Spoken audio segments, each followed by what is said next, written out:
Ahoy!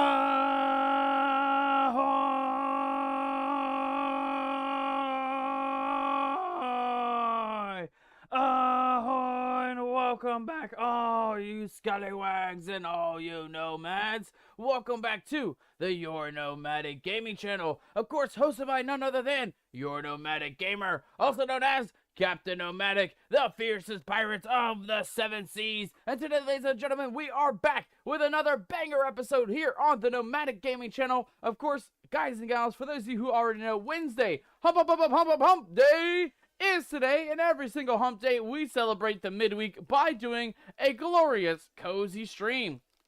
In today's chaotic cozy stream, we're going to be jumping right back into a bit of some Palia. We're going to be having a glorious time surviving in the Highlands, and as well as jumping into a couple of the storyline quests today. So if you are looking to stick around, hang out, and enjoy the show, today is definitely a good day to do so because we have a lot in store for our Palia stream this evening. Of course, ladies and gentlemen, of course, today, as always, we like to start our streams off with a nice, warm welcome. So welcome aboard. Welcome on in, all you scallywags, all you nomads. Welcome back to the Your Nomadic Gaming channel. Of course, guys and gals, we like to start our nice, warm welcome off by welcoming off our early squad members. So welcome aboard. Welcome on in our first mate of the night, Magical Pirate. Magical Pirate already coming in, streaking into the chat. I see you there at the bottom. Magical Pirate, thank you so much for the 170 stream streak. We got a 170 stream streak coming in from Magical Pirate, and you guys already know, with those big old streaks, we like to celebrate our streakers here on the Nomadic Gaming channel with a little bit of a crab rave.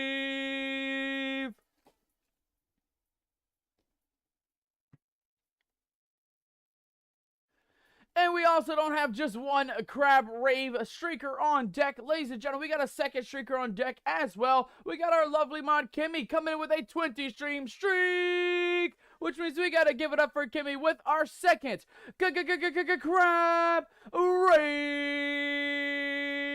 We got a second crab rave coming in, this time for our lovely streaker, our mod on deck today, Kimmy, welcome aboard. Welcome on in. Always a pleasure to see you, my friend. Always a pleasure to have you joining us right on time with our streams. We also got the Pirate Stallion coming into that second mate position. The Pirate Stallion, congratulations on getting that second mate position. And ahoy, matey, welcome aboard. Welcome on in, all you scallywags, all you nomads, and all you pirates. We got Magical Pirate redeeming the daily rations. If you guys have not claimed those daily rations, now is the time to claim them. We also got a Stallion claiming his daily rations as well. And of course, Magical Pirate coming in the chat. I did see you there, streaking my way to the pool. I'll be back in a few hours. Have fun. Thank you so much, Magical Pirate. Thank you so much for dropping on in, grabbing that stream streak, grabbing that first, that 170 stream streak. And again, I hope you and the Stallion and all your little ones, I hope all of you guys have a glorious time enjoying the summer sun, enjoying the pool time. Get a nice little tan, matey. Get a nice little tan. I wish I could say the same for myself, mateys, honestly. I wish I could go out and swim at a pool. But maybe later on, right? Maybe in the future, I will find a public pool, or maybe I'll clean me parents' pool, something like that. We'll get a pool up and running soon enough, right, mateys? We'll get a pool for old Captain Nomadic up sooner rather than later. Kimmy coming in says her volume is down a little bit, but she is here. She's earning some nomadic coins for those Ollie redeems. Thank you so much for the support, Kimmy. Thank you so much for all the love there in the chat for our mod, Kimmy. Thank you so much, Stallion. And of course, mateys, as always, happy feckin' hump day. Welcome back to the Your Nomadic Gaming channel. Stallion says it must be nice. I'm working. Stallion, I thought you were joining in on the pool time. I thought you were joining in on the pool time. Stallion, you and me both, brother. We in the same boat. We both working today. I was actually working in the kitchen. I'll talk a little bit about what I was up to today here in a minute. But I was working pretty much all morning long, and then I am working all night long, right, on the stream. So it's a busy day of work, but at least you and me, Stallion, at least we got each other, brother. At least we can motivate each other. We can have some good, fun times, and hopefully we can enjoy the rest of our work shift tonight, right? I mean, I know I will. We know Palia is always a good time. We love our Palia streams. You guys love our Palia streams. So it's going to be a good time on our end. But hopefully for you, Stallion, hopefully the work will go perfect for you, my friend. I'm hoping for the best. Hopefully you get out on time or even a little bit early. And hopefully you will be able to enjoy at least a little bit of family time. If you miss out on the pool time, maybe you'll be able to enjoy a bit of family time later on this evening. Esteban says, not for me. I gotta stay hustling. Hey, matey, I know that feeling. I know that feeling all too well, my friend. I know that feeling all too well. All right, well, ladies and gentlemen, we are all the way caught up in our stream here. We're all the way caught up in the chat. We got a couple lurkers. We got a couple streakers. I guess we might as well start off with that warning for those streakers. Ladies and gentlemen, listen up. Listen up, you scallywags. You may or may not see streakers aboard our nomadic crew any given day of the week. We have streakers every single day, Monday, Tuesday, Wednesday, Thursday, Friday, you name it. We will have at least one streaker streaking up and down our nomadic ship deck. So the one and only warning that I can give you, ladies and gentlemen, is to either shield your eyes, or feast your eyes on the show. That is the only warning I can give you, matey. So you can either heed me warning or say, Captain Nomadic, I'm gonna feast my eyes on the show. I'm gonna go ahead and watch those streakers running amok in your ship. That is up to you, though, guys. That is up to your discretion. All I can do as a captain is give you a fair warning, right? Warn you guys that there may or may not be streakers aboard our crew deck tonight. Esteban coming in the chat says, it is 118 degrees today. Oh my god, brother. Oh my god, dude, seriously, make sure to hydrate. Make sure to drink some liquid IV, or even like an electrolyte drink, Powerade, Gatorade, whatever you need to make sure you are staying on top of that heat, because I can already imagine it is going to be a deadly one today. No pun intended, honestly. And the reason why I say that is because it's hot where I'm at as well. It's very sunny. I don't think it's even that close, though. I think where I'm at, it's about probably in the 90s, probably like 80, and then with the humidity, it'll make it probably like 95, 98, somewhere around that. So we're almost to triple digits where I'm at. But I can't imagine 118, matey. I cannot imagine that. I will be praying for you, my friend. I will hope for the best. Hope that you don't have any trouble in your work field, and hopefully you can be nice and cool. Hopefully inside they got some AC, right? Maybe you'll be out in the sun for a little bit, but hopefully you'll be able to take a quick breaks, right? Quick breaks every now and then. Get yourself a glorious bit of some AC during your shift, many times during your shift, not just during the one break, but hopefully during many breaks throughout the evening. All right, mateys, while we are gardening, let's talk a little bit about what I have been doing in my own garden, IRL. Usually on these Wednesday days, we like to talk about me gardening expertise. We like to update you guys on what's going on in old Captain Nomadic's garden and let you guys know what is actually happening in my neck of the woods when it comes to our garden. Mateys, our garden is looking absolutely amazing. We have 2 watermelons on the vine. Both watermelons are at about a baseball size, maybe even getting a bit bigger at this point. They are blooming, guys. So within the month, within the next couple of weeks, we will have our first batch of melons ready to go. I'm excited about that. And then I also wanted to update you guys because over the weekend, you saw our posted photos on Discord of all of our different garden things, all of our different exciting veggies and fruits. Our cantaloupes, we had one.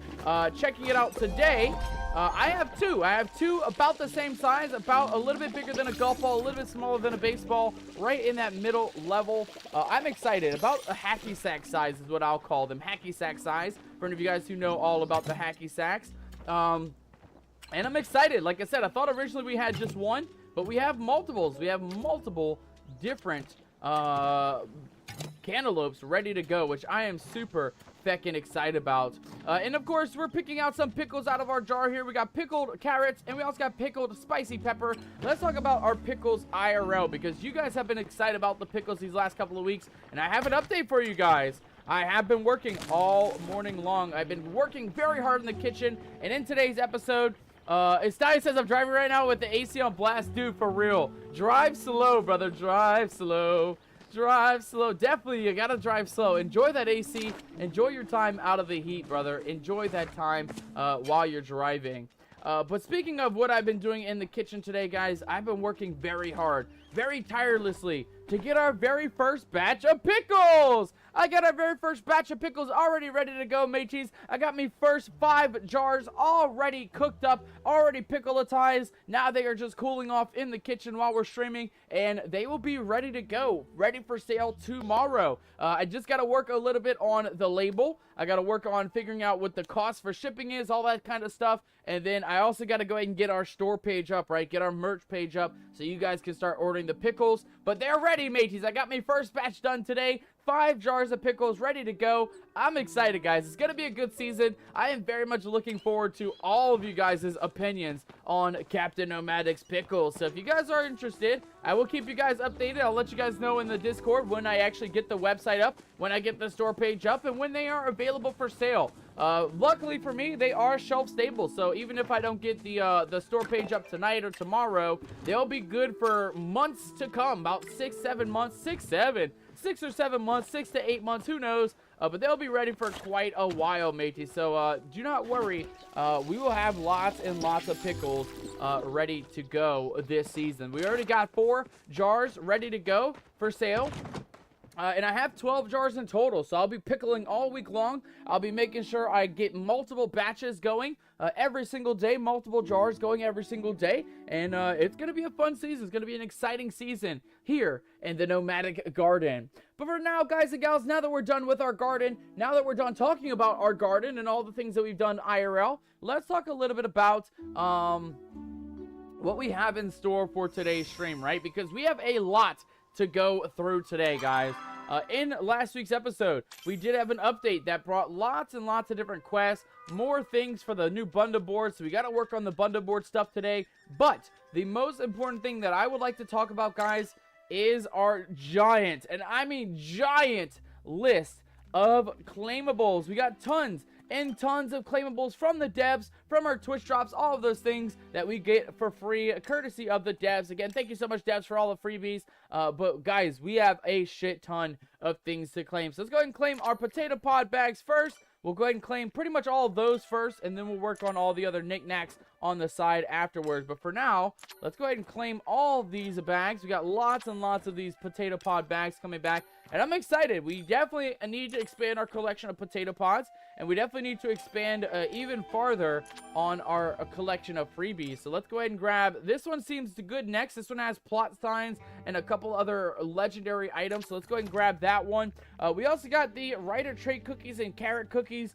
We have specialty ones as well, Writer's Pedigree cookies, and then super lucky prize bags, fancy prize bag. Yeah, lots and lots of cookies here, guys. So let's go ahead and claim our cookies as well. Make sure we take care of all of those needs. And then, of course, ladies and gentlemen, the final one to claim is going to be our acorn. Why did we get 1 acorn and a bit of hay? I do not know, but I'm not going to complain because it is free. A twisted tree seed. Okay, never mind. I'm not going to complain then, because that is what we're growing back in our home plot. We actually do have a twisted tree. That is that big tree that you guys saw us watering right before we left the housing plot. Stein says, I'm enjoying the AC while watching you, brother. Hell yeah, man. Enjoy it, dude. Seriously, drive as slow as possible.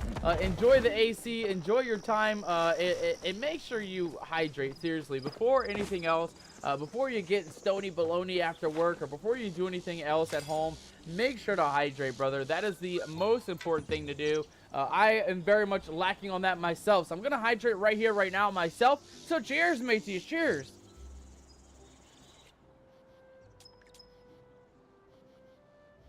All right. First and foremost, guys and gals, we are going to go ahead and claim our next bit of unlocks here. We have 10,000 Lunar XP, 25 Kalima coins, and a bit of friendship from Tish.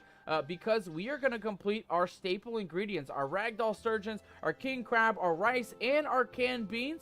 Let's go ahead and claim all that. That got us 2 extra levels, almost 3 up here at the bundle board. Let's see what we got unlocked. We got some fancy blue crabs, 15 of those, holy shite. And we also got 6 banshee beetles. We'll come back to that in a little bit. And we, cheers, brother, cheers. I'm going to go ahead and drink another tea as well. Why not? I'll take another swig of some drink as well, matey.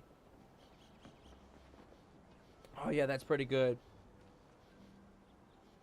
Today, guys and gals, we are drinking on 2 different drinks. Our hot drink of choice is going to be a peppermint tea. Very minty, very pepperminty. I am very much enjoying the hot tea. And then our cold drink is going to be a mix of a water flavoring, a strawberry watermelon water flavoring mixed into the mix there. So 2 very different drinks, but 2 very delicious drinks, to say the least. In our second reward pouch, it looks like we are going to get a Muddy Manta ×6, and we're also going to get 15 Mossy Moths. Before we claim these, I just want to make sure that we do have enough time or enough space to claim those. Yeah, 4 spaces, 4 items. Let's go ahead and claim those rewards, shall we? Let's go ahead and get all those things added into our collection here. Oh, no, we did it. We did it. It said our inventory was full, and that the manta ray was put into storage, but it is in our inventory, so I'm assuming that was just a weird little glitch. For now, though, guys and gals, let's go ahead and sell those items. Let's go ahead and make our way back home. We got a lot of things to get into today, so let's go ahead and not waste any time. Let's buy a box of chocolates for Tish. Oh, box of chocolates. It didn't pop up anywhere. I'm assuming we do not have space for that. I don't really know what's going on with that. And then let's go ahead and sell the rest of our items. $360 worth of crabs, $390 worth of beetles, $180 worth of bugs, and $180 worth of manta rays. How does that work, guys? The bigger, more valuable chest was worth less than the second chest. That's interesting. Very interesting, to say the least. All right, let's head back home, ladies and gentlemen. We got a lot of things to get through. Lots of different things to unbox today. In total, we have 4, 7, 8, 9 bundle bags for the lucky fancy prize bags. Yeah, we got fancy pods, we got smarty pods, we got shiny pods, and then we even have the super lucky prize bag. We have 5 lucky coins as well. Let's go ahead and claim those lucky bags while we're here. Why not? We might as well go ahead and claim all the things before we head back into our humble abode here. Yeah, here we go. 1, 2, 3, 4, 5, and there we go. All right, we got our 5 lucky bags, mateys. We got all of our extra potato pods, our smarty pods on our fancy pods. Let's head home real quick. We'll drop off a good bit of those items, and then we're gonna go ahead and do a bit of an unboxing. I want to start today's stream off with an unboxing, and the reason why is because, well, we have so many things to get through, and I do not want to wait till the very end to get that unboxing going. I don't want them taking up that much space, right? We have a limited amount of space in our inventory, so I want to go ahead and take care of all those needs, get our inventory nice and opened up. That way we are ready for our adventures this evening. We have a lot of adventures to go through, mateys. A lot of adventures to go through. And of course, most of them are going to be in the Royal Highlands. As you can see here, guys, this is our brand new horse. This is Crimson. If you guys remember last week, Crimson was an darkish reddish kind of crimson color, shiny, had heart-shaped patterning, and a little bit of a reddish kind of color to it. I did re-roll cookies many a times, about 4 times on this same horse, and this is what I ended up with. I ended up with a shiny, silvery type horse. Still has those heart-shaped patternings. You guys can see them a little bit on the neck there, a little bit on the backside here. I don't know if you guys can see that on mobile, but on PC, you guys should be able to see those heart patternings. And then, of course, on the mane and tail, a beautiful shiny blue color. Let's get him out into the sunlight so you guys can see him in all of his glory. I mean, look at this beautiful horse, mateys. Have you seen something so beautiful like this? This is me #1 favorite horse that I've ever had. We are not getting rid of this one, guys. We are not getting rid of this horse. This is definitely one to keep for a long time. But for now, guys and gals, let's go ahead and drop off a couple things here. We got Rancher's hay roll stacks. Let's go ahead and just drop those in storage. Drop the cookies in storage. The seeds can go. And then I will talk a little bit about what's new, as well as doing our unboxings today. So let's go ahead and get those unboxings ready to go. Let's go ahead and get, hold on, let's adjust like this. Perfect. All right, inventory's looking fine. Before we get into the unboxing, though, mateys, let's talk a little bit about what has changed between last week and this week. I did a lot of off-stream gaming this week. I did a lot of grinding to try and get things going, to try and get things moving and grooving outside of the stream. That way we have a lot to do in today's episode. So, first and foremost, the first thing that I changed was our bench here. At our park bench, we actually got a couple other plushies, so we moved our kitty cats back inside. I'll show you guys where they're at in a second. And I just put these two little cylinder buddies right next to each other. They're 2 cutie pods just sitting there on the park bench. I think that's a perfect place to keep them. Next up, we did unlock the frog bucket. We went ahead and put our little frog bucket just right here next to our picnic table, next to our mud pie and our other plushies. Just added a little bit of detail to the world. A couple of new unlocks. Next off, our kitty cats. We put them over here in the corner by the Christmas tree. Don't ask me why the Christmas tree is still here. I'm not moving it, mateys. We're going to keep it forever. But we moved our 2 kitty cats from outside on the park bench to inside in the house. We didn't have space in our seats anymore. No more sofa seats. So we went ahead and just put them on the floor for now. And that seems like, I think, everything that is new inside the house. But if you guys would like to follow me around the backside, we got one more new thing to take a look at. Actually, 2 more new things to take a look at. The first one is our storage. Mateys, take a look at this. We have Max level storage on all of our chests, all JDM storage, which means now, instead of having 6,250 storage, guys, we have 11,260 storage. So we almost doubled our storage just by upgrading our storage chest from the iron one all the way up to the JDM one.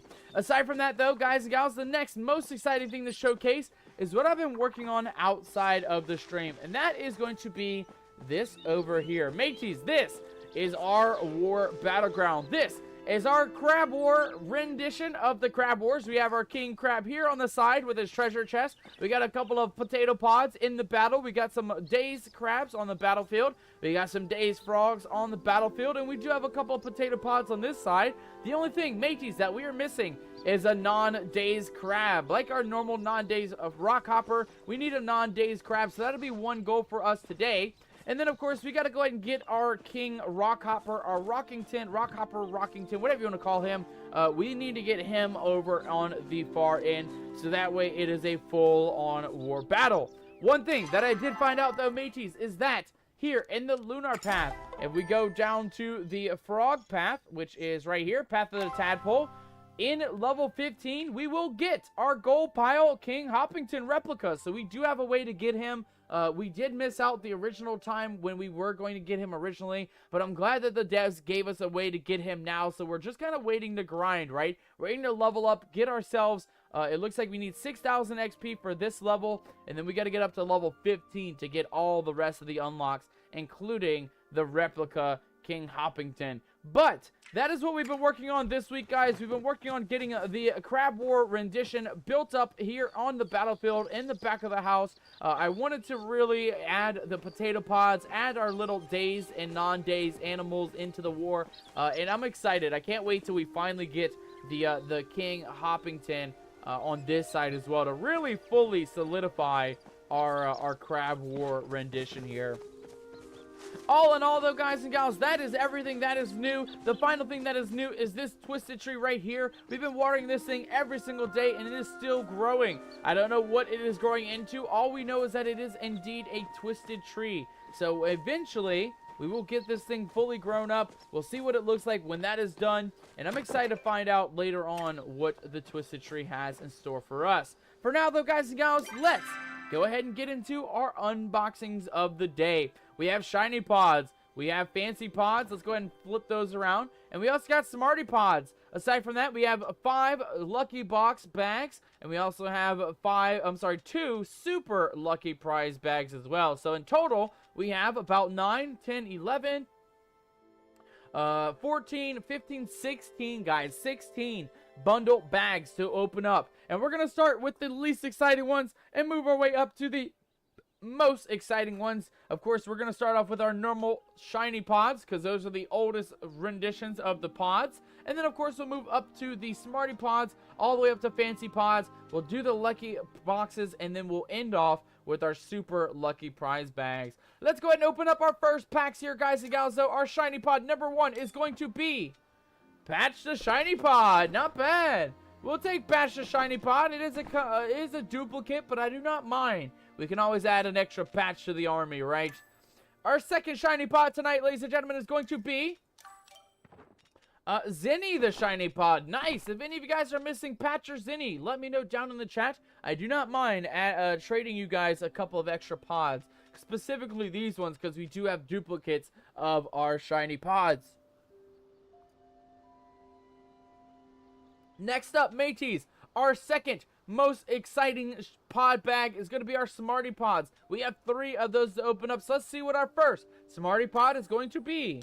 We have Oz the Smarty Pod. Oz, I think, is new, mateys. Oz, I think, is indeed new. I don't think I've ever seen Oz the Smarty Pod, so we can definitely add Oz to the collection.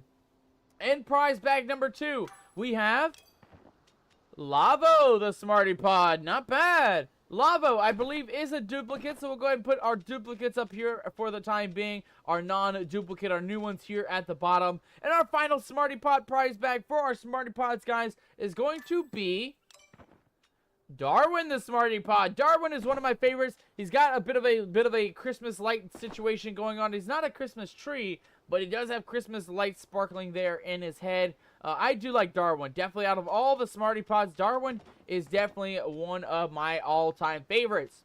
So I don't mind getting a duplicate Darwin. We could definitely find a place to put our duplicate Darwin.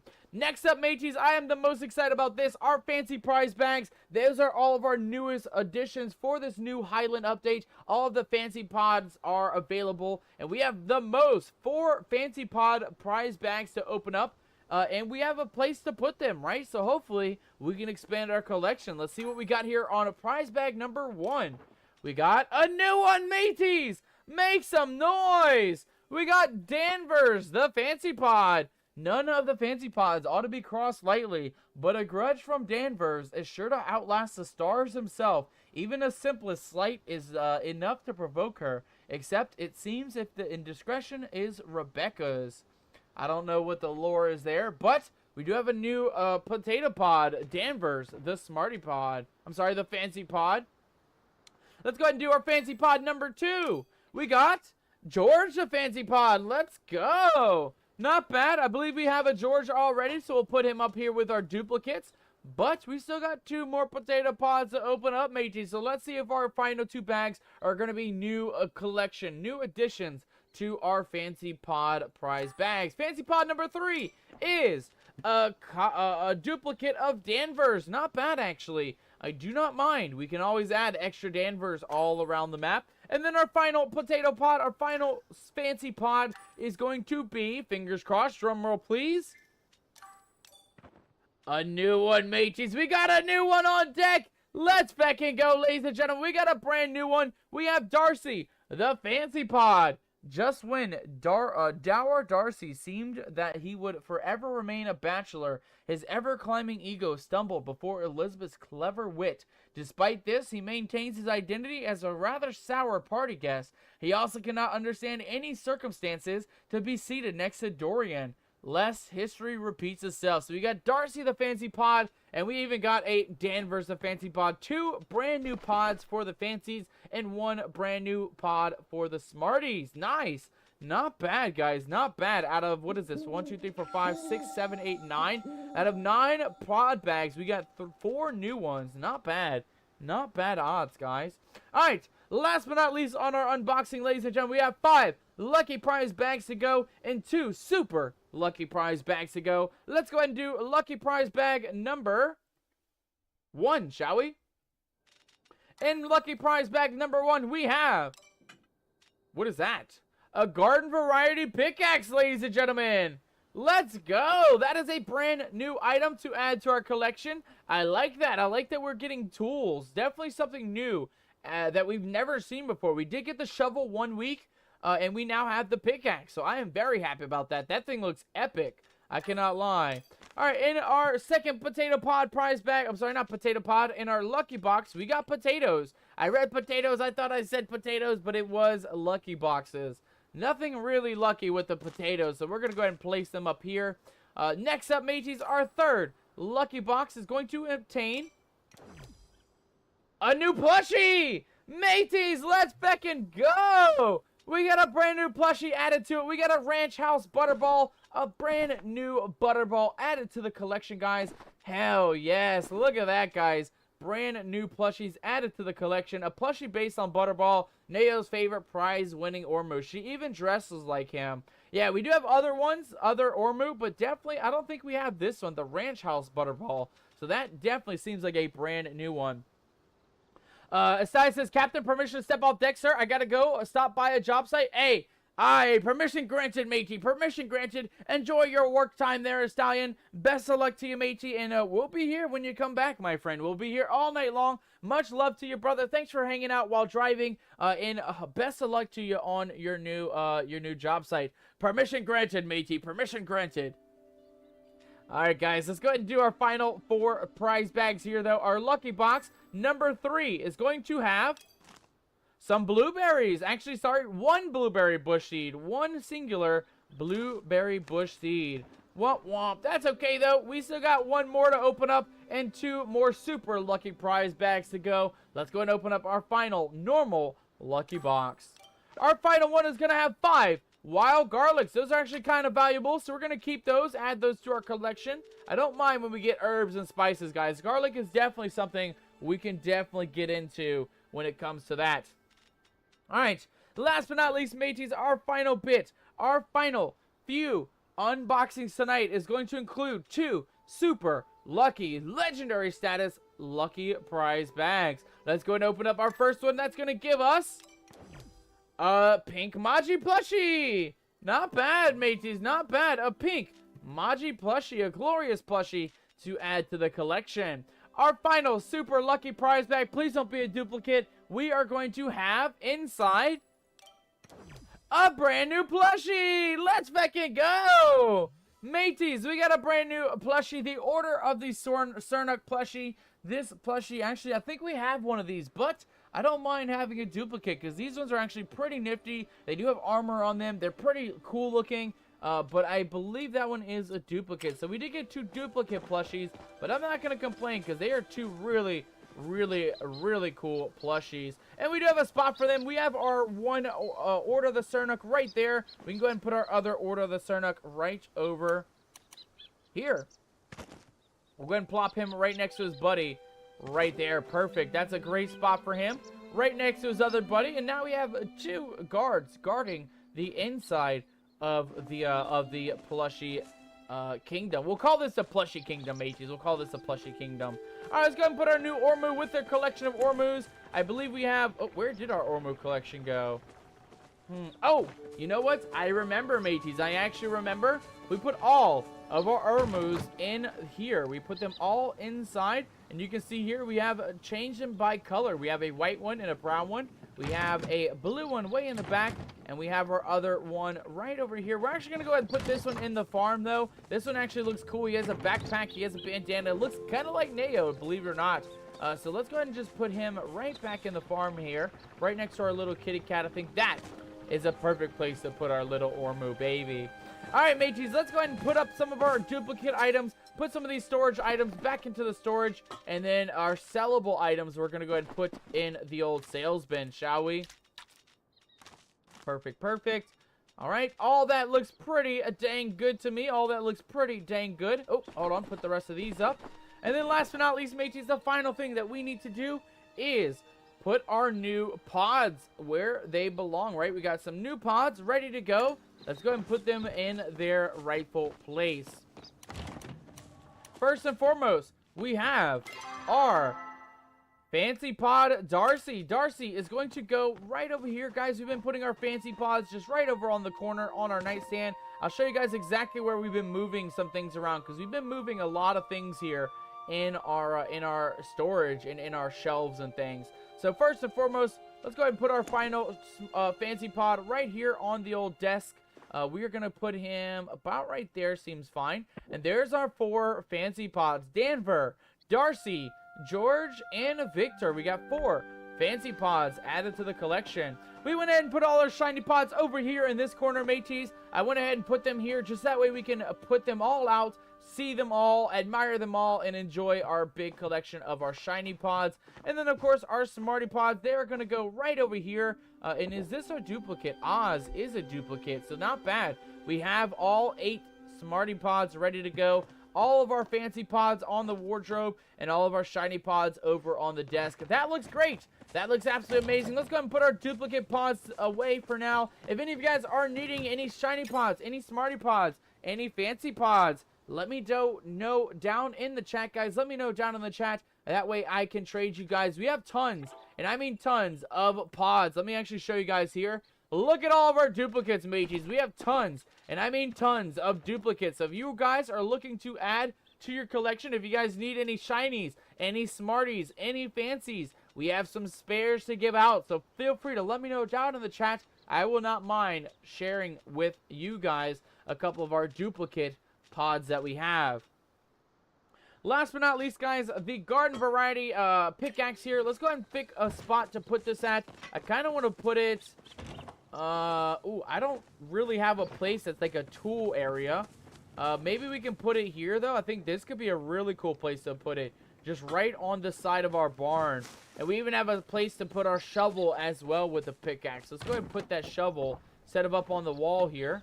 We'll go ahead and put that over on the barn as well. I think that's a good spot to put it, mateys. I think that'll be the best spot to put our glorious farming tools here, like such. Perfect. All right, that looks amazing. We got our shovel, we got our pickaxe, we have all of our farming tools right there on the old barn wall. And I believe, ladies and gentlemen, now is time to head out and get into a bit of a mission. Harvest boost fertilizer. Fertilizer increases the number of crops gained on harvest. I don't think we need that one.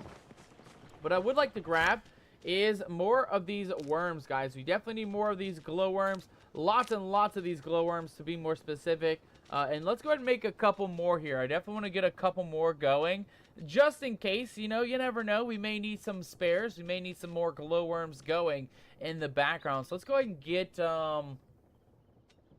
let's see here. Anything over 100, I'll get rid of. So 6 tomatoes. That could work.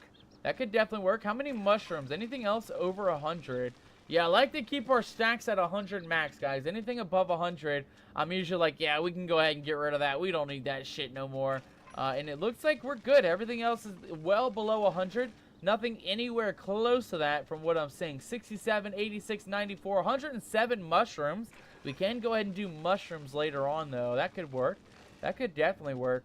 All right, well, for now, guys, we'll let the tomatoes do their thing. It looks like in 6 hours, we can come back and worry about those tomatoes. But for now, let's head out. It is 12:30 in the morning, and we have a lot to get into. As you guys can see here above me head, we have multiple quests to get into. We have a Cheese Please quest and the Stitch in Time storyline quest that we did last week. So, let's head out into the old Royal Highlands, and let's go see what we have waiting for us down in the valley, shall we? How are you guys doing, by the way, though? How are you guys doing? Happy hump day. Hope all of you guys are having an amazing day today. Hope all of you guys are excited. Not just for the stream today, but for our pickle farm. Guys, our pickles are ready. I actually went ahead and harvested 7 cucumbers yesterday. Harvested 2 today, so a total of 9 cucumbers over the last 2 days.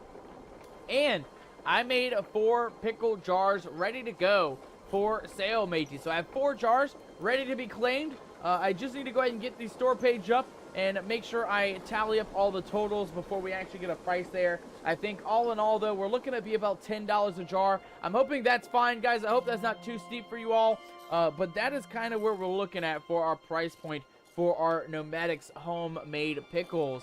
I promise you guys, you will not regret it, though. They are delicious, and I made sure to make them all even. They're all 8-ounce pickle jars, filled to the brim of pickles, as many as I can squeeze in the jar.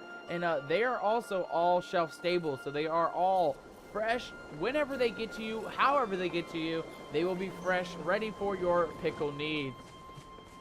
For now, let's go ahead, jump back into the Royal Highlands, and let's go see what we have in store for us, mateys. First and foremost, let's take a look at the map here. We have a couple of campgrounds, one here, one here. We're going to go do the campgrounds first, just to make sure we get those out of the way. We're still missing a couple of recipes from those campgrounds. And, of course, guys, we also have a couple of quests to get into. One specifically is back in Kalima, but one is also here in the valley. So we're going to do the quest here in the valley first. We'll wait until about 7 a.m., mateys, and then once 7 a.m. rolls around, we're going to play part of the Crab Wars, guys. I want to get into the Crab Wars mainly because they are quite exciting. They are very unique wars. They're very unique, and we do get plushies. Not plushies, but actual, how do we say, models or animals, crabs and rock hoppers added to the collection. You guys saw it back at home. We have a Crab Wars going on in our own property. So we need a couple more, not plushies. They're not plushies, mateys. They are actual animals that are placeable, which is interesting. It's weird. It's new for Palia, but it is interesting. I'm excited. It makes me excited for, like, future releases, right? If they ever do, like, for example, I don't know, say a small Riff Rock, right? Like our normal Riff Rock, the mount. If they do like a little baby Riff Rock as a placeable, not as a plushie, but as a placeable animal, I think that would be kind of legit, honestly.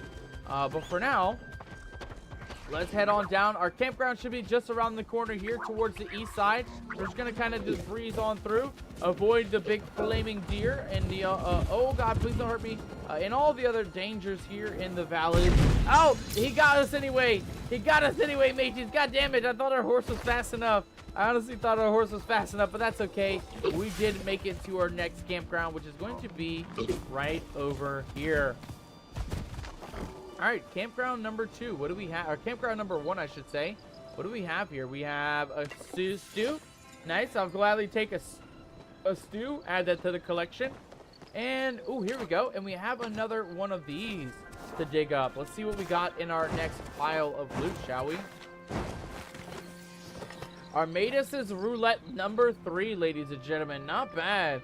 Not bad at all. All right, I do want to look around real quick. Sometimes you will find little bags hiding out.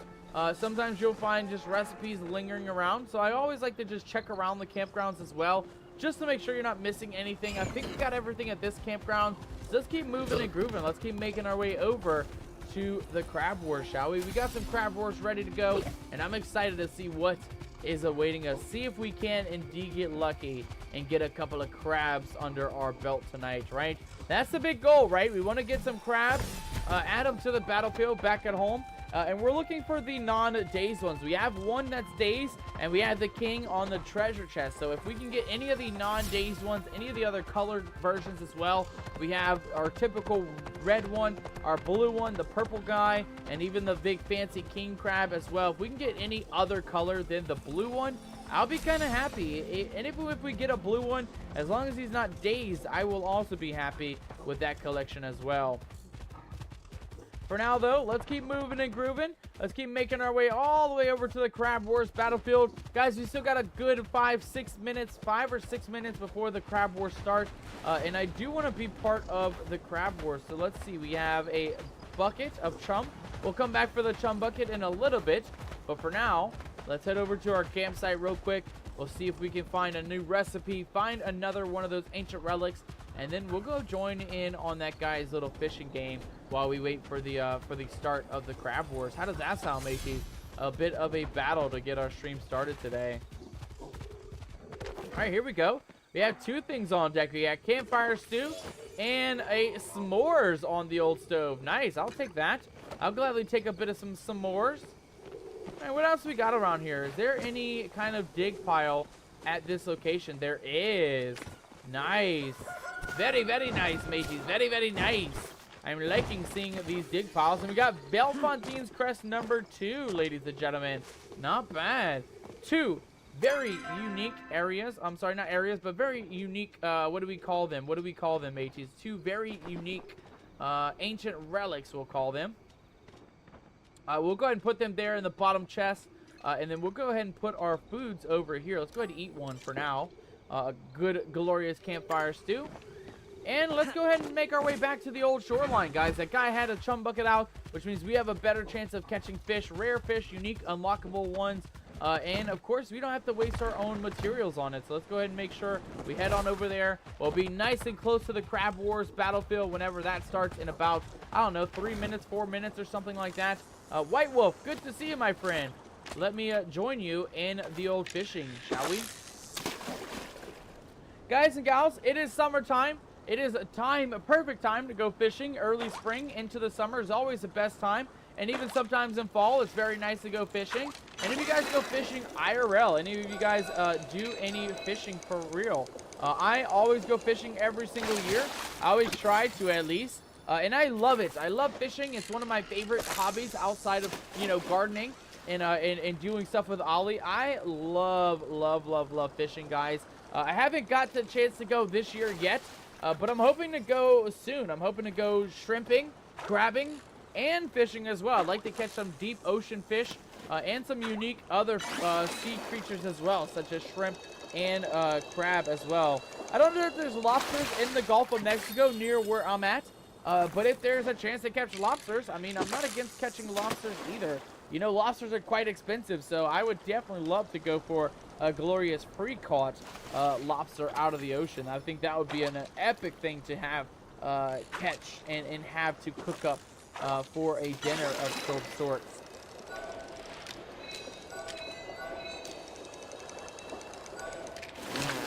Oh, that one's so hard, man. That's such a tough fish to catch. It's like the third time throughout the week, between last week and this week, that I fished up that specific type of sturgeon and could not get it to actually reel in. I could not get the sturgeon to do the thing that I wanted it to do, sadly. Luckily, though, it looks like we are not having a sturgeon on this final cast here. We do have, indeed, a charged cardinal, though. Nice. Not bad. A glorious charged cardinal. It looks like White Wolf is also, Wee Wolf is also going with another chum bucket. So we're going to keep fishing, guys. We're going to keep fishing until those crab wars begin. And that way we can use and take advantage of the free chum bucket. Again, White Wolf, thank you so much for the free chum bucket. And let's go ahead and get us some glorious fish, shall we? Come on, come on. You know you want to be part of Captain Nomadic's army. Major Manta in a star quality. I like this. I like the chum bucket. It seems like everything that you pull up is a star quality, which is absolutely amazing to say the least. 5 minutes worth of straight star quality fish is usually pretty good, believe it or not. Like, they are kind of rare, you know, kind of hard to catch, but the challenge is there, matey. The challenge is there. And who's tooting in the ears? Who is tooting in the ears, you scallywag? Kimmy, what the hell are you doing, matey? What the hell are you doing? Aye, there be no tooting aboard me ship today, matey. There be no tooting. It may be hump day. It may be a good day for rations, but it is not a good day for tooting, mateys. Keep those toots to yourself, Kimmy. Keep them blasted stinky toots to yourself. There we go. We got another Major Manta. How are we looking on time, by the way? We are at 4:30 a.m., guys. So we got a lot of time still left to go. About 2 minutes or so. About 3 minutes before the crab wars begin. So I think we have enough time to continue fishing, continue grabbing as many of these rare fish, star quality, as we can. We're going to need them anyway, right? We're going to need them regardless. So I think it's perfect time for us to be claiming all of these good fish. I do want to check real quick our dailies. Looks like we need to get loaded potato soup as one of our dailies as well. Come on, come on, come on. I'm curious to see if we can request a loaded potato soup, because I don't even know if I have that or if I've ever had that before. So let's take a look here. Can I search? I guess not, but we can look through the bowl that looks like soup. We got cream of mushroom, cream of tomato. We're looking for loaded potato soup, hearty vegetable. Loaded potato soup. There we go. Requesting a loaded potato soup, mateys. We'll go ahead and request that and see if somebody will graciously grant us a loaded potato soup. Because that's all we need for that daily quest. Just one of them added to the collection. Come on, come on, come on. Don't lose it, Captain. We got a green anchovy. Star quality green anchovy. Not bad. I'll take it. I'll gladly take a glorious green anchovy. We got another guest as well. Polygeist added to the collection. We got 3 of us fishing now here on the shoreline. And it looks like we got another star quality anchovy. Not bad. I'll take it. Honestly, I'll take it. These guys are hard to come by. You guys remember last week's episode, we went all the way up and down the shoreline. It was rough. It was tough to try and get those star quality anchovies. And I'm kind of happy that we're getting a couple spare ones just in case, right? For a future stream, a future bundle board or something like that. I am very much looking forward to having a good collection of these star quality fish. I mean, we got a lot, and we're getting a lot of that amber, too. We're going to need at least 5,000 to do our cheese quest, from what I've heard through the community and some of you scallywags in the chat. So we got a ways to go, so I don't mind fishing. I don't mind getting good counts of these echoes every time. Ooh, let's not lose it, though. Let's not lose it. There we go. We got 20 more Amber Echo. Amber Echo. What did I say? Amber Echo. I don't even know. But guys and gals, the crab wars are about to begin. We have more people joining us on the fishing reel as well. Not bad. Gonna be a lot of people on this little fishing, and this little crab war, from what I can tell. Okay, let's not lose our manta, though. Let's not lose our manta. We got another person on our left joining. I'm sorry, on our right. Luna the Looney. Luna the Looney joining us in a fishing game. Luna, welcome on in, you scallywag. Welcome on in. We got lots of people here fishing now. It looks like 5 of us, 6 of us. I can't even count, mateys. That seems like a good group of fishermen here. And ladies, fisher ladies, added to the collection here. This is that hard one to catch. Let's not lose them, though. Come on, and we got it. We got the, ooh, barracuda, mateys. Look at that. A new fish added to the collection. Our first barracuda added to the old arsenal. Not bad. Not bad at all.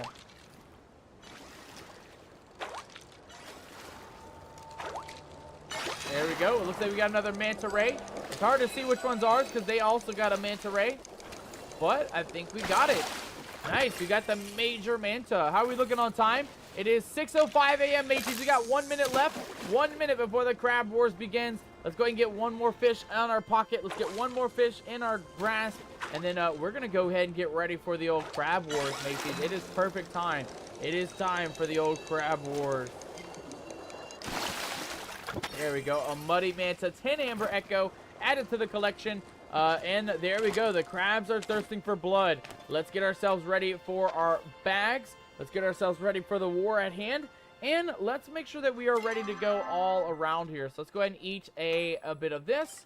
A little bit of some stew. Bring that down. Bring this down. We got space now. 8 items worth of space. Lots of star quality fish tonight, guys. Lots of very rare fish. And then I also want to make sure that we have, I think we're going to lose our bag. We may have to upgrade our bag once more, but that's okay. You know, those things happen, right, mateys? Those things happen. I probably should have prepared ahead of time and repaired our weapons and things, but that's okay. We'll worry about that later on. For now, I do want to take a look at our collection of this, the Amber Echo. Guys, we need 637 more Amber Echo in order to get the next quest going, the cheese quest, to unlock the new mount. So I'm excited. I think we can definitely get that. Maybe not in this run, but we're gonna focus on the crabs because the crabs do give us Amber Echo, whereas the rock hoppers give us coins. We have a lot of coins. As you guys can see, we have 150,000 gold. So we're gonna mainly focus on the crabs in this war, guys. I know it's bad to say as a pirate, since we are on the pirates crab war team, but we gotta focus on the crabs, mateys. We do not want to lose the crabs, and we do not want to not lose a chance to get them as a plushie as well, or as a placeable, I should say. I keep wanting to say plushie, but it is not plushie. They are actual animals as a placeable, which I think is kind of nifty. Looks like we got a lot of people here, though. We got Polly, we got Bo, we got Pen of Goo, we got White Wolf, and we also got Luna the Loony and old Captain Nomadic as well. Lots and lots of people ready to take part in the mighty Crab Wars. Crab Wars are going to begin right here, right now. Let's get right into it, mateys. Let's go find a bunch of crabs, and we're going to go ahead and get started right off the bat here. Like I said, we're going to focus on the crabs only because they give us Amber Echo specifically, and that is what we're looking for, guys. We need like 700 of it, and we only get 4 per, so we got a lot of these crabs to be bug bagging tonight. Lots of crabs to be working on. The big blue ones, though, give you a little bit extra. You get 7 for the big blue ones compared to 4 for the smaller ones. And then you also get on the rare ones. Every now and then there's a rare king crab that'll pop up. Those will give you 10 Amber Echo. So they are definitely worth it. If you see the rare ones, you definitely want to grab those guys. They give you the most amount possible. Oh, and here we go. Now we got lots of crabs. Now we have a lot of crabs here on the beach. Let's go and grab these guys. Beautiful. Very beautiful, Captain. There's a rare one. There's a super rare one. Let's go and grab him. Get this guy as well. We don't want him to run away, though. There we go. Not bad, not bad. Lots of crabs on the beach, mateys. Lots of crabs on the beach. Want to mainly focus on the blue ones and the rare ones like this guy. This super rare one will give you 10. There's another rare one right there. Go ahead and grab him as well. There we go. Yeah, 10 Amber Echo per crab, mateys. That is the money maker right there. That is indeed the money maker. There we go. More crabs on the beach. Let's go ahead and grab these guys. Grab that one running off in the distance. Oh, we just missed them. We just missed them, mateys. That's okay. We got lots more down this way. Lots of crabs down this way. There we go. And here we go. Here's some more. This guy running. Oh, he's running. He's running. Get him, Captain. Get him. We also got an achievement for Bug Scout Buddies. I'm assuming because we're here with a bunch of friends, a bunch of groupies. They are all part of the bug catching war here. So we're getting lots of achievements aside from all of our extra Amber Echo that we're looking to grab. Here we go. There we go. Get that one. Get this guy. Who else needs some? Who else needs some, you fucking crabs? Rockhoppers are weary of their actions. Not bad. You better be weary, Rockhoppers. Next time, we're coming for you. In the next wars, we're coming for those Rockhoppers. The reason why we're focusing on crabs this time, guys, is mainly because the crabs... Oh, get that one. Mainly because the crabs give us that echo, guys. That echo is our most valuable material right now. We need lots and lots of that, about 600, 700 echo. So we're going to really need to be picking up the pace here. We got a minute and a half of the crab war still left to go. So let's focus on these little orange crabs. Get those. Oh, sorry. Did not mean to hurt your pet with that. There we go. Oh, there's a rare one. There's a rare one. Get the rare one. Do not let the rare ones go, mates. You do not want to let the rare ones go. They are very, very worth it. 10 amber echo per rare orangish king crab looking one. Those ones are very much worth it. The blue ones are also worth it, guys. The blue ones are about 7 amber echo per. Very expensive in comparison to the green, to the normal ones. The normal orange ones are very low value, worth about 4 amber echo per crab. So you really want to focus the blue ones more than anything else. Make sure those guys are not getting away from you. That's for sure. There we go. 11. We got 11 for that one. Not bad. I'll take it. That might be 7 plus the 4 for the red one, though. There we go. Get that one. Let's go ahead and get this guy on the corner. Don't want him to leave. Get this guy real quick. All right, any more rare ones? There's one. There's a nice blue one. Let's go ahead and grab him real quick. Get that guy. Get his buddy in the distance. Get this one running. We got a runner. We got a couple runners, mateys. Get this one. Get these ones. We got 23 seconds, ladies and gentlemen. 23 seconds. We're mainly just going to focus on grabbing every crab that we can see. Grab that one. Grab that one. Grab, oh, get that one. He's running. There we go. Get that one. Let's go for these guys over here. There's one right here. One right here. 10 seconds left, mateys. 10 seconds left on the clock. Let's go for our final couple of crabs here. We just got to grab the final few. Come on, come on, come on. Let him go, Captain. Let him go. And there we have it. King Hopkinton and his royal courts have won for today's battle. But that's not what we're looking to do, guys. We're looking to pick up plushies. We're looking to pick up the loot in the old treasure chest in the middle. Let's just not forget to grab our final crabs. A couple little rare ones here on the side. Yeah, look at that. 42 amber echo. Plus a couple spares over this way. Not bad, guys. We really got a good bit of loot from the crab wars here, guys. Look at that. 69 crab amber echo, mages. 69. Not bad. And we also got the crewmate crab stunned as well from our spoils of war. Not bad at all, guys. Look at that. We did get a brand new crab plushie. Added that to the collection for sure. We're going to add that to the collection. I believe we have one that's blue. And now we have the crewmate, which I believe is going to be a red one. So that's exciting. I'm very excited about that. We're definitely going to add that to our crab wars back at home. Kimmy says she's bored. Kimmy, are you bored at work, my friend? How is work going for you, by the way? I hope work is going very well for you, Kimmy. I hope you're having a glorious day. I know security jobs can be kind of boring, but that's the best part, right? At least you don't have to worry about tackling nobody. You don't have to worry about calling the police and having them get involved and all that other chaos. You know, boring days can be sad from time to time, or boring in general, but I will say those are some of the best days, because all you have to do is sit back, enjoy the shift, right? Wait out your time, and you get paid for doing pretty much nothing. It's pretty good. I would love to go back to a security job if I could, but I don't know if there's any nearby where I'm at, believe it or not. I'd have to get me guard card as well, once again as well. For those guys not in the U.S., everybody, if you are looking to be a security guard in the U.S., you do have to actually get security guard certified, and I am expired on that. My guard card has expired since, I want to say, like, I don't know, 2019, 2018, something like that. My guard card is long expired, mateys, long expired, so I'd have to go through the whole rigmarole again if I were to do another security job in the future. But for you, though, Kimmy, hopefully things will pick up a little bit. Hopefully your shift will either end soon, or it can just still be kind of just a relaxing evening, right? Like I said, slow security jobs or days are not the worst. They may be boring, but, you know, the best part is, again, you don't have to worry about tackling nobody. You don't have to worry about, you know, getting the police involved. You don't have to worry about, you know, having to write a report and do all the paperwork that comes with being a security guard when shit does happen. You know, take the slow day, Kimmy. Take it as it comes, right? A freebie, right? A little bit of a free day to kind of just sit back and relax.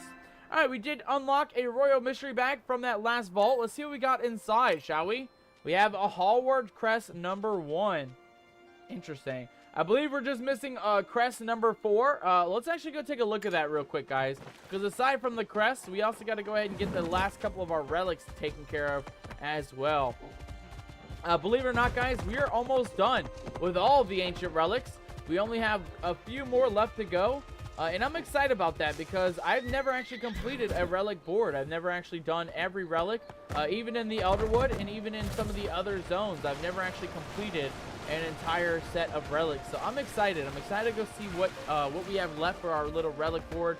And I'm excited to see where the other vaults are too. So far, we've done, I think, every vault in the South Hemisphere. Yeah, it looks like we've done every vault. The only ones we have left is one fire vault at the top, times two. Sorry, 2 fire vaults. And it looks like maybe this is a, I'm assuming this is a air vault. Right now, we do have 2 air masks and 1 terraflow mask. Okay, so we got to get a couple of those pyroflow masks in order to get those other 2 vaults unlocked. But for now, let's go ahead and grab that stamina. There we go. And we're going to head over to the central stable, guys. We're going to go ahead and see what we're looking at for ancient relics, see how things are doing, and we're gonna go from there, guys. Today it's all about questing, all about adventures. We're all mainly just looking to work on this one here above me head, the Stitch in Time quest, and a couple of those side quests that we also picked up here in the Royal Highlands. As far as side quests though, guys, we have a lot to get through. We have to find one more entry book, entry number 35, for, I believe, Benny, because we're actually going to get a painting and a recipe, so I believe that's going to be for Benny.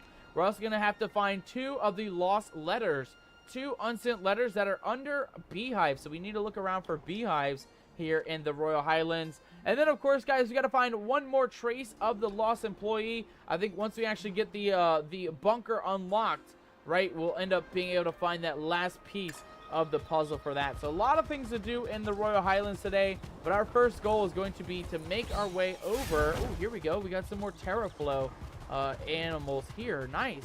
Where's this at? I need to remember this. Okay, so just on the far western, southwestern hemisphere is where the terraflow animals are going to be. Nice. Good to know, actually. Good to know. Looks like we also got hydroflow on this western hemisphere as well. Not bad. Lots of interesting locations for these animals where, you know, we haven't found them in previous episodes.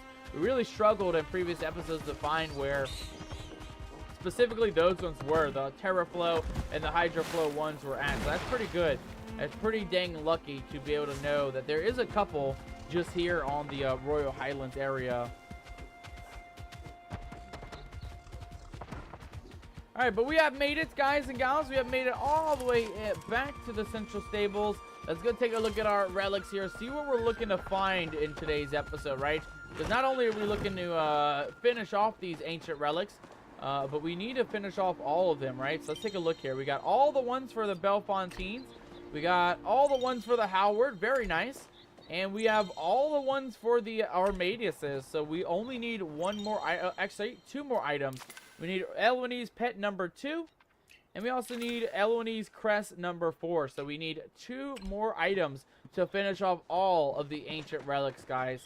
One thing that has changed between last week and this week, guys, I don't know how or when or how it managed to be a thing, but we have a store here now, ladies and gentlemen. We do have a store here, and inside the store, there's a lot of things to buy, like wallpapers, different types of furnishings like jukeboxes, mystery bags. We can buy the actual bootleg versions of the masks themselves, but we're not going to go and spend our money because we actually need to get another 300 in order to actually get the Wheel of Cheese quest completed. For now, though, guys and gals, let's go find let's go find some pyroflow animals, right? That's the next goal, to get those pyroflow vaults opened up. We have a couple of arrows, about 200. Actually, let's see here. We have 242 arrows to spend on those pyroflow animals. So let's go ahead and make our way over that way real quick, guys. So we'll do a little bit of hunting real quick, and then we'll worry about those quests here in just a little bit. I think that's one of the most important things to focus on, guys, because, you know, without those pyroflow animals, we're not getting into those vaults, right? Those vaults are going to be unlocked, or they're going to be locked for the foreseeable future, right? Until we can figure out where to actually find more vaults. So I think for now, our main goal is just to focus on some of these creatures, make sure that we don't get attacked. We'll get up right behind this one here, and let's get a bit of hunting down, shall we? That definitely didn't stun him. Oh, that definitely stunned us, though. A second shot stunned us. We just missed him right over the hillside. Come on, get him, Captain. Oh, my God. Get him, Captain.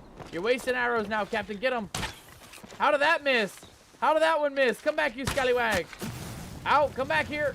You don't get to run from old Captain Nomadic. Oh, God. He's still going. He's still going, mateys. He's still going. Get the horse. Get the horse, Captain. Go, go, go, go, go. Come on, come on, come on. We can't let him go, mateys. We cannot let him go. Get him while he's eating. Get him while he's down. Shoot him right in the booty cheeks. Nice. We got some Amber Echo from that. We got a little bit of Surnuk meat. And we also got a little bit... Hey, and we got a mask. Mateys. Hell yeah. One of the 2 masks already. The first animal that we saw and the first animal that we hunted. We got our very first mask on board today. Not bad. Not bad at all. All right, let's keep moving through this area. We do know that we find a lot of those Pyroflow creatures just kind of in this little zone here. Oh, and we do find them up on the north side over by the big temple as well. So we'll kind of make our way up there if we don't see any more. Yeah, I'm not seeing any more here, so we are gonna have to head over to that to the big mansion temple thing. Not bad though, I can't complain. At least we do have our first mask. We're gonna make our way over there and open up a vault on the way. I feel like that's a glorious thing to do. A good way to get our adventure started. We got our first mask that we were looking for anyway, so I don't mind that at all, having to move locations, because that might just mean we get a better chance at finding another mask as well, just through our sheer hunting abilities here. In the meantime, though, how are you guys doing? Are you guys enjoying your summer vacation? For any of you guys who are outside of school, any of you guys who are outside of college, I know college ended last month. I know school, most of you guys, school ended last month as well. Any of you guys enjoying the activities, outside activities in the world? I very much love this time of year, mainly for gardening, right? For being able to be outside and hang out with me pooch, hang out in me garden. And get to just kind of be one with nature. And that's my favorite thing about this time of year. A lot of time I'm just spending outside gardening, working on the yard, working on that kind of stuff. And you know, although it's hot, it is still fun. It really grounds you, right? Puts you back in that good mood when it comes to just life in general, right? Wanting to be feeling good, wanting to feel like you're in a good mood. Gardening definitely for me is one of those things that it always gets it going for me. It always helps me feel a lot better, that's for sure. All right, looks like our next vault is actually going to be above us. I don't know why I came down here. We can actually go back up. Oh, wait, maybe. Okay, we can. Oh, thank God. Okay, mateys. I thought we were going to be trapped down there, but there we go. We're looking pretty dang good. Let's go ahead and make sure we're all the way up to the top. There we go. And now we can go ahead and start hunting for that final vault here. I think there's one just right below us, down under the bridge right down here. All right, see what we got. We got a vault, a Pyroflow vault. Let's throw that mask in there and see what we got. We got another Royal Mystery Bag, which is going to give us a Howard's Glass piece. Nice. So I do like that. I do like that it was an Armadas piece vault, but it gave us a Hallward vault piece. So I do like that as well. I like that it's not specific to the actual mask or specific to the vault. You do just get random pieces based on the vaults that you open up. I think that's pretty nice. A good change of pace for us when it comes to actually needing to grind for these pieces. Speaking of grind for these pieces, let's make our way back up to the temple. We're going to grind for one more mask, mateys. All we need now is one more mask to rule them all. And I believe we can find those fiery creatures just right up here in the old royal hunting grounds. Let's see what we got, shall we? Oh, I don't see any animals around. Man, where'd all the animals go, ladies and gentlemen? Did they hunt down every animal? There's no more animals in the world? It looks pretty bad on our part, mateys. It looks pretty bad because we are not going to be able to get all these Pyroflow masks if we can't find any Pyroflow animals. Let's check out the other side, though. We know sometimes they spawn on this northernmost side as well. Oh, yeah, there's one. There's one. We found one. Oh, thank God. Please give us a mask, though. Please give us a mask. We need one so bad. Let's go. Let's try to... I don't know how big their aggro zone is. Okay, not super big. Let's go for a back shot. Get him, get him, get him, get him. One more shot. We got him. We got him, mateys. Let's go. All right, we got your cat fur. We got some Amber Echo. We got some meat. Did we get a mask? We did not get a mask, mateys. We did not get a mask. The hunt continues. The hunt continues.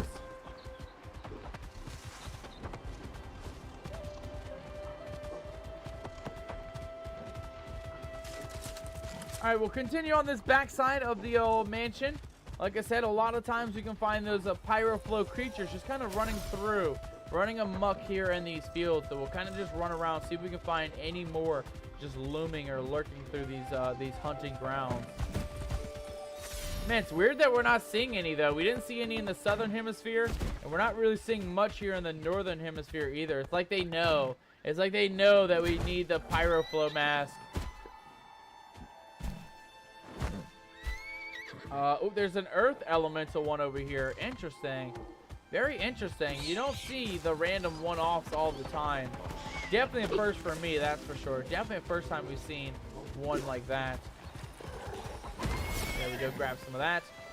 All right, mateys, what I think we're going to do, instead of just kind of running around aimlessly hoping to find a burning creature, we're actually going to head over to Or Fortuna, get the infield vault unlocked, and then hopefully we can find a couple more of those fiery creatures over by the northern half of the map here. Because, you know, where I thought we'd find them, we haven't found a single one. We found one in the old mansion, but none in the fields and no extra ones in the mansion either. So we're going to go ahead and make our way up to Old Fortuna, break open the final vault up here, and then I think we're just going to kind of hope for the best, right? Hopefully we can find some of those fiery creatures while we make our way over to the vault. Looks like lots of air creatures up this way, though. Lots and lots of air creatures. That's fine, though. We do have 2 air masks, and I was very much correct. This is a air mask vault.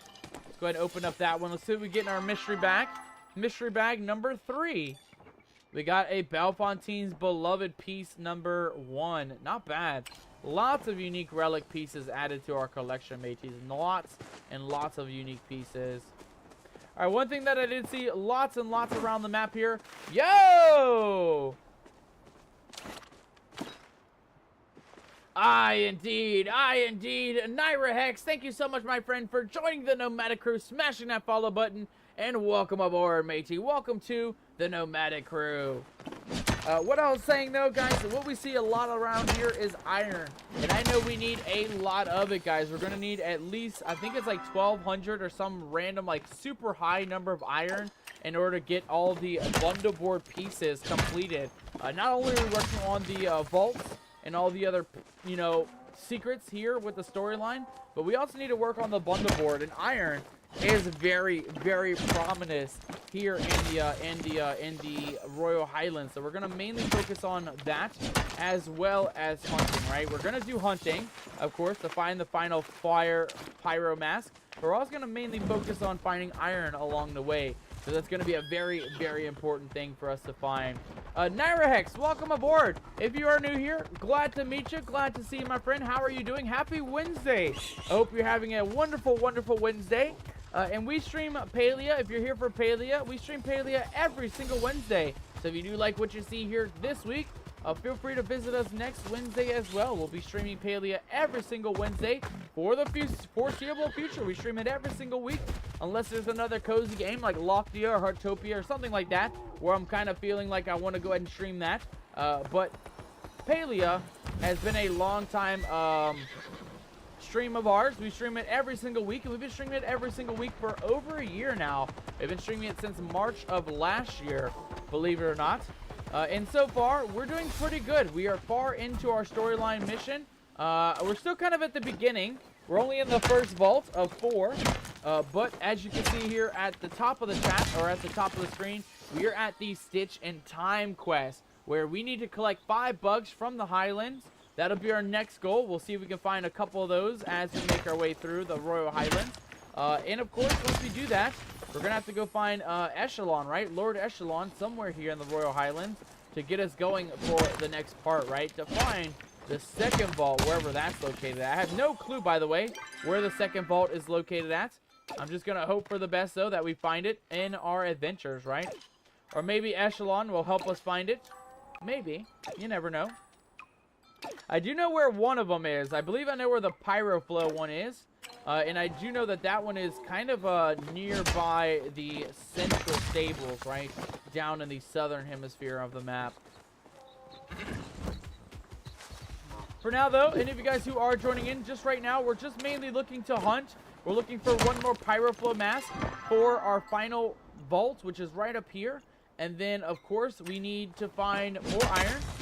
And we need to start looking for bugs, mateys. Bugs are going to be the next thing that we're going to need to hunt for in order to finish off this quest here for the Stitch in Time quest. I do see one more iron node. I'm going to check up top as well on the mountainside, because a lot of times here along the mountains you will find iron very prominently around these areas. So I do want to check around just to make sure we're not missing out on any more of that iron. We need a lot of it, guys. Like I said, we need like 1,200 iron or some like stupid number, like stupid big ass number for iron. So we are going to go ahead and drop off our stone. And we're going to mainly kind of look around right now for a bit of iron while we're here. Drop that. Drop this. Perfect. Nice. Not bad. Not bad. We have one red star quality garnet and one sapphire that is not star quality. Not bad. We got 2 gems. We are looking for the sunstone as well. I believe we get those in JDM only, though, so we'll have to start mining JDM. We'll worry about that later on, though.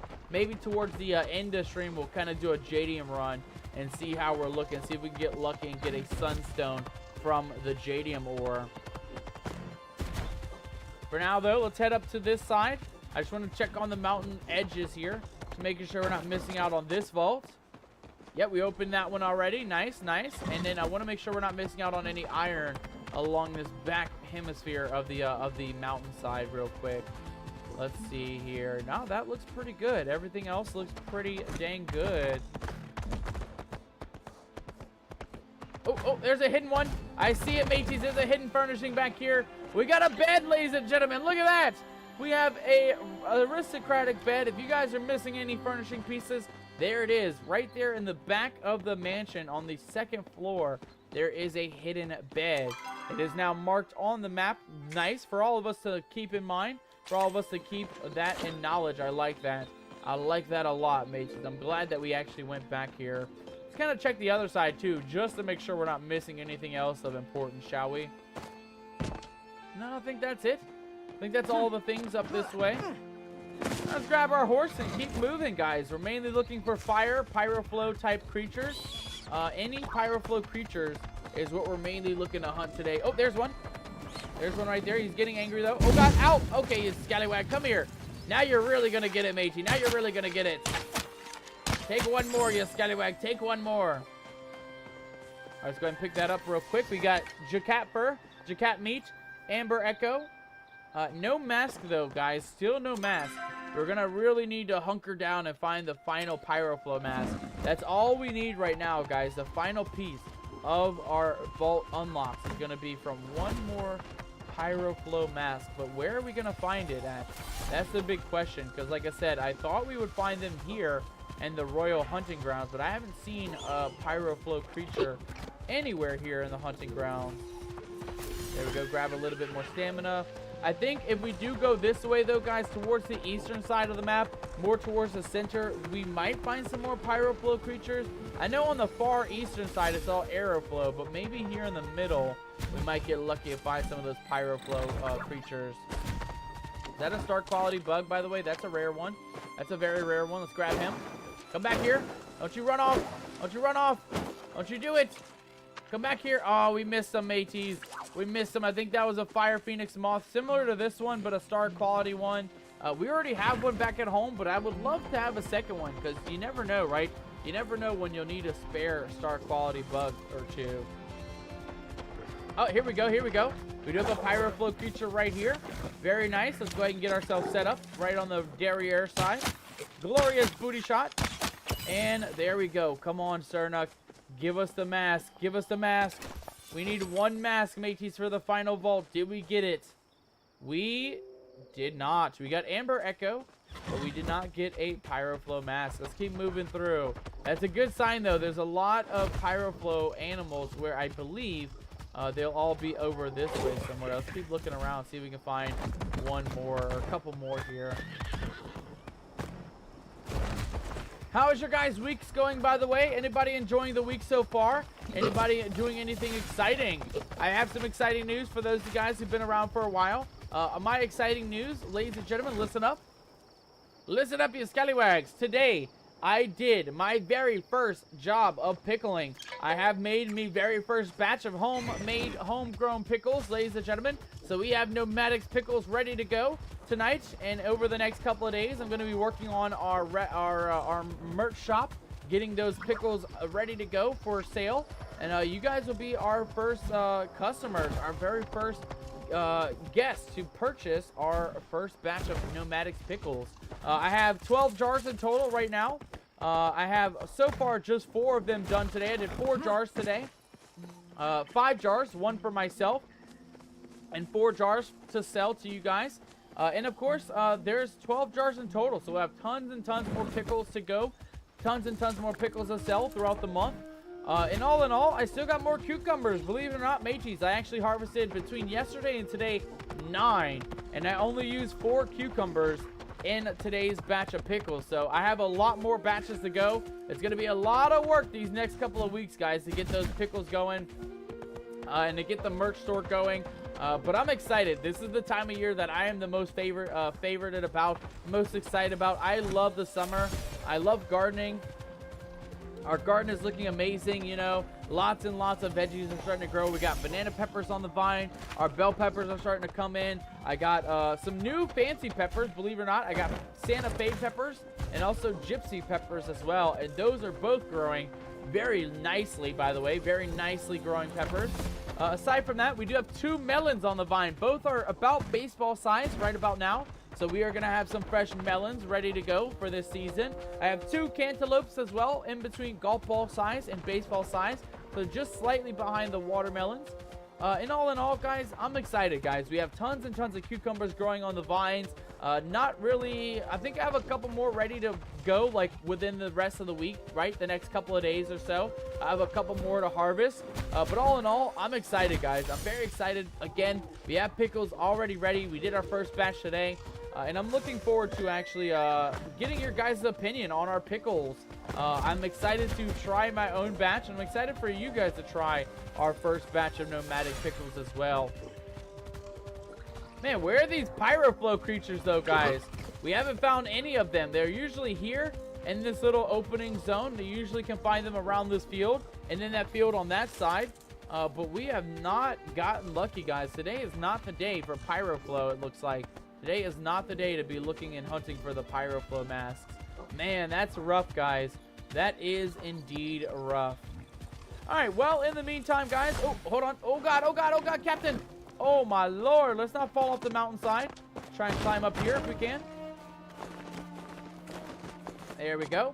What we're going to do, guys, we need to catch a couple of bugs, mateys. We got to catch quite a few bugs if we are going to continue our quest line. So let's go ahead and drop the jacat fur. We know we don't need that. And we're going to go ahead and eat a little bit of these s'mores. I think the s'mores, we can go ahead and make a bit of space with those real quick. There we go. Perfect. All right, let's go ahead and take a look around, guys. We got to find a couple of bugs up here. We need to find just a few, though. Not a whole lot. I think we need to get 5 bugs in total. Let's go ahead and grab that iron real quick, too, while we're here, though. Iron is the other thing we're going to need to grind for. We need, I think, like 1,200 iron or something like that.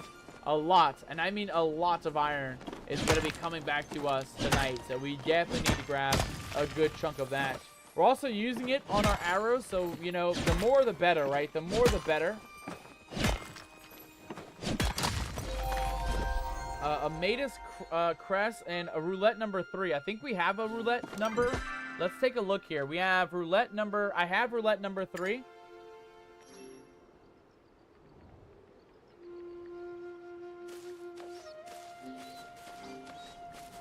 Do you have the Elwoni's crest number 4?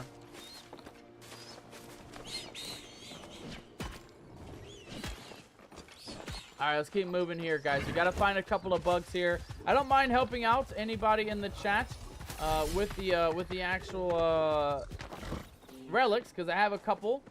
but I'm hoping that we can get the one we're looking for. I'm looking for the Elwanese crest number 4 to finish off our final relics here. There we go. Grab more of that iron. How are we looking? I do not have anything Elwanese. Dang it. Dang it. All right, how are we looking, though? So we're picking up stone. We're picking up gold. We're picking up lots of iron, guys. Iron is our best ticket item right now. So we're going to even grab the little small iron nodes while we're here, too. Why not? Might as well grab these for the road.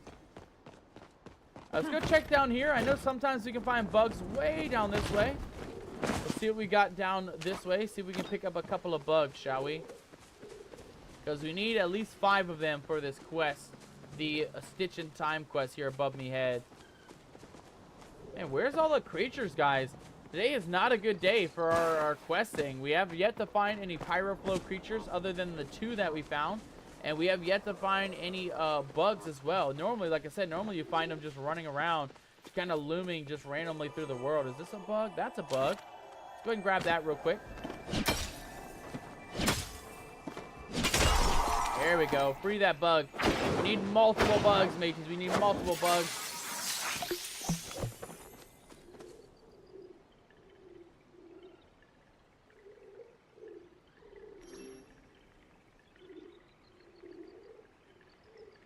Hold on. Let me talk to the guy in the chat, though. Do you still need the roulette?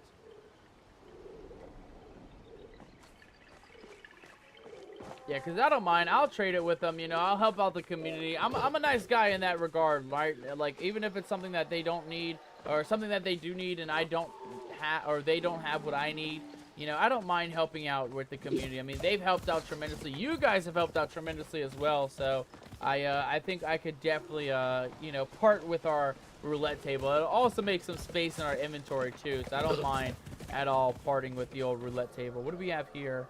Is that a bug? Yeah, it looks like a mantis, mateys. Let's go ahead and crack that one open.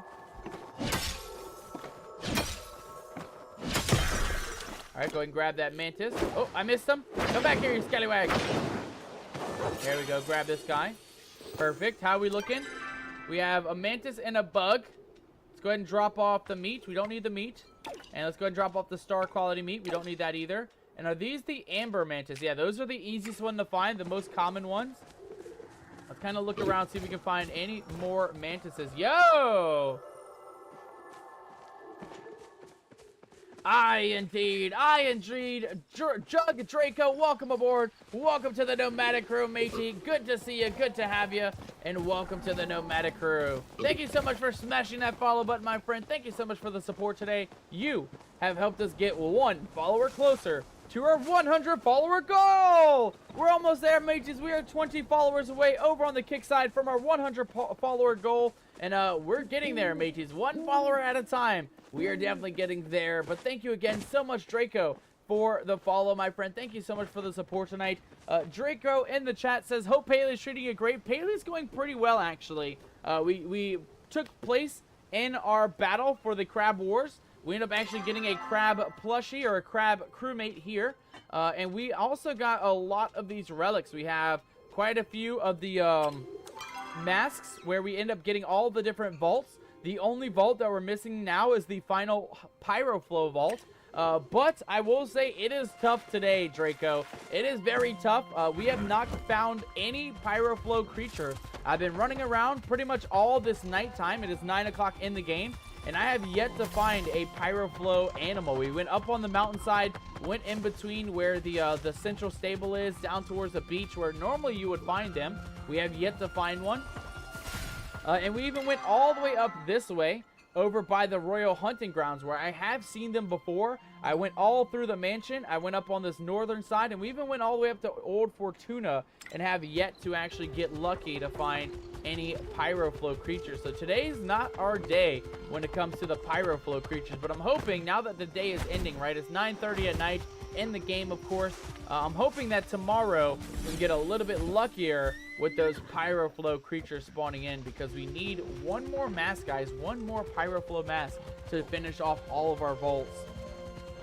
Are you liking the new update? I am loving the crab versus frog event. I love it.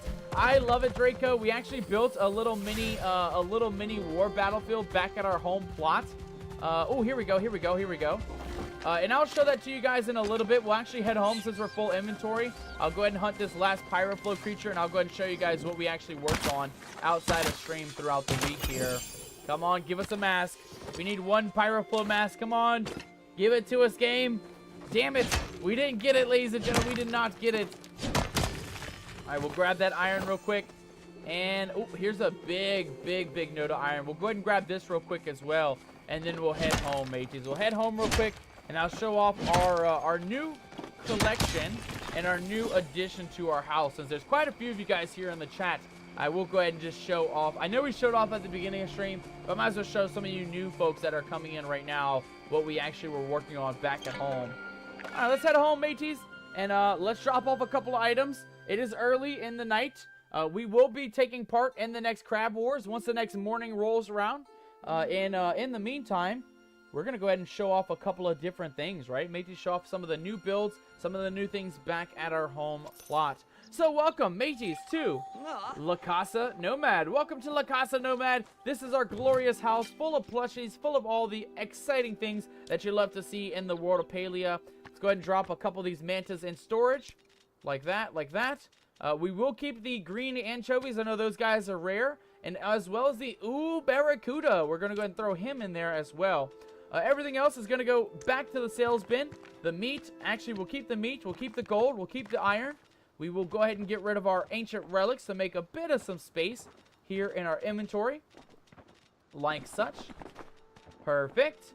And then last but not least, guys, we're going to go ahead and keep our bugs right here in the inventory. Just that way we have them for the quest, right? For our Stitch in Time quest. The rest of the stuff is all going to go to sale, though. All the gems. We don't need gems. We have other star quality gems already in storage. And also the Cernuk hides. We don't need those either. Jug, how are you liking the new event? I know you said you liked the Frog versus Crab War. But do you like the Royal Highlands in general? Are you liking the mounts? This is our newest mount from last week to this week. This is our most newest mount. It's kind of got this silvery kind of color to it, kind of a grayish silver. But I do love the shiny, and I do like the blue color as well. I love the fact that you can really mutate the horses and color them and all these weird, rare colors. This is our third most exciting horse. And we have a couple other ones. I'll showcase a couple of our other horses as well. So this is Crimson. It was originally like an orangish crimson color, but I did do the reroll cookie a couple times on Crimson in order to actually turn it into this very beautiful, beautiful horse. This is our original one, though. I'm sorry, not that one. This one. This is our original horse called Pegasus. And it's very unique in its own regard. You guys can see a little bit of that vibrant colors, a rainbow color on him. He's an all-white horse, but he does have a bit of that vibrant kind of shine to him. Not as much as Crimson, but definitely you can see a little bit of that kind of color scheme shining in on the, especially like here on the hooves. You can really see that shine go in there. And then this is just our normal horse, our little brown horse with some white zigzags. We kind of got like a chocolate vanilla type horse going on here. Jug Draco says, you love the new update. I do too. I love all the new things. I love the new plushies. We actually got quite a few of them for the new fancy pods. I'll go ahead and show you guys real quick. We have these ones here. We have Victor. We have George. We have Darcy. And we also have Danvers as well. We have 4 of the fancy pods. We have all of the shiny pods in our collection. All 9 of them, I think. 1, 2, 3, 4, 5, 6, 7, 8, 9. And then we have all 8 of our Smarty pods over on this side. So we have a huge collection of all of the little potato pods. And we even have a big collection of them here on the backside, which is what I'm excited to show you guys. Specifically you, Draco, because you're so excited about the Crab Wars. We actually made a little mini Crab War battlefield right back here on our little plot. This is our own Crab Wars. You guys can see we do have a couple of Days crabs. We have a blue one and a normal crew crab. We have a couple of the Days rock hoppers as well. And we even have a normal non-Days rock hopper. We are looking to get a non-Days crab to add to the battlefield. We'll probably put him somewhere like here. And then, of course, we are working on getting the King rock hopper on this side. We do have the King crab over this way. And the only way that I know how to get the King Rockhopper, guys, is over in your Lunar Path. If you head down to the Path of the Tadpole, right at level 15, guys. At level 15, you will get the King Hoppington replica free of charge, by the way. It doesn't cost anything. And you can get that just by doing those dailies, just by working towards those rock hopper levels in the path of the tadpole more specifically. And that's how I am going to go ahead and get him. We're going to go ahead and put him on this side. That way it is a full little mini crab wars happening in our own backyard. I love the crab wars as well, Draco. I'm glad you do. They're fun, right? They're exciting. There's so much happening in the crab wars. And I like that we can get these little creatures in the battlefield, right? We can have them fighting. A couple of frogs, a couple of crabs. I really like what they did with this new update. I like all the new quests as well. We do have a quest for chain. We'll go ahead and make our way into town after this. But real quick, since it is a new day, let's go ahead and put our extra frog in storage. We got lots of storage inventory for ourselves. And then let's go ahead and get ourselves a bit of this garden taken care of, right? We need to go ahead and weed a little bit, get some of these crops taken care of, and also water our other trees as well. So let's go ahead and take care of that first. There we go. Get some of these weeds taken care of. There we go. Oh, we grabbed some apples by accident. That's fine. We can definitely go ahead and throw those right into the old apple jam maker. Like such.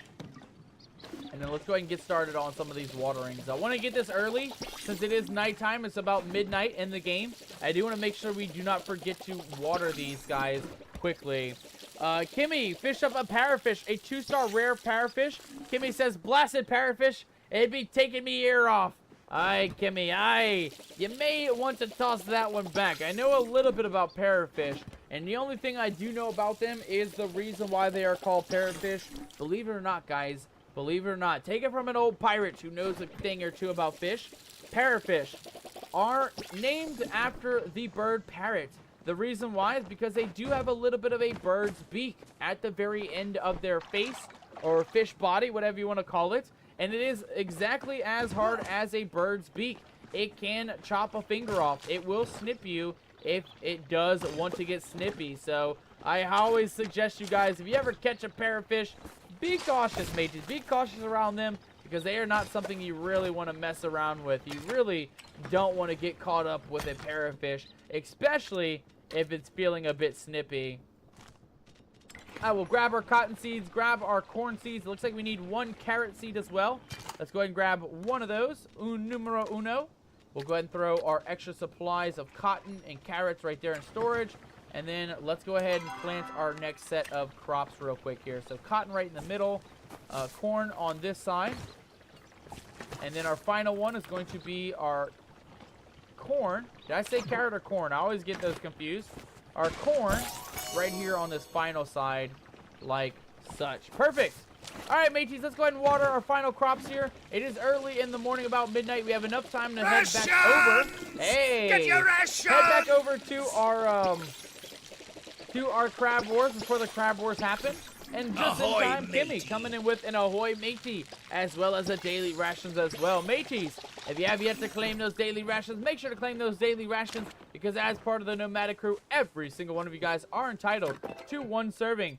And 1 serving of those daily rations, and you don't want to be without them, mateys. You do not want to be without those daily rations, as you get them once per day. You will not get extra servings, and you might end up starving if you do not claim those daily rations. But Kimmy has indeed claimed their daily rations, so let's go and get those daily rations on the board. We have 3 coming back so far. 1 for Magical Pirate, 1 for the Pirate of Stallion, and 1 for our lovely mod, Kimmy. Thank you guys so much for redeeming those daily rations. Let's get into it, shall we? So, ladies and gentlemen, to start our daily rations, we always start off with a glorious breakfast. Today is a breakfast of champions. Today's breakfast of champions is going to be a seagull, egg, and bacon brekkie Sammy. A glorious sandwich to get our nutrition up, to get our deliciousness up as well, and to make sure that we are very, very full for our daily adventures today. Aside from that, mateys, we also have... Oh, hold on. Let's actually get our other horse out. I like our striped one, but I do like our big shiny blue guy for sure. We'll go ahead and get our big blue guy ready to go for our adventures.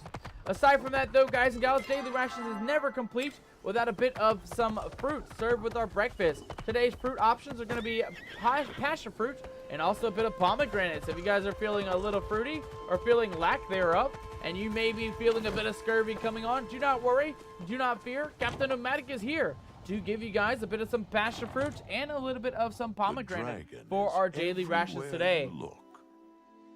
Aside from that, guys and gals, we also have hydration choices for our daily rations. Hydration choices are going to include a bit of water. We also have, if you do not want water, today's specialty alcoholic beverage of the night, which is going to be a Nomadix Long Island iced tea, a Long Island Nomadix Long Island brew, which today is going to be a passion fruit Long Island. So if you're feeling like you want a bit of alcohol, and you are of age, of course, feel free to grab that. That is going to be our captain's special for the day. Our captain's recommendation is what we like to call it. If you guys do not want alcohol, though, do not worry, guys, because we have one more option for our hydration tonight, and that, of course, is going to be a tropical passion fruit smoothie. If you're feeling a bit smoothie-licious, guys, if you're wanting a tropical passion fruit smoothie, I highly recommend you guys go for that. Aside from the water, that is our second best option for our hydration tonight. Last but not least, guys and gals, for our daily rations, Kimmy's already ahead of the crew. Kimmy already reeled in a parrotfish, but guys and gals, for our main course of the day, what we like to dub the catch of the day, is going to be a crew catch special. First, for every single one of you guys here in the chat, over on the Twitch side, if you guys click exclamation point fish in the chat, or redeem the fishing minigame, guys, that will give you your own dinner. You will be in charge of catching your own fish, matey, so make sure to catch those fish. Make sure to type exclamation point fish into the chat if you are wanting some sort of main course for today's daily rations. Aside from that, guys and gals, the last part of our daily ration is the best one. It is my favorite one. It is your favorite one. It is none other than a side of a little bit of some crab rave.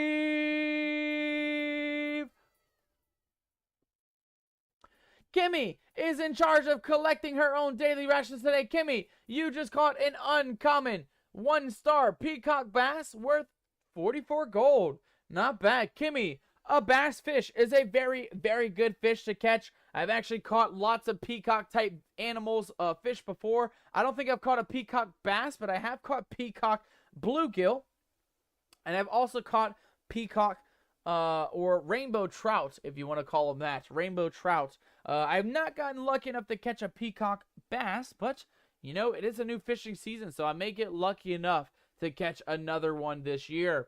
Aside from that, guys and gals, we still got 2 more crab raves coming back, though, so get your dancing emotes out, get those hypiness of the most hype emotes out, spam the chat with all those emotes, ladies and gentlemen, and let's give it up for our second crab rave.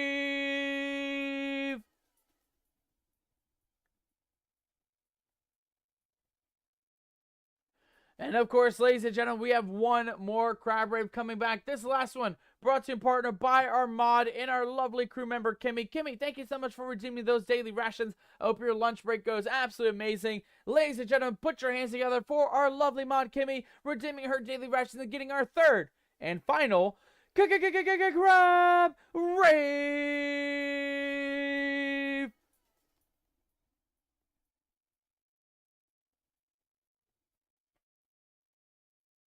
And as always, pirates, as always, adventurers, thank you so very, very much for redeeming those daily rations. You only get 1 serving and 1 serving only per day here on the Nomadic Gaming channel, and I appreciate every single one of you guys for redeeming your daily rations. Alright, mateys, next up on the agenda, the next thing that I've been holding out for since last week is this one mission that we are about to do right here, right now. We have a mission for Chain, and I do not know anything about this mission. So let's take a look and see what Chain has in store for us. He says, Captain Nomadic, I have been meaning to ask, how have you been faring lately? Fine, well enough, thanks. Living the dream or never better? Well, as a fire sign, we're going to go with never better. We are living our best life. I would go with living the dream, but we're going to go with our fire sign, our normal adventure sign. Let's go with never better. Excellent. I am quite glad to hear it. I don't wish to alarm you, but there are fewer humans who can say the same as of late. Nothing too terrible, of course, but troublesome enough to encourage this conversation. Chain, should I be worried or what's wrong with them? Let's go with what's wrong with them. What happened to these humans, Chain? Many of the humans around Kalima seem to have contracted an illness once common in young Majiri. I've actually hardly seen it since my own adolescence. Until recently, of course. It's called peckypox. We aren't sure what causes it, but it is usually quite rare in adults, and most Majiri have built a resistance to it as a result of exposure or previous infection. Resistance, it seems, that the humans who now live in this area do not share. Luckily, I am capable of brewing a tincture to ease the worst of the effects, but I will need to ask for your assistance in gathering the ingredients. I'm afraid that the influx of sick humans has drained my supplies. The herbs I need aren't particularly rare. They do require some amount of traveling, though, to acquire. Hey! Get your rations! We got more rations coming in. We got some more rations coming in. Sarah, welcome aboard. Welcome on in. I'm going to go ahead and plop that rations menu up there on the board for you, Sarah. And once we are done with this group quest here, I will go ahead and get that crab rave up for you there, Sarah. But welcome aboard. Welcome on in. We actually just ran through the menu literally in the middle of this quest. We actually ran through the daily rations. I just popped them off the board, so I hope you don't mind. But feel free to look through our daily rations. We have seagull, egg, and bacon brekkie Sammys, some fruit on the side, passion fruit, and pomegranates. And we also have a little bit of hydration choices, water, Long Island, a passion fruit Long Island, or a tropical passion smoothie. And then, of course, Sarah, you already know the drill for the crew catch special. Our main course today is going to be a glorious crew catch special. So whatever you catch is yours to keep here in our nomadic stream tonight. Chain says, the herbs I need aren't particularly rare, but they do require some amounts. Hey, we got Unholy Ghost coming in the chat with some more daily rations. Let's go. Sarah, congratulations on the common 16 gold black spotted grunt. Congratulations, that will be for dinner tonight for you, Sarah. Congratulations on getting a glorious black spotted grunt. I don't know much about that fish, but it did look like a very delicious fish. Let's see what Unholy Ghost has gotten for his daily rations. An electric catfish. Unholy Ghost, congratulations on catching an uncommon 53 gold electric catfish. A glorious fish ready for your consuming. Enjoy your delicious rations there, Unholy Ghost and Sarah. And for those of you guys who are both joining us right here now in our daily rations, guys, that's shocking, says Unholy Ghost. That is a bit shocking. That is indeed a bit shocking. Ladies and gentlemen, now is the time to hype it up because we got 2 more crab raves coming back. Ladies and gentlemen, put your hands together for our second crab rave. This one, of course, brought to you in partner by our crew member, Sarah Fell. Sarah, enjoy that black spotted grunt and enjoy your very own crab rave. We have one more, though, ladies and gentlemen. One more coming back. So keep those emotes going. Keep those dancingest emotes going. Keep those hypiness of the hypest emotes going. And if you have any booty shaking emotes as well, spam the chat with those booty shaking emotes because we have one more crab rave coming back. Ladies and gentlemen, give it up for our 5th of the evening crab rave. This crab rave, of course, brought to you in partner by our crew member, the Unholy Ghost. Unholy Ghost, welcome aboard, matey. Welcome on in. Ahoy, matey. And welcome back to our nomadic streams. Guys and gals, thank you so much for redeeming those daily rations. Thank you for hyping it up in the chat as well. And welcome to our nomadic stream tonight. So far, guys, what we've been up to, we've been kind of running around pretty much all around the map. We've been working on a little bit of some things in the Royal Highlands. We did a bit of an unboxing earlier. We checked out a little bit of our housing plot as well. We did a first run of the Crab Wars, which let me actually make sure we're not missing out. According to legend, certain Highland plants possess quite potent healing properties. I've been able to look into these claims. You have to collect some Highland herbs as well. Thank you for your help, and may the dragon guide your steps, says Shane. Okay, what time is it, mateys? It's 5 o'clock in the morning. We've got to go. We've got to go. The Crab Wars are beginning. The Crab Wars are starting very, very soon, mateys. We've got to go. We've got to go. It's let's go over this way. I think there is a fast travel board just right down this way, if I'm not mistaken. Yeah, we definitely don't want to miss out on the Crab Wars, mateys. The Crab Wars are very important for us. We have about a minute and a half to get there, so let's make sure we get there very, very, very early. To the Royal Highlands we go, mateys. To the Royal Highlands we go for our second Crab War of the night. We got a couple crew ranks coming in, though, on the chat. Let me read the chat real quick. Sarah, you have redeemed a mermaid score, I believe, right? And a rank as well as a pirate score. Sarah, the captain, has determined your mermaid score to be 85%. Not bad, not bad. Sarah, congratulations on the 85% mermaid score. Following that 85% mermaid score, Sarah, you are coming in at 35%, a real pirate. Aye, matey, not bad. Not bad at all. We like to see those numbers. We like to see those very, very high numbers. Sarah coming in at 35%, a real pirate. Aye, matey, we'll accept you here on the Nomadic crew today. Oh, we're going the wrong way. No, we're going the right way. We're going the right way. Eastward towards the beach, mateys. Eastward towards the beach we go. And we have a minute to get to the Crab Wars, mateys. We have 1 minute to get down there. Let's keep moving, shall we? Eastward and southward we need to go. Eastward and... Oh, actually, it's westward. Shit, I am going the wrong way. It is west, mateys. Let's go, let's go, let's go. Crab Wars are not going to wait for us, ladies and gentlemen. The Crab Wars are not going to wait for us. Let's get through this. Let's keep moving. We got to go directly south, mateys, in order to get to the old Crab Wars. God dang it, guys. I'm getting turned around. Walk the plank! Kimmy, I do got to walk the plank. I do got to walk the plank on that one because, god damn it, me old pirate navigating skills. They're going very bad today. They're going very bad. I am nowhere near the Pirate Wars. Not Pirate Wars. Oh, God. The Crab Wars, that is. But maybe we can get lucky, mateys. Maybe we can... Oh, God. Maybe we can get lucky. Avoid the jump scares. Avoid the morning sun. We got 45 seconds, guys. 45 seconds to get to the Crab War battlefield. Let's grab that stamina real quick. There we go. And let's keep moving. Oh, my God. Me eyeballs.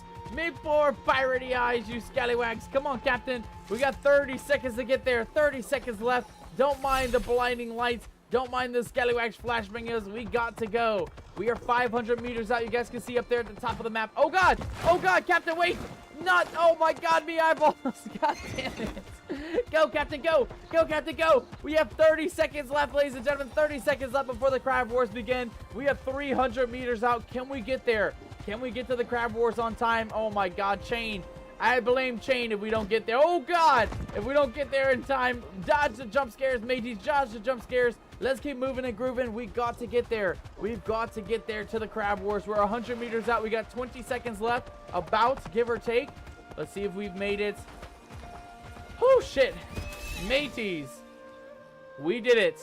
We made it to the battlefield. We are ready to take part in the mighty Crab Wars. Let's get our bug bags out and let's see what happens in the next 15 seconds. We are here, ladies and gentlemen. Let the Crab Wars begin. We made it just in time for our second, oh God, for our second battle of the night. Speaking of rankings, though, Sarah coming in. The captain has determined your crewing to be our plank master of the night. Oh my God, me eyeballs. You scallywags. Blinding me good. You scallywags are blinding me good. And we also got a crew rank for Unholy Ghost. Unholy Ghost coming in with our imprisoned crew rank. Congratulations, Unholy Ghost. You are going to be spending the evening in the brig, mateys. You'll be spending the evening in the brig. Nice. And we also got a group request to join in with Cool Red. Nice. All right, ladies and gentlemen, the Crab Wars have begun. We're mainly going to focus on crabs because we're looking to get lots and lots of that Amber Echo. Each crab gives you 4, unless you get these rare big blue ones. The big blue ones will give you 7. And then if there is a even more rare one, if you find that one, which is more like the king crab, he's kind of like oranges and blue mixed together, that one will give you 10 Amber Echoes. So if you're looking to get lots of Amber Echo, guys, you want to focus the crabs. You really, really want to focus them guys in because they will give you the best chances at getting the most. Whoa, who got a watch here? Who got a stopwatch? Sarah. Sarah just claimed a stopwatch here. Sarah, I highly suggest you don't eat that. Highly suggest you don't eat that one for your daily ration, Sarah. Not a good idea to munch on a stopwatch. I don't know why that's in our daily rations, but, well, you got yourself a brand new watch there, Sarah. Congratulations on the brand new stopwatch. Look at that big blue crab in the corner. I like to focus on the blue ones, guys. The blue ones give you lots more of the Amber Echo that you do need for the mission. It does help out tremendously to get those guys, focus those guys more than anything. But you also want to focus on all of them, right? Even though the small orange ones give you 4, it still adds up, right? It still adds up. It's very much worth it to make sure you're claiming all of them. And just picking them up as you go, right? Grabbing all of the small ones, the big ones, and the rare ones too. Let's not forget about the rare ones. There is rare ones. Hey! These crabs are not going to be under the sea today, though, mates. These crab wars are happening above the surface of the ocean today. Thank you so much, Sarah, for the Under the Sea redeem there. I love that song. Definitely a top-tier song, in my opinion.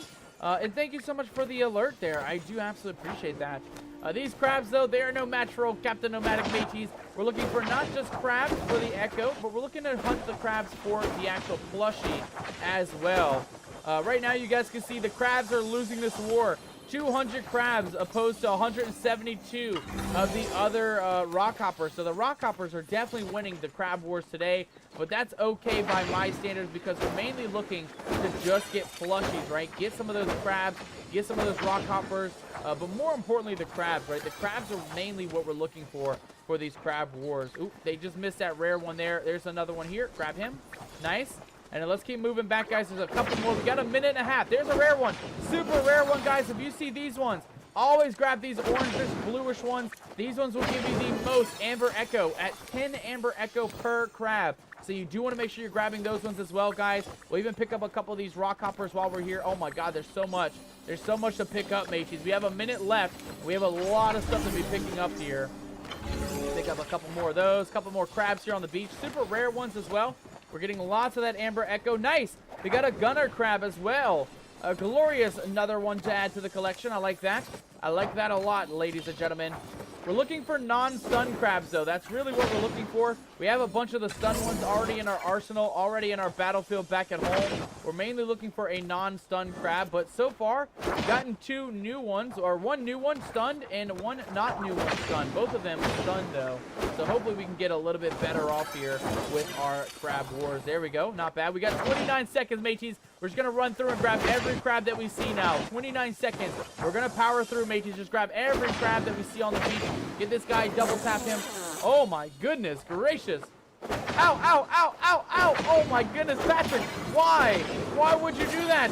Why would you guys gas me out and also smash the technology on me head, mateys? Why? What did Captain Nomadic do to deserve this? What did Captain Nomadic do? There we go. We've done it, ladies and gentlemen. The crab wars have concluded. We have a lot of Amber Echo to be picking up. Nice. We got a Rockhopper Squire from that. Nice. A new one added to the collection. And we're not going to leave any crabs left behind. We got another stunned crab. We got another non-stub Rockhopper as well. Oh, mateys, we're getting a lot of plushies this go around. Lots and lots of plushies. We're even getting lots of that Amber Echo. We're all the way up to 119 Amber Echo as well. Oh, it's looking good, mateys. It is looking really, really good. What is that?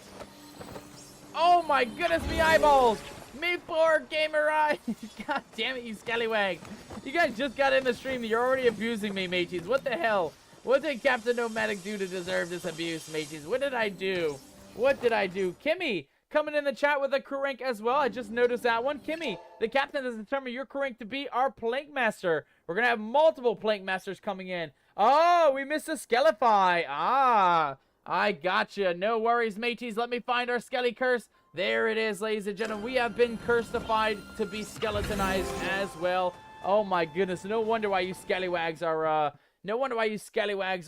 cursing us and blinding us with the flashbangs as well. We missed a Skelify. My bad, mateys. My bad. Unholy Ghost, curse you. Unholy Ghost, get out of me, Captain's Quarter, matey. Get the hell out of me, Captain's Quarter. This is no place to be messing around in old Captain Nomadic's Captain's Quarters, mateys. Get out of there. What did I tell you about messing with me trinkets, matey? What did I tell you about messing with me trinkets? Look what you done did. Not only have you skelified old Captain Nomadic, but you have skelified all of our crew members tonight. Also, how did you get in me Captain's Quarters, Unholy Ghost? Aren't you supposed to be in the old brig? Haven't I tossed you in a brig tonight, matey? What the hell are you doing? What the hell are you doing, matey? Walk the plank! Who's that walking a plank? Sarah, redeeming the plank master, walking the plank. Sarah, toss him overboard, Sarah. Toss him overboard. Let him meet his maker. Send him to the depths of Davy Jones' locker. Let me see here. You've been skelified, says Kimmy. Thank you for that reminder. I was a little bit behind on the chat. Let me make sure I'm all the way caught up here, though. Estallion says I'm back. Welcome back, brother. Welcome back. Estallion says that curse did not come from Unholy Ghost, though. It came from Estallion. Ah, okay, Estallion. What are you doing in me, Captain's Quarter, matey? What the hell are you doing? I got put in the break because I set up a skelly trap, says Unholy Ghost. Aye, that must have been what it was, right? That must have been what it was, matey. We might have to toss a lot of you scallywags over the board tonight. Unholy Ghost and a Stallion, both of you scallywags are going to get tossed in the brig and maybe even have to walk the plank tonight. You never know, mateys, you never know. All in all, though, guys and gals, I will say we were successful in our war against the crabs and the rockhoppers. We got multiple brand new plushies here, guys. We got a brand new rockhopper Squire in blue. We got a brand new rockhopper Knight in black and fiery red. And we got multiple of each type of crab, mateys. We have 2 stunned gunner crabs, the big blue crab. And we have 2 stunned crewmate crabs, my bad. We did not get a non-stun crab, though, sadly, so we're going to have to keep going at it for the Crab Wars. In tomorrow, which is in about an hour, we're going to come back out to the Crab War battlefield. We're going to continue working on getting those crabs ready to go. And we're looking more specifically, guys, for the non-stunned versions, right? We have 2 stunned crabs, 4 of them in total. And we have the non-stunned rockhoppers, but we're looking for non-stunned crabs. That's what we're looking for, mateys. I will take the extras for the road. I'll gladly collect as many as we can get. But mainly what we're looking for is the non-stunned crabs and the non-stunned rockhoppers. Also, welcome back, Stallion. I hope work went well for you, my friend. Welcome back to the Nomadic crew. You guys missed a little bit. You, Stallion, you only missed the last of the unboxing where we end up getting a couple of new plushies, a couple of interesting things added to the old collection. I guess we'll take the bridge for now. And of course, you also missed a little bit of our tour back at home. We did show it off, though. We did show off a little bit of our war battlefield back at home, our crab war battlefield. We also showed off a little bit of some other things as well. Back at home, some of our new plushies, some of our new additions to the housing plot. And that's pretty much all that you guys have missed. Lately, all we've been doing, guys, is just hunting for the Pyroflow creatures. The main reason why we're looking for those is because our final vault, ladies and gentlemen, our final vault is right up here at the top of the steps of Renova. And if we find one more Pyroflow mask, we will absolutely have no problem claiming and opening the final vault. But what we're lacking on, guys, what we're stuck on is exactly that, the Pyroflow creature. We've been searching all of the first hour of stream, mainly was just running around looking for those Pyroflow creatures, and we have not had any luck, guys. You guys remember, they usually spawn here in this little zone, and they also spawn up here in the Royal Hunting Grounds. And we checked all of these areas earlier in today's stream. We checked every single area, and we could not get lucky. We have not found but maybe like 2 or maybe 3 Pyroflow creatures. So the hunt continues to look for Pyroflow creatures. And the reason why we're looking to open up the vault, I'll actually show you guys while we're here. We are hoping to get one more artifact, mateys. We have all of the artifacts completed for the Armadas, for the Hallward, and for the Bellefontaine. But the final artifacts, guys, that we are missing is crest number 4 for L1E and L1E's pet number 2. We are missing 2 more pieces to complete all of the ancient relics, guys, and I'm hoping that by opening this final vault up over here, the infield vault, I'm hoping that we can get lucky and get that final L1E's crest or the pets. Either one I will be happy with. But that is our main goal today, guys. Aside from that, our other main goal, which I think we actually completed in that battle, we were looking to get 5,000 Amber Echo, and we absolutely smashed that goal, mateys. We are at 5,356 Amber Echo. Look at that, mateys. The reason why we're looking for that is for this quest right here above me head. Ladies and gentlemen, the Cheese Please quest is going to be costly. It is going to cost 5,000 of that Amber Echo. And that was one of our biggest goals today, guys. We are looking to find whoever knows about some cheese, a little bit about the history of the world here. And I have an idea on who that may be. That very well may be a person who goes by the name of Lord Echelon. So we're going to look around, see if we can find Lord Echelon. He is looking to also complete that quest, the Stitch in Time, by chatting with Lord Echelon. But we need to find 3 more bugs, mateys. We need to find 3 more bugs, turn those bugs into Lord Echelon, And I'm hoping by doing so, we'll also complete the cheese please quest. Here we go, though. Nice. Here we go, mateys. Now we're looking good. Look at this. There's multiple of these Pyroflow creatures all around the map. Let's go ahead and get this guy.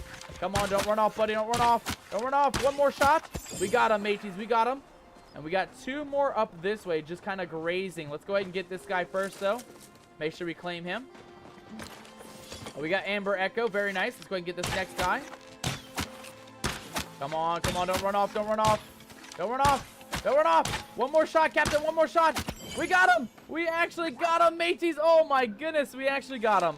Okay, here we go. One more. Get him while he's nice and stunned. Beautiful, mateys. Very beautiful. There's a couple bugs here to grab. Oh, he's gone. Never mind. Psych. Just kidding. We are looking not for hides or meat or even that echo anymore. We're mainly just looking for one item, guys, and that is the Pyroflow mask. We have a couple Airflow ones. We have a couple of the Terraflow ones, but we are looking for one mask specifically, and that is the Pyroflow mask. So let's keep moving. This is a good spot. There is a lot of the Pyroflow creatures out here today. Let's keep moving on through the mountainous region, see if we can find a couple more of those Pyroflow creatures around. I'm sorry, is it Pyro? Yeah, Pyroflow creatures around the map, shall we? Also, while I have a lot of you guys here in the chat, listen up, mateys. Listen up. This is a very important announcement brought to you in partner by Captain Nomadic. Ladies and gentlemen, yesterday and today, I managed to harvest 9 cucumbers. 9 cucumbers. Today, I worked all day long, tirelessly in the kitchen to bring you guys our very first batch of Nomadic's Pickles. We got our first batch of Nomadic's Pickles, ladies and gentlemen. I have made my first 4 jars of pickles today. I've actually made 5, one for myself, but 4 jars of pickles. I used 4 cucumbers. And tonight, I'm going to be working on the store page. I'm going to be working on more batches throughout the week. I still have 5 more cucumbers to chop up and pickle-atize. So if you guys are looking to support us, support our small business, our Nomadic's Pickle Company, feel free to find us in the Discord, guys. I'm going to go ahead and post our shop page either tonight or tomorrow, whenever I get it set up, guys. The best thing about our pickles is they're going to be shelf stable. So even if I don't get that tonight, the shop page up tonight, do not worry. I will have it up by the end of the week. And I'm hoping to have multiple batches of pickles ready to go. In total, I have 12 jars ready to go. I have made 4 batches of pickles, though, guys. I jarred 4 jars of pickles today. And I'm excited. They all came out perfect. They all look amazing. And I'm very excited to mail all of you guys our first batch of Nomadic's Pickles. The first batch is not going to be seasoned. But if this one goes well and I test my own product, right? I made a separate jar for myself today. If it does look good, I'm looking to do a garlic black pepper recipe. That way we can actually have a couple of different versions of Nomadic's Pickles. Right now, though, they're just going to be plain pickles, no flavor, just your normal pickle flavor, brine pickles. You tasted your own pickle, says a stallion. Not that kind, matey, not that kind. And not yet. I have made a separate jar for myself to have at my house and to try my own batch. But that'll come in time, right, mateys? I gotta wait till tomorrow, 24 hours for my own batch. And then, of course, these shelf-stable ones, they just gotta cool down, right? They're hot, they're boiling. Very, very hot jars of pickles, mateys. But do not worry. Like I said, the store page will be up tomorrow or tonight. However, whenever I can get the store page going. And then, of course, guys, you will all be able to order your own batch of Nomadic's Pickles. Like I said, I have 12 jars to start in total, so I'm hoping to do a 12 batch at the start. But if you guys like them and you guys want to keep ordering them, we can keep going all season long, mateys. Like I said, we harvested 9 cucumbers between yesterday and today. We've only used 4 on 4 jars. And of course, if I buy more jars and you guys are buying the pickles, we'll keep making them. We'll keep making garlic black pepper ones. We'll start adding more seasoning to them. If you guys like dill, let me know. We can start working on making dill pickles as well.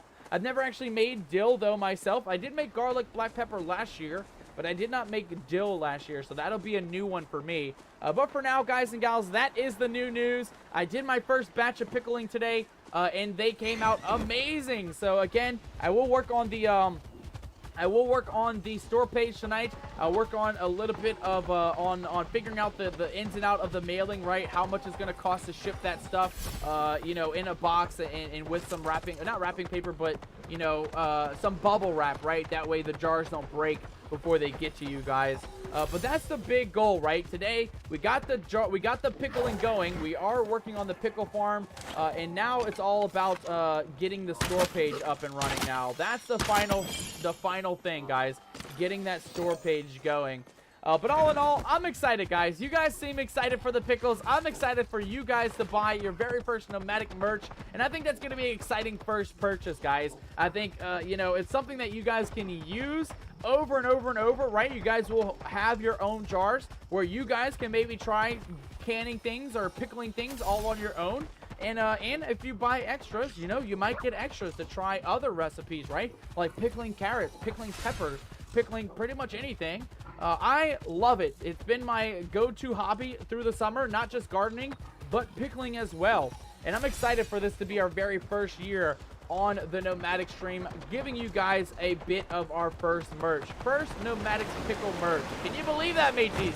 Captain Nomadic's Pickles business is in operation. And we did our first batch today. I'm excited, guys. I can't lie. I'm excited. Sarah says yes to the dill. Okay, let me write that down. Sarah is definitely wanting dill pickles, mateys. Okay, let me see if I can find a piece of paper here. I do want to write that down just in case you guys, like I said, I do want to do special flavorings like that, like dill pickles or like the black pepper garlic pickles. You guys, you know, I love pickles in general, but they're even better with a bit of some seasoning. Am I right, mateys? They're even better. So I will go ahead and write that down here. So dill pickles. And also we want the garlic, black pepper, P-E-P-P-E-R. Garlic black pepper pickles, mateys. How does that sound? How does that sound? Anolago says that be a big deal. Aye, it is a big deal. It took a whole segment of the stream to announce that to you guys, but yes, indeed, that your Nomadic Gaming Farms is up and live. The Nomadic Gaming Pickles are ready to go, guys. First batch already done. Now I just got to get the labels, get the shipping, and get the store page going. That is it. That is all we have left to really officiate our first set of Nomadic merch. I'm also designing a couple of shirts as well, guys. I want them to be adventurous. I want them to be unique.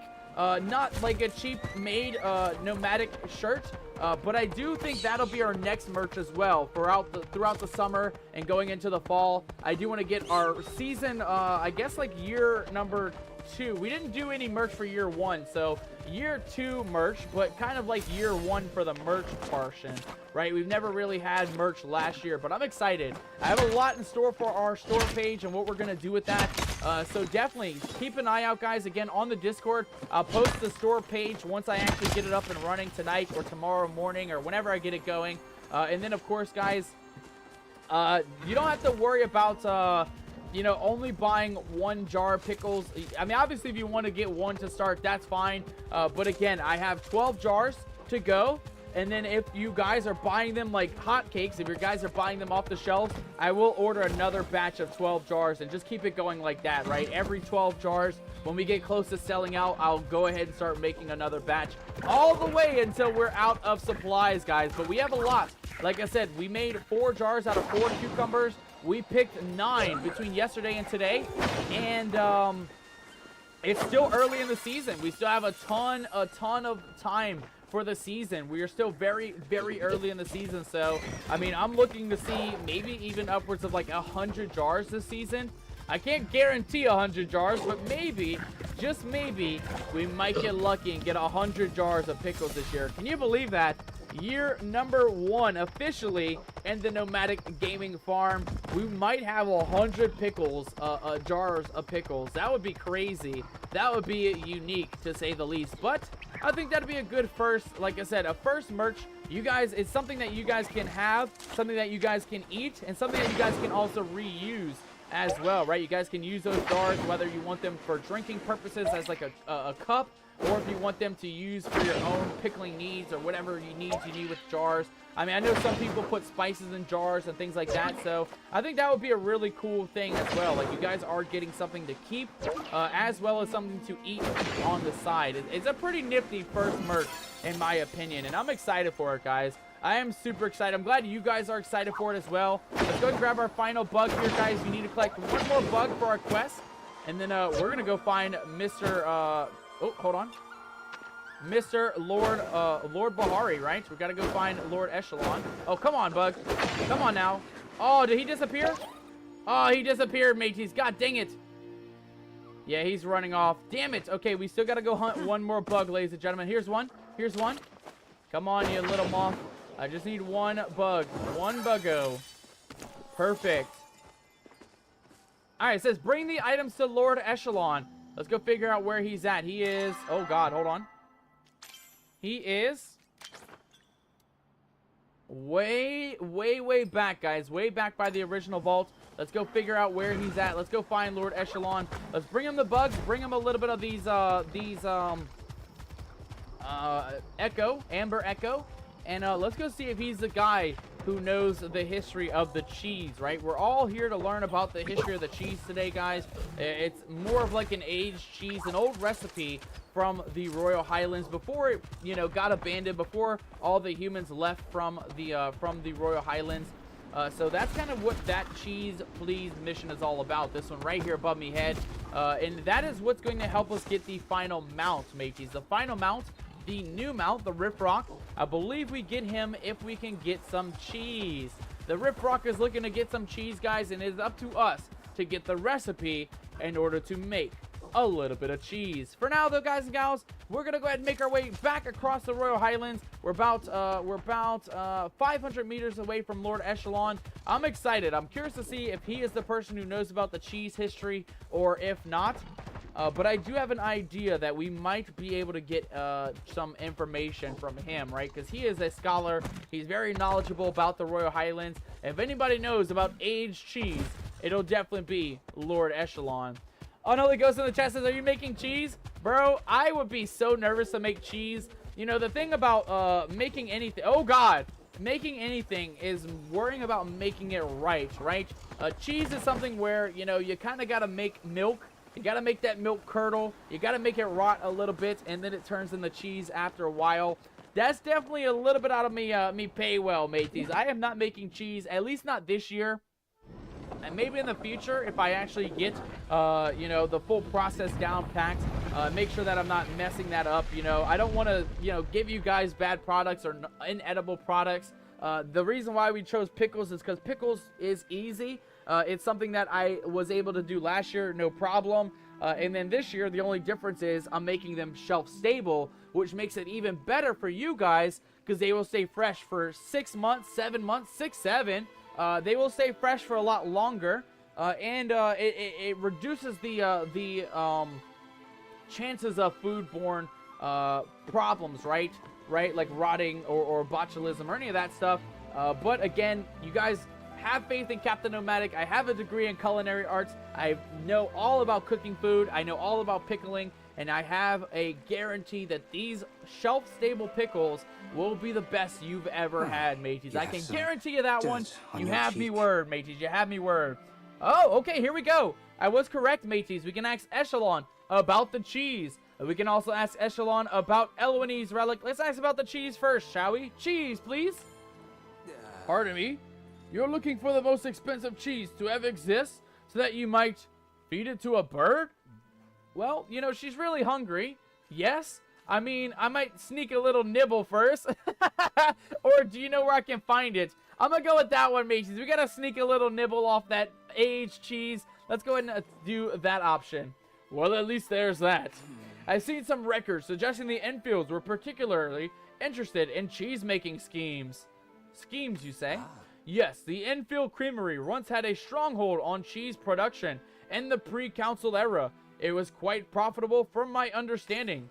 Major Domo was the head of the creamery, and it's said he has loved cheese for more than he loved any of his children.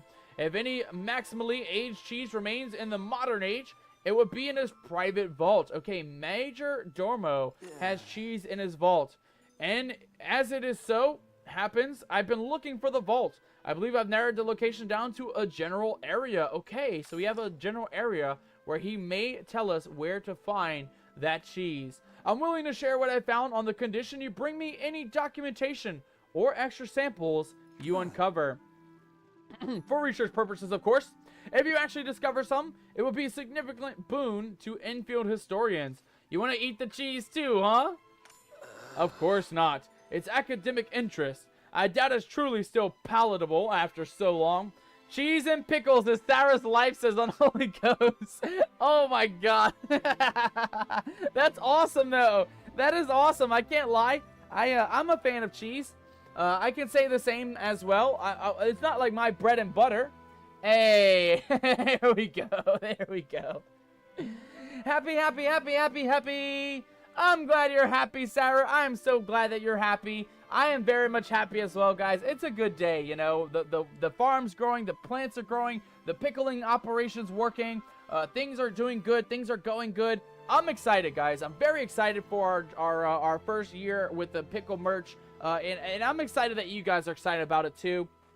Guys, since we are on the topic of cheese, though, let's ask a couple of questions for you guys, the community members. What is your favorite cheese, and why? Why is it your favorite cheese? I'm gonna go ahead and start off first, though, guys. I love smoked Gouda cheese. Gouda cheese is Gouda. It is, all puns intended, it is one of my favorite cheeses of all. I love the smoky flavor. I love just the taste of Gouda. I usually get that as my go-to, but I also have another flavor that I really, really like. I always get it when I go to Aldi. Not sponsored, by the way, but I always get Havarti cheese. It's just a weird cheese. It's a weird name for a cheese, but the flavor is kind of mild. It's not overpowering. It's not underpowering, though. It does have a decent flavor, similar to Gouda, but not as pungent. All in all, I love both of those. I love the Gouda, the smoked Gouda, and I do love the Havarti cheese as well. Sarah loves mild cheddar. Ooh, that's a good one. I do like that as well. I like the heavy cheddar too, though. I'm like big on flavors, you know. I love flavors. Mild cheddar definitely has a great flavor. And the Tillamook brand specific, yeah, that's a good one. Yeah, my parents always get that one, Sarah. My parents always get the Tillamook one. I don't know if I've had the mild cheddar for the Tillamook brand, but I know they get a lot of cheddar, so I'll have to check here. Once I, end stream tonight and go do some dinner or whatever, check on me pickles and check on me cucumbers and the garden and stuff. I will definitely see if I do have mild cheddar, specifically the Tillamook ones. Unholy Ghost says he likes vampire cheese. Aye, matey. I don't know if I've had any vampire cheese myself, but how is that, Unholy Ghost? Why do you like vampire cheese? What is it flavor like? Please inform me. I've never heard of this mighty vampire cheese you speak so highly of. Also, welcome back those of you guys who were in the ad break. For those of you guys who are in the ad break right now or just coming back from it, feel free to answer in the chat, guys and gals. We are asking a community question right now since we are doing a cheese quest. We're asking you guys what your favorite cheese is. My two favorite are smoked Gouda and Havarti cheese. I like smoked Gouda a lot. I always get that first. And if I don't want to get Gouda, or I'm not feeling Gouda today, or whatever day, I always go with the Havarti cheese. Havarti, just a fun word, a weird word, but definitely a unique name for cheese. Sarah says it is amazing. Are you meaning the vampire cheese, Sarah? How so? Like I said, I've never heard of it. I've never even heard of vampire cheese. I'd love to know all about it. Please inform me. Let me know. What is this mighty vampire cheese? You guys know, as a vampire, as a pirate, anything vampire is definitely something that will definitely go on my list of favorites. So you gotta inform me, mateys. What is so exciting about the vampire cheese? Let me know down in the chat below. Echelon says, even if the infields were pioneers of food preservation techniques that would still be in use today if we hadn't outlawed the flow. Here's a copy of my research. It should include excerpts from the first-hand accounts and my own notes. Don't forget to bring me anything else in the vault if you do happen to find it next. Alright, here we go. We got Major Jumbo's vault records. We'll read this in a second, though. I have a chat coming in from Unholy Ghost. Unholy Ghost says, vampire-themed cheeses are delicious. Heavy garlic-infused cheddar. Yo. True to their name, to keep vampires at bay. Yo. That actually sounds so good. Heavy garlic cheese. Ooh. Ooh, that sounds so good, mateys. I'm going to have to actually Google this right now. Let me get this Walmart app up here. Let me see if I have some vampire cheese at me local Walmart, mateys, because I might have to pick me up some of that. Some garlic-infused cheddars. Ooh, that sounds so good, dude. That sounds so good. I can't believe I've never heard of vampire cheese before. Let me take a look here, guys. Let me take a look. V-A-M-P-I-R-E. Vampire Diaries. No. Vampire squid. No, not that. Vampire cheese. The vampire cheese is a garlic-infused cheddar. You're very much right on that. Vampire Slayer garlic. Interesting. Vampire Slayer cheeses. Ooh. Oh, yeah. These look so good. Sink your teeth in a Vampire Slayer. The bold garlic cheddar. Oh, that's getting me excited, mateys. That is getting me excited. I am definitely going to see if I can buy some of that at me local Walmart. Next time I go shopping, you have me word, guys. I'm going to go find me a bit of that vampire cheddar.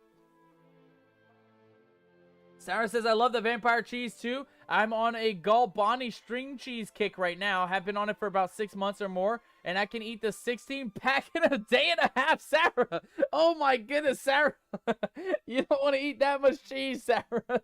You might end up getting constipated eating that much cheese. God damn, 16-pack. That's crazy. Look, I'm not judging. But goddamn, Sarah. Goddamn. That's a lot of cheese. That is a lot of cheese. When's the last time you used the restroom, Sarah? Don't answer that question. It's just a joke. But hopefully you're not too constipated eating all that cheese. Unholy Ghost says he shreds his vampire cheese into noodles. Oh, that could be delicious too. A little bit of a cheesy noodle mix too. That would be kind of good. Honestly, I would make homemade mac and cheese with that. Some shredded garlic mac and cheese with the vampire cheese. That would be kind of delicious. Face Rock is a brand, says Sarah. It's called Vampire Slayer Cheddar Cheese. Okay, I'm writing this down as well. Where's me paper? Where's me pen? Face Rock. Face Rock. Cheddar. Oh, Vampire Slayer. And then cheddar. Close enough. Close enough. I can't write, mateys. I cannot write at all. Sarah says, I did poop today. Let's back and go, mateys. We gotta celebrate Sarah. She actually was not constipated, ladies and gentlemen. Let's make some noise for Sarah tonight, shall we? Sarah had a successful non-constipated poop. Congratulations, Sarah. Congratulations. Unholy Ghost says a Vampire Slayer roux mac and cheese will be so fire. Dude, seriously. You and me, Unholy Ghost, we are on the same wavelength right now. I would love to go for a glorious Vampire Slayer mac and cheese. Especially if it has that garlicky flavor. A garlic mac would be so good right about now. I could definitely go for that. The 24-pack disappears in less than 4 days, says Sarah.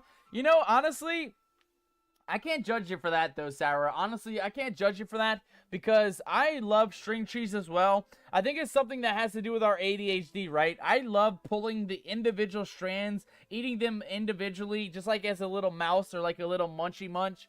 It's just something about the string cheese, right? You can't eat it as a whole stick, but it's something about pulling it into pieces, into shreds, and eating each individual little shred. It just pleases my ADHD mind, and I'm assuming it's the same way for you, Sarah. I can already imagine you also probably pull all the strings off of the string cheese and eat them like a little mouse, like a little nibble, like that. Because that's what I do, at least. That's at least what I do, mateys. Alright, let's talk a little bit about this this paper here. Let's read what the notes say, and then we'll continue on with our mac and cheese talk and some other cheese talk. Anybody else like cheese? Anybody else interested in letting us know about your cheese fixes? Anybody like any other cheeses that have yet to be named already? We named Gouda, we named Havarti, we've named Vampire Cheese, and we've also named the mild cheddar Tillamook brand. Not sponsored, by the way. But if anybody else wants to get in on the conversation, feel free to let us know what your favorite cheese is and why. Why is it your favorite cheese? All right, let's see here, though. Unlike Gus, I've always wanted to make my own roux. I say do it, brother. Do it. Roux is very, very good to make. Very easy to make. If you're looking to make a gumbo, a classic Louisiana gumbo, make the roux. You don't want to buy store-bought roux. It's always better when you make it yourself. I can't tell you the recipe because I don't have one off my hand, but I do know that it really requires a bit of baking. A little bit of some flour, baking flour. I think it's seasonings, whatever seasonings you want to put in the flour, garlic seasonings and maybe some crushed red pepper, some things like that. Again, I don't have a recipe off the top of my head, but I do know a thing or two about roux. And again, it's better to not buy the store brand one. It's better to make it yourself. It's super easy recipe, and it is the base for any good gumbo. You cannot have a good gumbo without a good roux. So definitely, Unholy Ghost, if you're looking to make a roux, I say go for it, brother. Go for it. You will not regret making a good roux. Like I said, I've never made one myself, but I have, friends, friends of families of friends that have made homemade roux, and it is so much better, guys. It is so much better than having it as a store-bought. Unholy Ghost says, from what I've seen, dry cook the flour over the stove to get the burnt look before adding the liquids. Exactly. So I do it in an oven, or at least from what I've seen, you kind of just slow roast it in an oven until it goes from white flour to a very dark brownish kind of flour. Not really burnt, not really black, and not really like super, super dark chocolatey brown, but kind of like a little bit darker, right? You want it dark roasted color, kind of like a bright coffee bean kind of, or maybe even a little bit brighter than that. But yes, definitely that's how you do it. You definitely want to dry cook it either in an oven or over a stove. I've never seen a stove method, but I can imagine that it'd be the same way. I can already imagine that would be a glorious way to cook up a roux. And like I said, it's all about the spices, right? It's all about what spices you add to the roux. And if you are making a gumbo, you have to have celery, mateys. I know some people don't like celery, but it is not a good gumbo without some celery. Find okra, too. Okra's a classic to put in a gumbo. Not every recipe does call for okra, but if you're looking to make a classic gumbo and you want to really stick to the roots of Louisiana food, definitely throw a bit of okra in your gumbo as well. I highly suggest it. You will not regret throwing a bit of okra into your gumbo broth as well. Sarah says, Unholy Ghost has to buy me 4 16-packs of cheese. Is this per week, Sarah? Is this per week, Sarah? do we need to go to AA?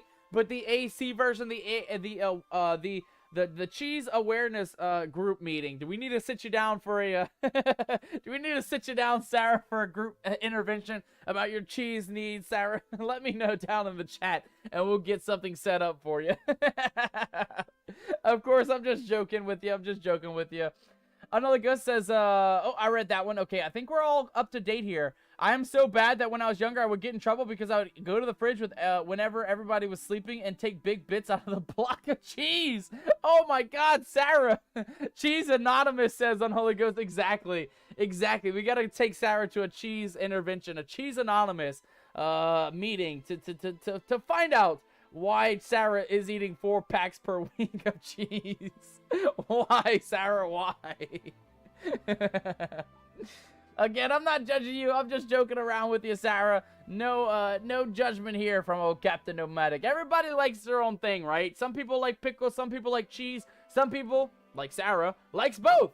So, everybody likes their own thing. I can't judge nobody for liking what they like, right? Let me see here. Let me make sure I am all the way up to date, though. Well, week is more than a 4-pack of 16. Oh, my God, Sarah.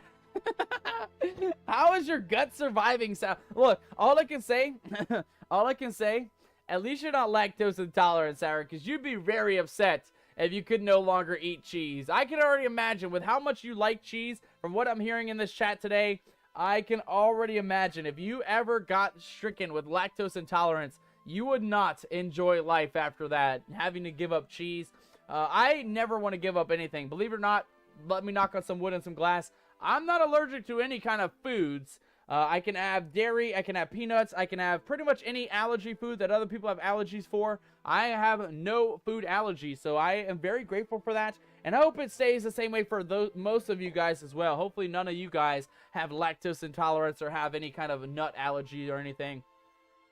I will go ahead and preface though, guys, with our pickle jars. Everything is nut-free. Everything is allergy-free. It is all just vinegar, water, salt, sugar, and pickles, cucumbers. That is it. There is no worry about allergies, no cross-contamination. I made sure to very much sanitize everything. Myself, my products, my utensils, everything was very well put together and sanitized.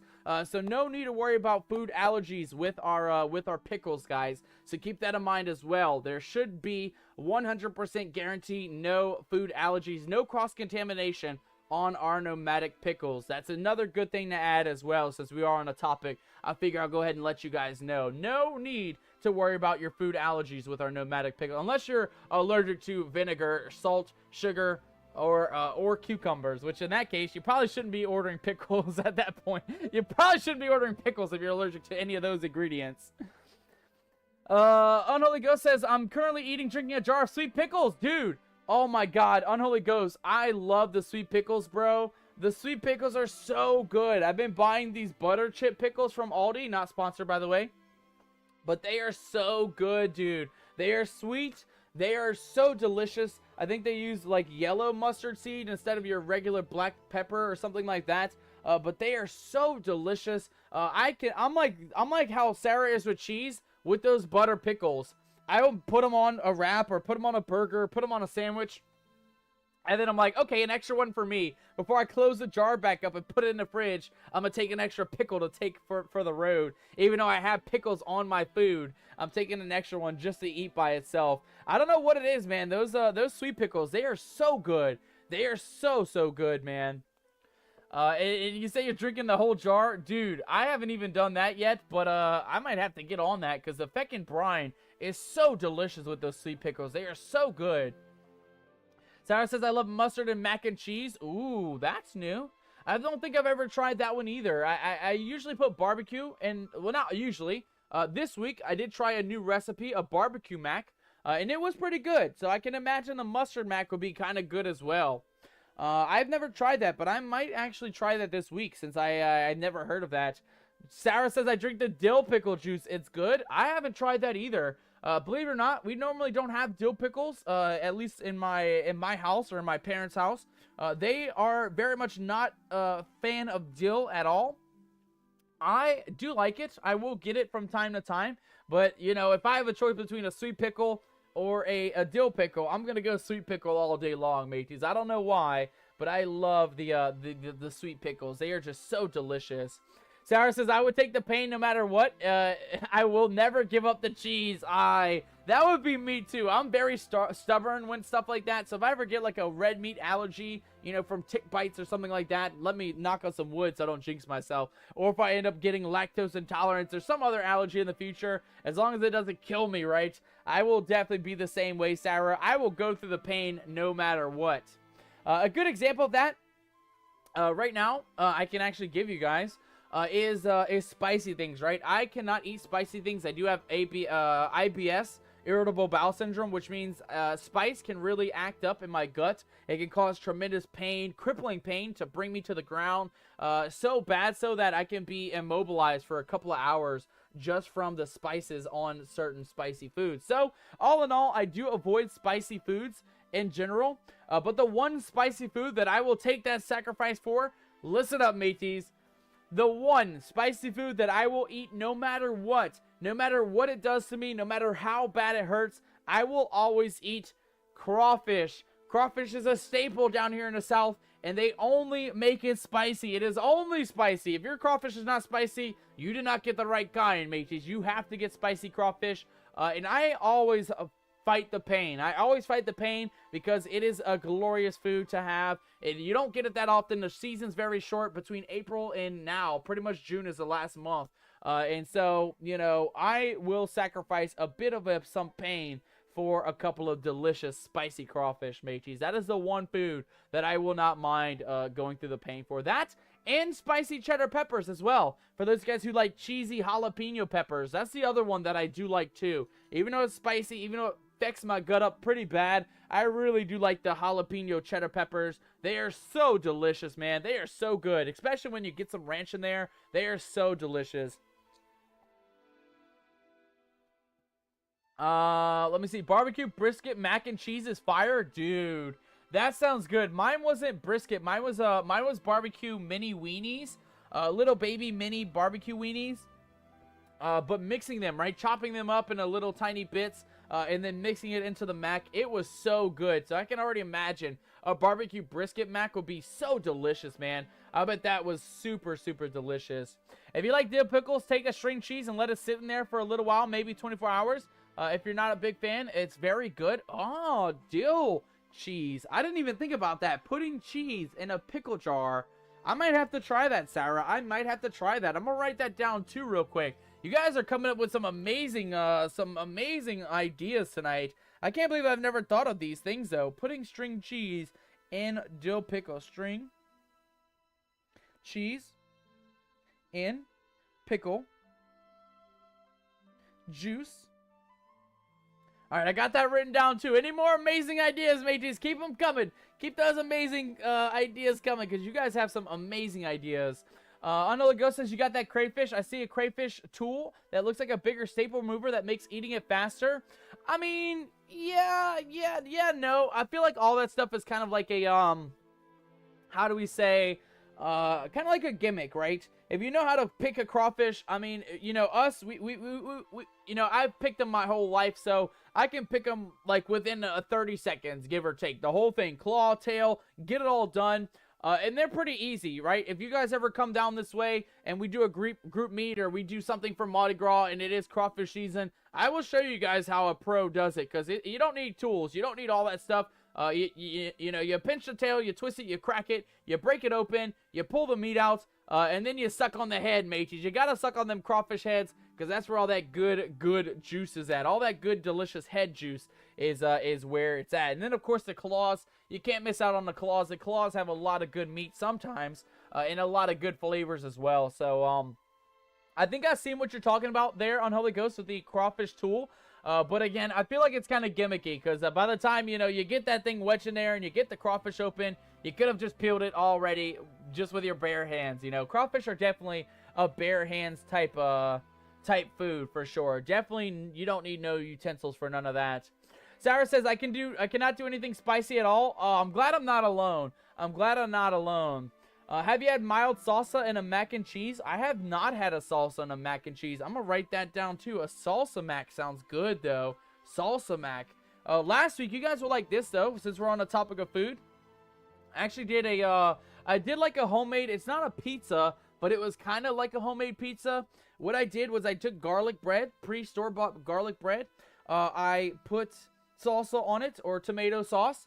I put chicken on it, and I put a little bit of mozzarella cheese on it. I threw that into the old oven or the microwave or wherever I threw it at. I don't remember. And it was pretty good. It was like a kind of like a janky, you know, homemade meal, but it was pretty dang good. It was pretty dang good. I highly suggest you guys make a homemade pizza in that regard. A garlic bread pizza. It is so good. It is so good. Definitely something that you should try in your own neck of the woods. So mac with salsa. Mac with salsa. Interesting. Another thing that I never thought of trying. I've never thought about putting salsa with a mac and cheese. Captain loves sucking on those heads with some pickles. Aye, matey. As long as it's crawfish heads. As long as it's crawfish heads, I will suck on the crawfish heads every single day. That's how you get the soul, matey. That's how you get them crawfish souls. All that good essence, all that good crawfish juice right into your old gullet. That is where the best flavor is right in the old head part of a crawfish. All right, I'm going to let you guys chat for a little bit here. I'm going to catch up here on the letter. That way we can continue with our adventures, guys. We got about an hour to about an hour and a half left of stream. I do want to get this cheese please quest done tonight. That way we can start working on the mount. Maybe we can release a brand new mount into the world. I will check out in the chat. We'll keep with the conversation. But let me read these last 4 pages of the Majordomo vault records, and then we'll get back to the chat here in a moment, because I got you there on Holy Ghost. All that sounds good, the jalapeno jelly and stuff. I will read that here in just a second. Let's go ahead and read this real quick, though. Lord Enfield, by an interesting party, your attempt to recreate ancient human cheese have reached the ears of my benefactor, who have urged me to reach out on their behest to inquire on the possibility of a collaboration between our enterprises. You see, I represent a certain group of individuals from the nation of Equindu who consider themselves tastemakers in the world of cheese. They are very interested in acquiring exclusive rights to your recipe and are willing to pay handsomely for it. Should this offer strike your fancy, please reply at your own convenience, and I will set up a meeting with my master. The cheese cabal reached out again today. They're getting more desperate to steal the recipe for themselves. This is the first time they showed their face since the Cheddar Wars. The Cheddar Wars? Sarah, you might as well get it on this one. There's Cheddar Wars happening. There's some Cheddar Wars happening, Sarah. We need you on the front line, Sarah. We need you on the front line of the Cheddar Wars. In Umbra came to a head after their last leader was assassinated in the streets of Nocturne. I expected them to give... Cannons! Fire those cannons! There we go. Fire those cannons full of cheese. Let them know who the real cheese master is. The one and only Seraphil. Hell yeah. Hell yeah. Let's see here. I expected them to give up the ghost, as it were, but no such luck. If they think they can intimidate me with their hidden threats, they're bigger fools than I thought. Enfield Creamery will bring this cheese to market over their dead bodies, if I must. This will be the greatest invention of my career. Finally, a cheese that will knock all others out of the market forever. We're close to finalizing the formula. It's only a matter of time now until we control the cheese and thus control the world. Oh, God. Sarah, this sounds like you. Are you the one making the cheese recipe, Sarah? Are you trying to control the world through cheese? Let me know down in the chat below, because it definitely sounds right up your alley there, Sarah. This sounds right up your alley. They've done it! My scientists have created the first wheel of Enfield Ambrosium. This truly is the food of the gods. The Phoenix herself, blessed Mudan, at the height of his power, with this blessed curse. There we go. There we go. Happy, happy, happy, happy, happy. Sarah's happy in the chat. Sarah loves the cheese quest. I'm so happy they have a cheese quest, guys. It's so random. It's such a random quest, but it is a fun quest to say the least. We're getting some lore. We're getting some cheese conversation going. It's a good day to have a good day, mateys. We always say that here on the Nomadic Gaming channel, but today is definitely a good day to have a good day, especially for those of you guys who are fans of cheese, because we got a lot of cheese questing to do tonight. It says, however, the Phoenix herself, blessed Mudan, at the height of his power, with the blessed curd, and we've recreated it so perfectly that the first taste drove my head of dairy mad. Oh God, it's that good, mateys. They got crazy from the dairy fix. Fine enough for me, saves me the trouble of having him executed.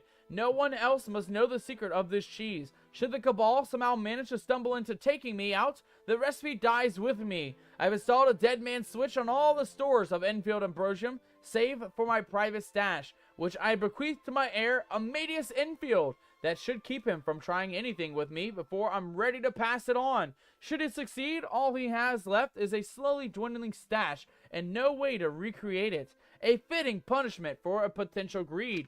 The final page, ladies and gentlemen, there we go. We got a quest update as well.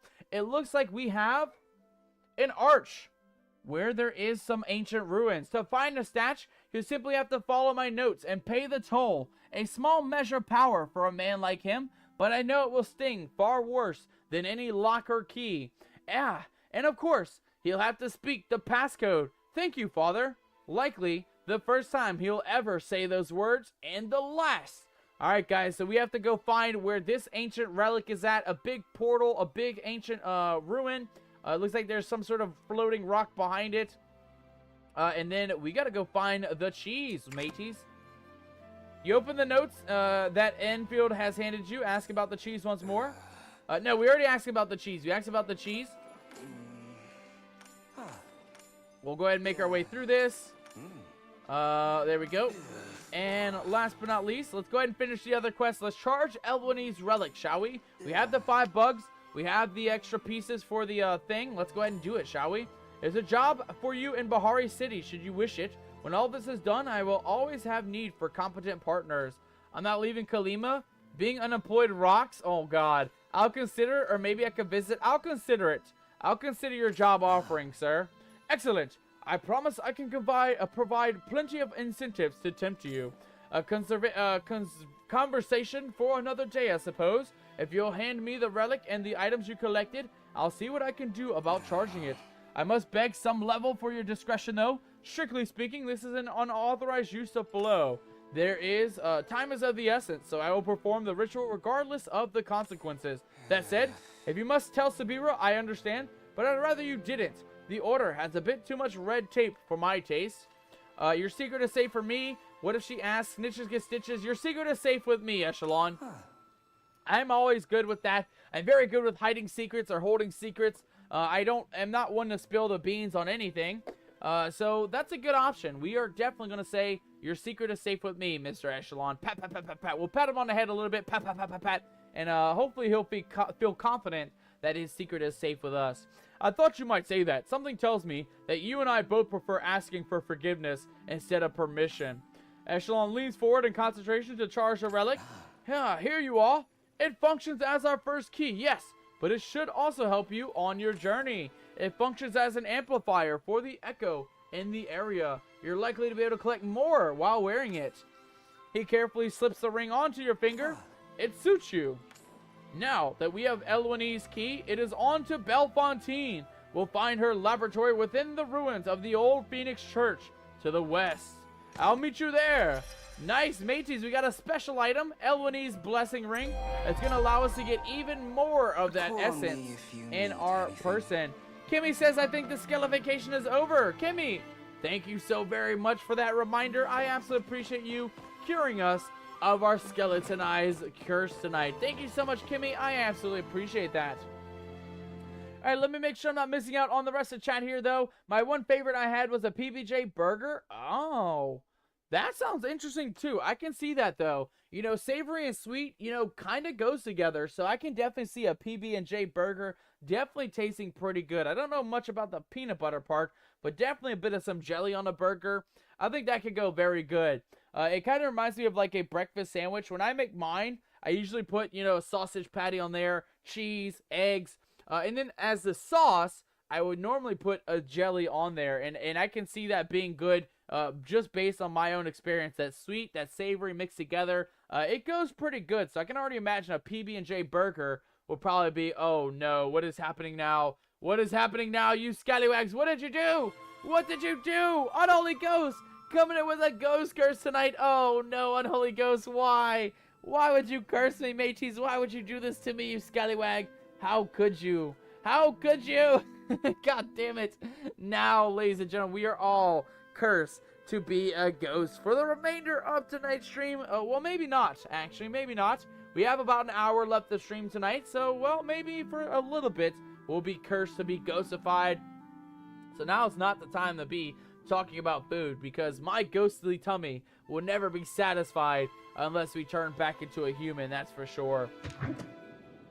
Alright, let me take a look here, though. Unholy Ghost says, peach jalapeno jelly adds a sweet fruitiness with a mild kick of peanut butter. Provides a rich, creamy, and nutty base of smoked bacon. Applewood smoked bacon. I don't know. It kind of blocked. I don't know if you did that on purpose or not. But I'm assuming it's smoked wood, smoked bacon, something like that. Delivers a salty, crunchy, and smoky fresh toppings, including classic lettuce and premium beef, built with a premium black Angus beef patty. Oh yeah, that sounds really good.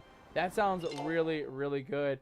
Sarah says, try the nacho Doritos made into a nacho replace the restaurant chips with the Doritos. Ooh, that is good. I've actually tried the nacho Doritos only one time before.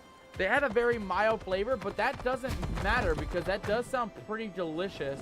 I can definitely see us getting into a nacho using the Doritos, the nacho chips. Those sound pretty dang good.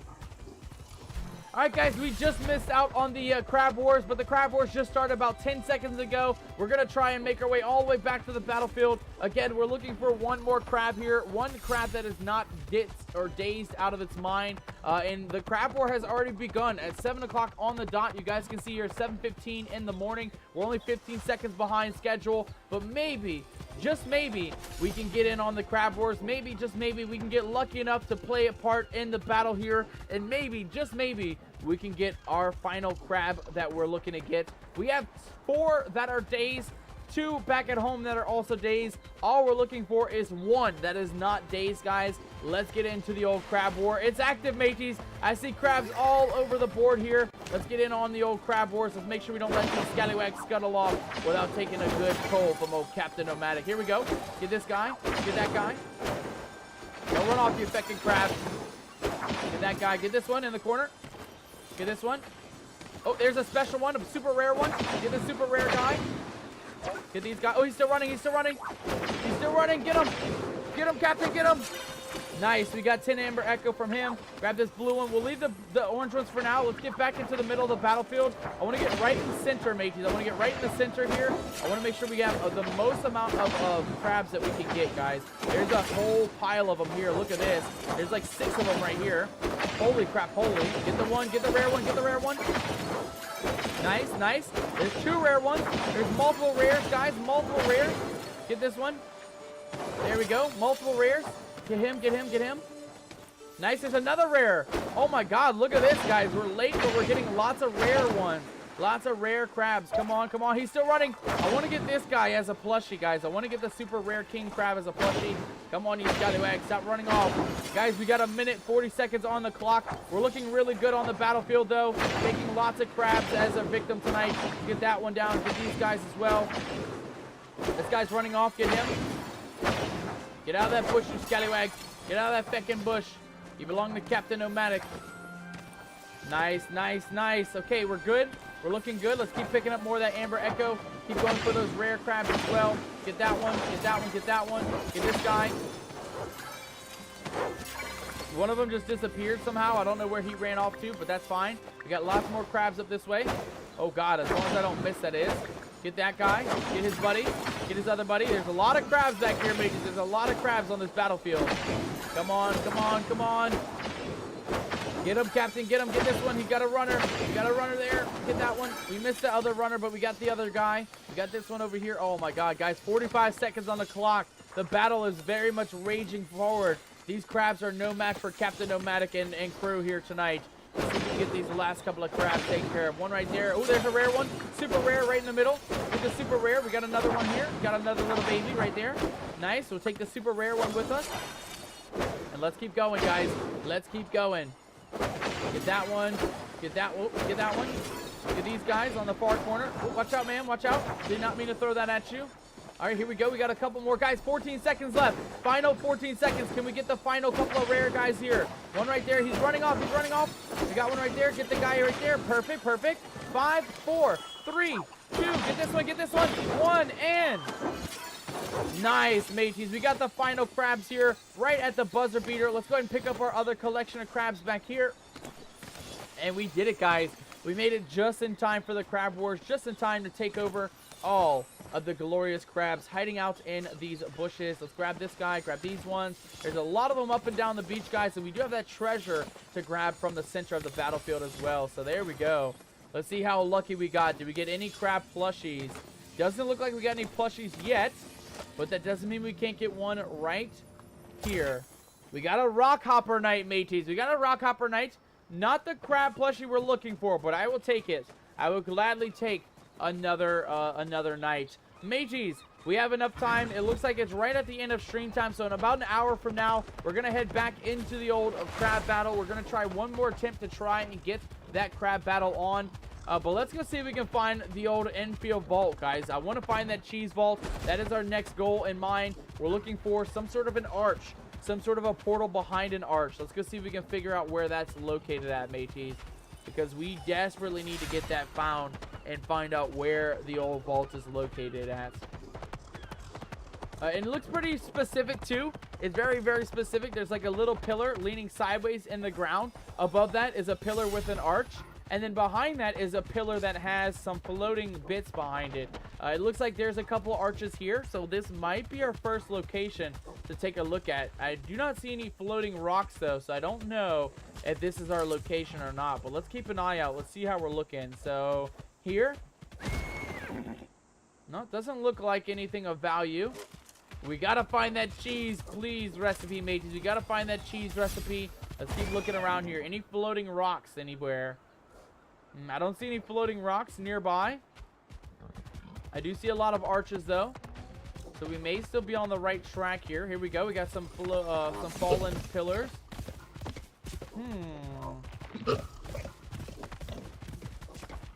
Okay, it looks like we made it to this far end of the map here, guys. Still no pillars.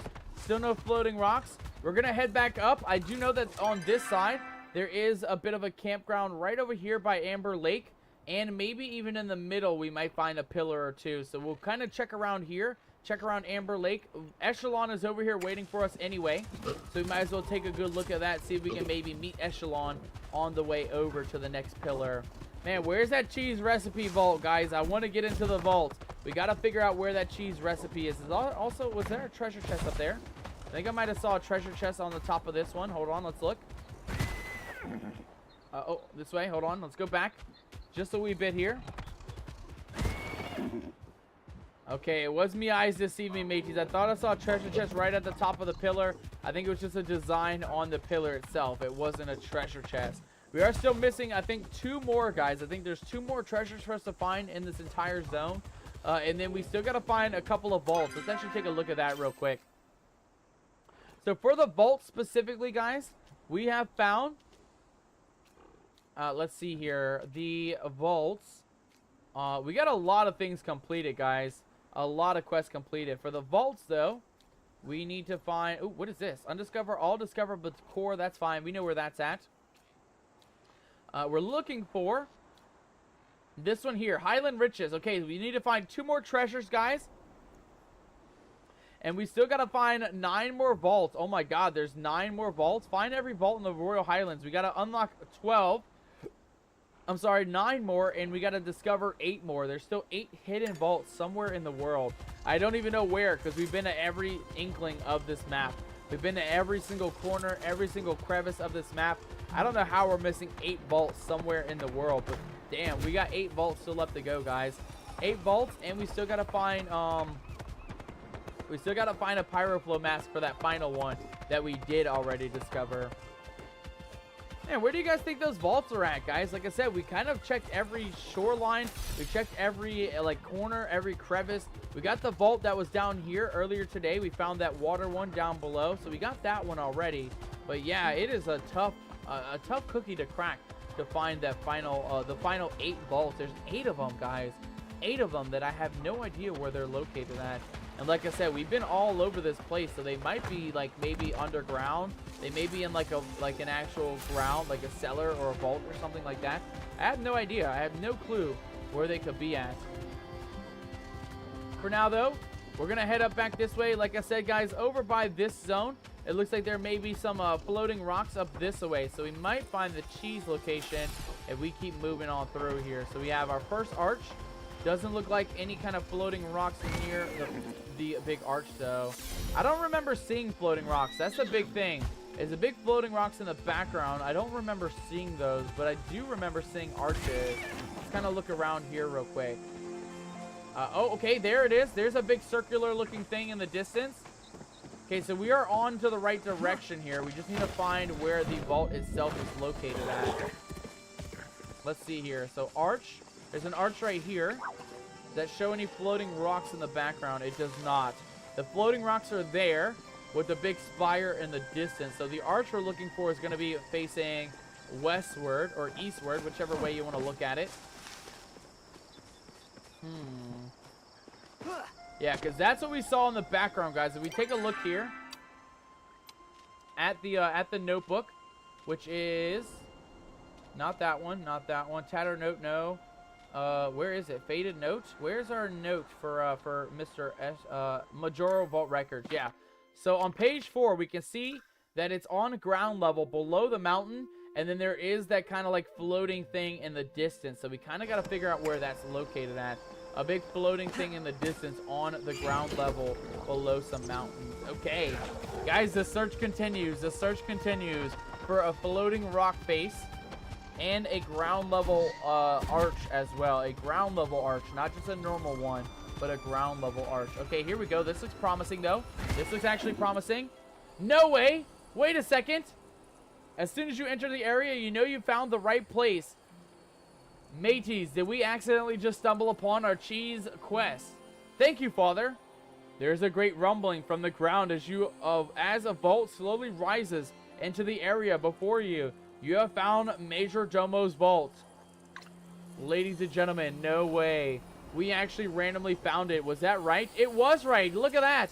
Right at the bottom of the ancient spire. If you guys can see right there, that is exactly the photo. Right across the ground, on ground level, mountains in the background, and the big floating spire behind us, ladies and gentlemen. Hell yes. Oh my god, we actually did it, guys. We actually found the mighty hidden cheese area.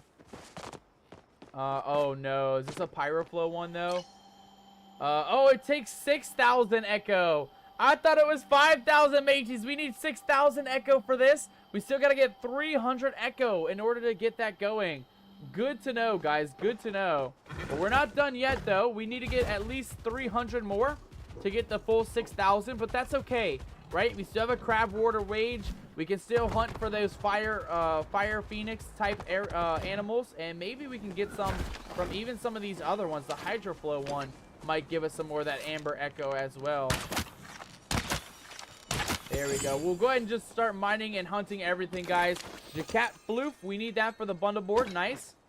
Also, Sarah just got a red knob starfish. Congratulations, Sarah, on getting the red knob starfish. I don't know if that's edible, so I wouldn't recommend you eat that in your daily rations. But Kimmy got a candy cordoras.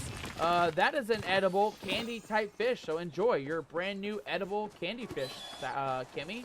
Enjoy. That one you definitely can eat. That one for sure you can eat. Let's try and get this other Jacat here if we can. I want to get all of them, mateys. I want to hunt them all down. That way we can get as much of this amber echo. We need 300, guys. 300 amber echo. I did that earlier, too. Amber echo in order to get the vault open. We need 300 of it. I think we can definitely get that, though, no problem. We get about 20 per animal, give or take. Where's that other one? There's one right there. Got him. And then the final one just running around. Come on, one more good hit, Captain. Oh, he's gone. He is gone. Let's get this guy. Perfect. Let's see how we're doing. We got 7 right there. Not bad. We got another one here. Worth 6. Not bad. And then we got 2 up here. One that is 6. One that is 12. Okay, not bad. Okay, we also get Amber Echo from just for mining these items. Let's go ahead and grab a couple of these. We do need iron for the bundle boards, for the furnishings and things. So might as well grab that iron. We get Amber Echo from it as well. Yeah, 8 Amber Echo from that. So not bad. Let's grab our horse real quick. Let's keep moving, guys. We got to go hunt more of those Pyroflow creatures. And we got to find a little bit more of that Amber Echo if we're going to get that cheese quest done tonight, guys. I definitely want to get that cheese quest done. We got about 45 minutes to do so. And I feel like if we go up this way by the Royal Hunting Grounds, we can definitely go ahead and take care of that. The server's winding down. Would you like to move to another one? Yeah, why not? We'll move to another server, mateys. No problem there. Unholy Ghost says, you cook starfish like a crab? I did not even know that you could cook a starfish, guys. I did not know that starfish were edible in the slightest. That is good to know. I wonder what part of it is edible, right? Most of it is just feet and bottom feet or organs and pieces like that. I'm assuming you probably don't eat the shell. I'm assuming it's probably like the sea urchin, right? Where you eat the uni on the inside, the eggs and all the other organ parts on the inside. But yeah, good to know. Unholy Ghost, thank you for sharing that knowledge with me. I had no idea that you can actually eat a starfish. I thought that was an inedible object. I did not know that you can actually... I'm sure there's probably some poisonous ones, right? Some super inedible ones, but that is good to know that there is some that are indeed edible. Also, congratulations, Unholy Ghost. You caught a legendary pink rubber ducky.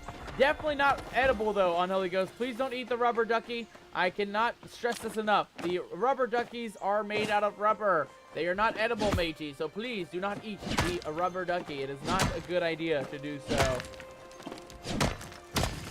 There we go. We got another iron ore with a little bit of some of that ember. Let's keep going, though. We got a... Oh, there's our legendary deer. Let's go with this guy first. This guy definitely can use a good bit of some hunting. He's already half health. We're going to track this guy. He's got to have a lot of Amber Echo on him. He's a legendary deer running all around the zone here. Oh, there he is. There he is. Let's keep popping him if we can. Man, he is tough. He is tough to hunt down, mateys, but we're going to keep tracking him all the way to the ends of the earth. This guy should give us a good chunk of that Amber Echo. I think we just need, like, 200 more or something like that. We'll check it here. Oh. Get him while he's down. Get him while he's down. One more shot, one more shot. Oh, Captain, come on. He's right there. How are you missing? There we go. He's one more shot, mateys. One more shot. Get him. Oh, this way. He's coming. He's coming. He's coming. Oh, he disappeared. He's coming back. He's coming back. Come on, Captain. Don't miss that shot. Don't miss that shot. Oh, God. Come on. Get him, Captain. Just get him. We got him. We got him, mateys. No stress indeed. No stress indeed. We got him. Oh, we got meat. Extra star quality meat as well. And 42 of that Amber Echo. That was worth it. 42 for one animal. How much do we have now? 57.90. Guys, we need 210. We need 210 Amber Echo to get that cheese wheel unlocked. Get that cheese recipe. Let's keep moving and grooving. Finding more of these Cernucks. We need just a little bit. Oh, it says it right here above me head. I actually do need, it does show it there. We need 210 more to go. 210. That's easy work, guys. Easy work. Here we go. First one. Stun him. Get him down. Get him down. These very rare ones, these elemental ones, give you a decent amount. That one was 10, so we're down to 200 more. And let's keep moving through the Royal Highlands, shall we? There's a rare cat right there. We'll go ahead and just start popping them randomly. Okay, not that one. That one definitely. I think that's a cat right there. That one in the distance. Let's go for him. We'll keep up with him. There we go. Oh, God, he just turned into 10 more of them, though. Which one is he? Is he that one? I think he's the leader right here, mateys. I think he's the leader of the pack. Let's go for the leader. Nope, not that one. Okay, we down to still a lot more, guys. Still a lot more. I don't know which one he is. I guess we'll find out here in a second, though. Maybe this one. If I can hit him, that is. Oh, we got him. We got him, mateys. We got him. Nice. 30 Amber Echo. Mateys, we are well on our way to getting the final few. We just got to hunt a couple more legendary animals. Hunt a couple more of those cats. Find more iron. Find a little bit more. And we will have all 6,000 Amber Echo ready to get that cheese quest completed. Unholy Ghost. Oh, hold on. Let me see. Make sure I'm not missing out here. General Starfish. Only edible species only. Boiling the starfish. Submerged in heavy salt and water. Okay, yeah. So kind of like a crab, like you said. Alternatively, street vendors drop the whole starfish in a deep fryer. Oh my God, until the outer shell is cooking. The creature is pulled from the heat and allowed to cool completely so the rigid exterior can be handled. Oh God, that's crazy. The shell is discarded. Yeah, so the outside bit, the calcified shell is entirely inedible and serves only as a natural cooking, I don't know, something about the arms. Hacking at the arms. Okay, the cooking starfish is flipped belly up. The legal skin alone, along the underside, is snapped off or sliced open. Interesting. Harvesting the meat. Dinners use a small spoon to scoop out the soft green to orange internal components, the gonads. Yes, exactly. So with sea urchin, you eat the gonads as well. So I was correct in that. And the digestive glands. Favorite profile. The edible portion of a starfish. For those guys who are joining in right now, we're learning how to eat starfish, by the way. The edible portion has a creamy texture with a pungent briny flavor profile closely resembling a sea urchin. Okay, some uni or crab tamale. Nice. Kimmy says it's gross. I mean, honestly, I don't know if I can agree or disagree. I've never tried it, so I can't say it's gross or if it's not gross. I would definitely give it a try. I would definitely give it a try as a foodie, as a connoisseur of all things edible. I would definitely give it a try. But I agree, Kimmy. It sounds not really good. Briny, grimy organs of a starfish, really not my forte. But I've heard a lot about the same thing with uni from the sea urchin. That the sea urchin, you know, it doesn't look good. You know, it's like a yellowy kind of like a sack of eggs, pretty much like an egg sack, like you find in a fish or something like that. But I've heard a lot of good things about it. I know it sounds gross, but I've heard that it has really, really good uni flavor, really good, some good flavor to it. Again, I've never tried either sea urchin or starfish, so I can't really make an opinion yet until I've given it a try. But I can agree. I probably would be put off too if I saw it being prepped. If I didn't know what it was and I just tried it, I probably would be okay. But if I saw it being prepped or I had to prep it myself, I probably would be like, oh god, this is gross. I'd probably be grossed out myself, honestly. Oh, we just missed him. Come on. This guy's got to have like 40 more of that essence for us, guys. Another legendary Sernuk that we found up here in the mountain. There he is. He's one shot, mate. He's one good shot. Get him down. One more good shot, Captain. One more good shot. We got him, ladies and gentlemen. We got him. Nice. How much of that essence did we get, though? That's the big part.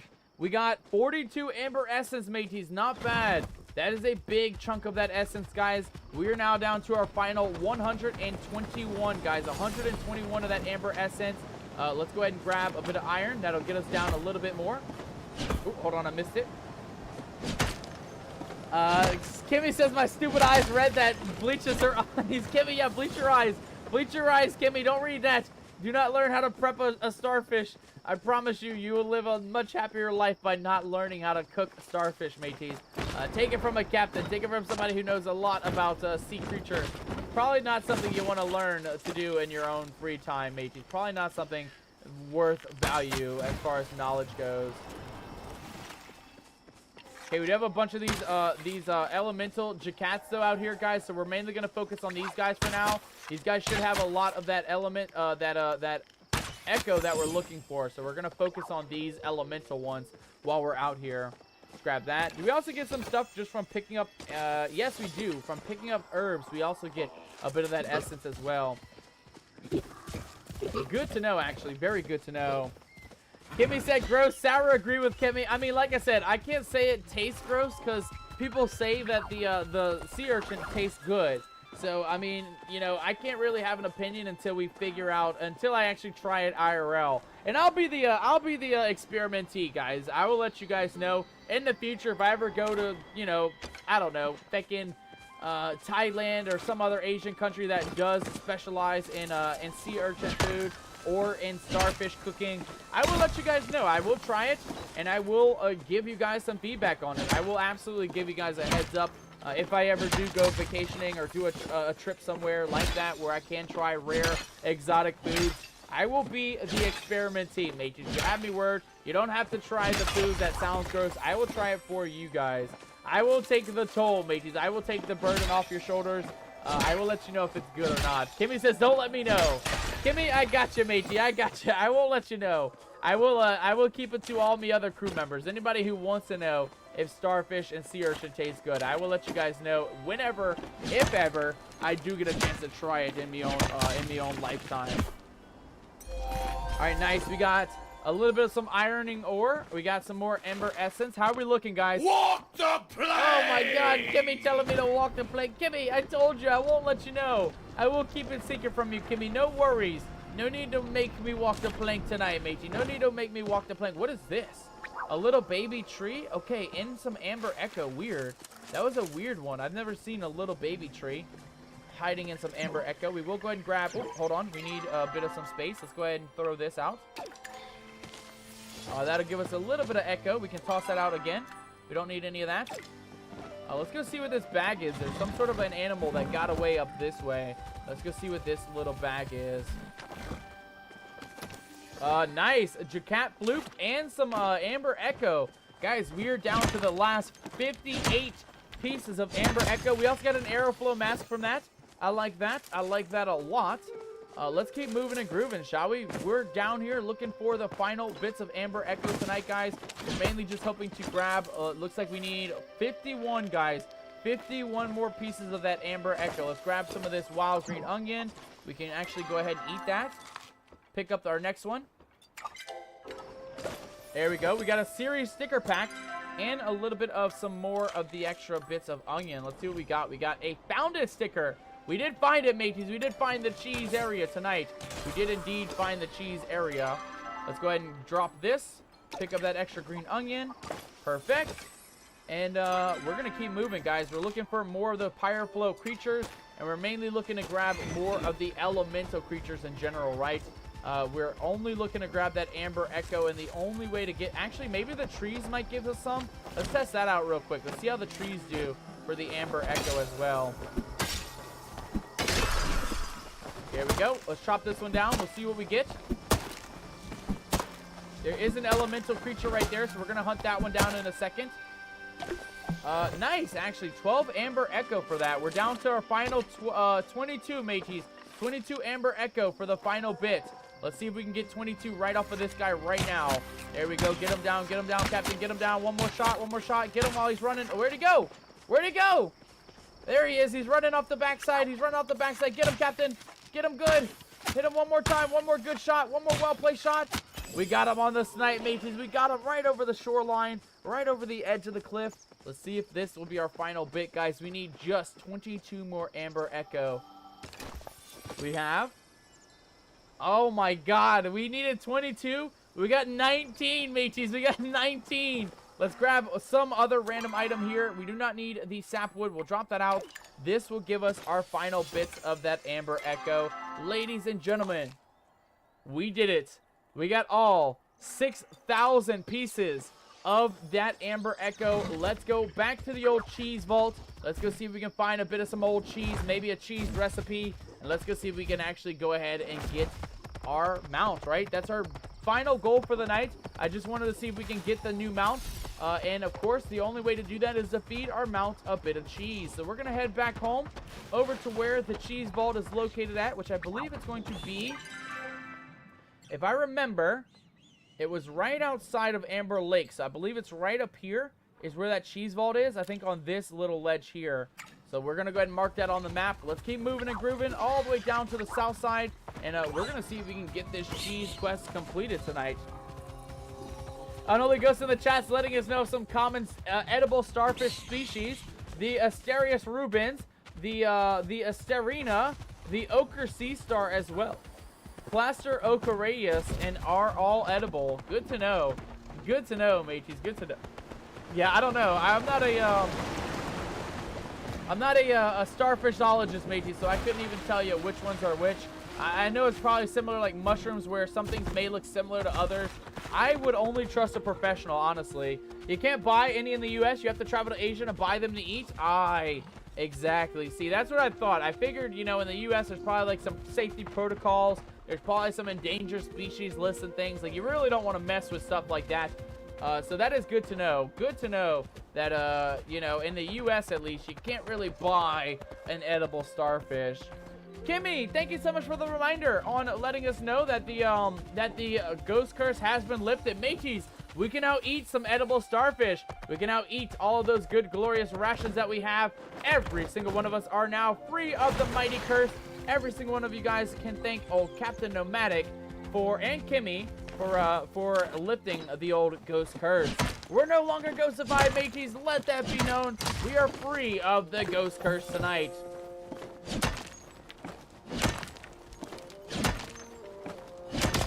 Perfect. All right, let's go ahead and make our way up to the old cheese vault, guys. We have enough of that Amber Echo to unlock the Major Domo vault. Let's go see. Oh God, let's go see what's inside the mighty cheese vault, shall we? Yes, we have 6,018, guys. We're gonna leave all of our Amber Echo behind, but I think it's worth it. Let's open up the vault and see what we got. We got specialty item, maximally aged cheese ×3 mateys, and we also got a bit of a note here. Here lies the last of the Enfield Ambrosium, a final taste of heaven. If you were good, I gave you the last recipe before I passed, and this will not be the last you taste of it. If you were a disappointment, well, let this cheese remind you of everything you could have had if you'd only listened to your father. Alright, mateys, well, there you have it. We got 3 very, very, very stinky cheeses. Where did they go, though? Are they in our quest? Oh, they're in our quest log.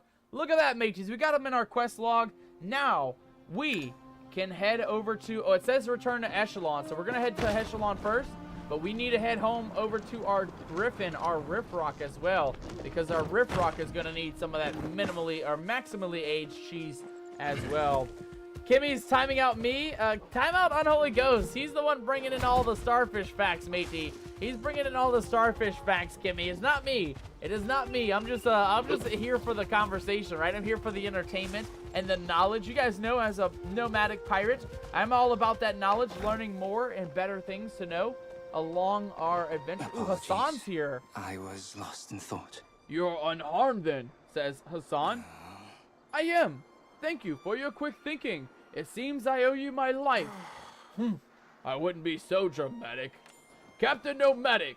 What happened, Hassan? What happened, Echelon? The beast. As it is so often the case lately, it caused a minor landslide in the area by displacing the boulders on the cliff above. Echelon was standing at the base where the rocks landed. I was close, tracking, so I assisted. You saved me, Hassan. That was very terrifying. You did not look particularly concerned at the time. Oh, well, that's just how my face looks. I mean, he doesn't look spooked right now anyway. Regardless, I am in your debt. Thank you, says Echelon. Just be more aware of your surroundings, says Hassan. I am leaving now. The beast is on the move. Bye, Hassan. Oh, he's shy. Wait, how's your mission? Or let's get to work. Let's ask about his mission, guys. How's his mission going? Hassan has already swiftly left. Well, I guess we'll never know, right? I guess we'll never know what Hassan happened.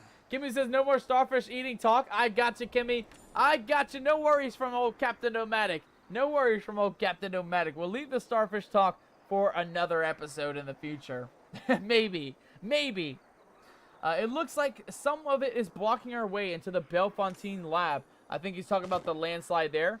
And the key. You likely are going to need that. Okay, we got the Bellefontaine key done. I also unlocked the Major Domo vault, my friend. This was all that was inside? What a disappointing legacy. To leave one son. Frankly, I don't get the elite's obsession with cheese. And yes, I'm quite aware that I say, as a member of them, my fellow nobles prioritize all the wrong things while elevating this nonsense. Still, it should make a satisfying enough paper for the Journal of Majiri History. As agreed, I will take a portion to examine. The rest is for the birds, as they say. Until next time. Alright, ladies and gentlemen, now the time has finally come. Let's head home. We are ready. We got the cheese. We have, oh, maybe not. Maybe we're not heading home just yet. Hold on. Slow down, Captain. Slow down. Return home. Alright, guys. The time has finally come. We're going to bring a little bit of cheese to old Sugarfoot. That is the new mount, the Riffrock mount. Let's see if we, as a nomadic crew team, if we can get a glorious Riffrock mount to end our stream off tonight, guys. I think that's going to be a glorious thing to work towards. I think we can absolutely turn that cheese in. But before we do, let's turn in our stones. Turn in a bit of our meaty chunks. Turn in some of that jadium. Those gemstones can go. The antler can go. The old meats can go. The Cernuk meat, I think we'll leave that for now. We'll go ahead and sell some of that. The furs can go. We'll keep the jacat fur and the floof on us because we need that. And then the rock hoppers, guys. We're going to go ahead and put these guys in storage along with our crab boil. We got a crab boil. A bit of some crab in a dish. So we're going to keep that as well. We'll keep our star. We got a star quality hydroflow mask, mateys. That is a placeable as well. Let's actually grab that. I want to see what happens when we place this thing down. Oh, no way. Mateys, look at this. Another item to put into our collection bin. We're going to go ahead and put our hydroflow mask up at the top, right in the middle. And there we go, guys. So we get more of those star quality masks. We can actually place them all around our little treasure room. That's a good one. That thing looks beautiful. I'm very happy that we actually got our first star quality mask. We've never gotten one in star quality before, so that's a lucky break. That is a very, very lucky break. Let's water the big twisting tree real quick. Perfect. And let's head into town, shall we? Kalima Central Stables, here we go. Let's go see if we can finish off our Sugarfoot quest, get the Riffrock added to our collection, and see if we can get a brand new mount added to our crew tonight.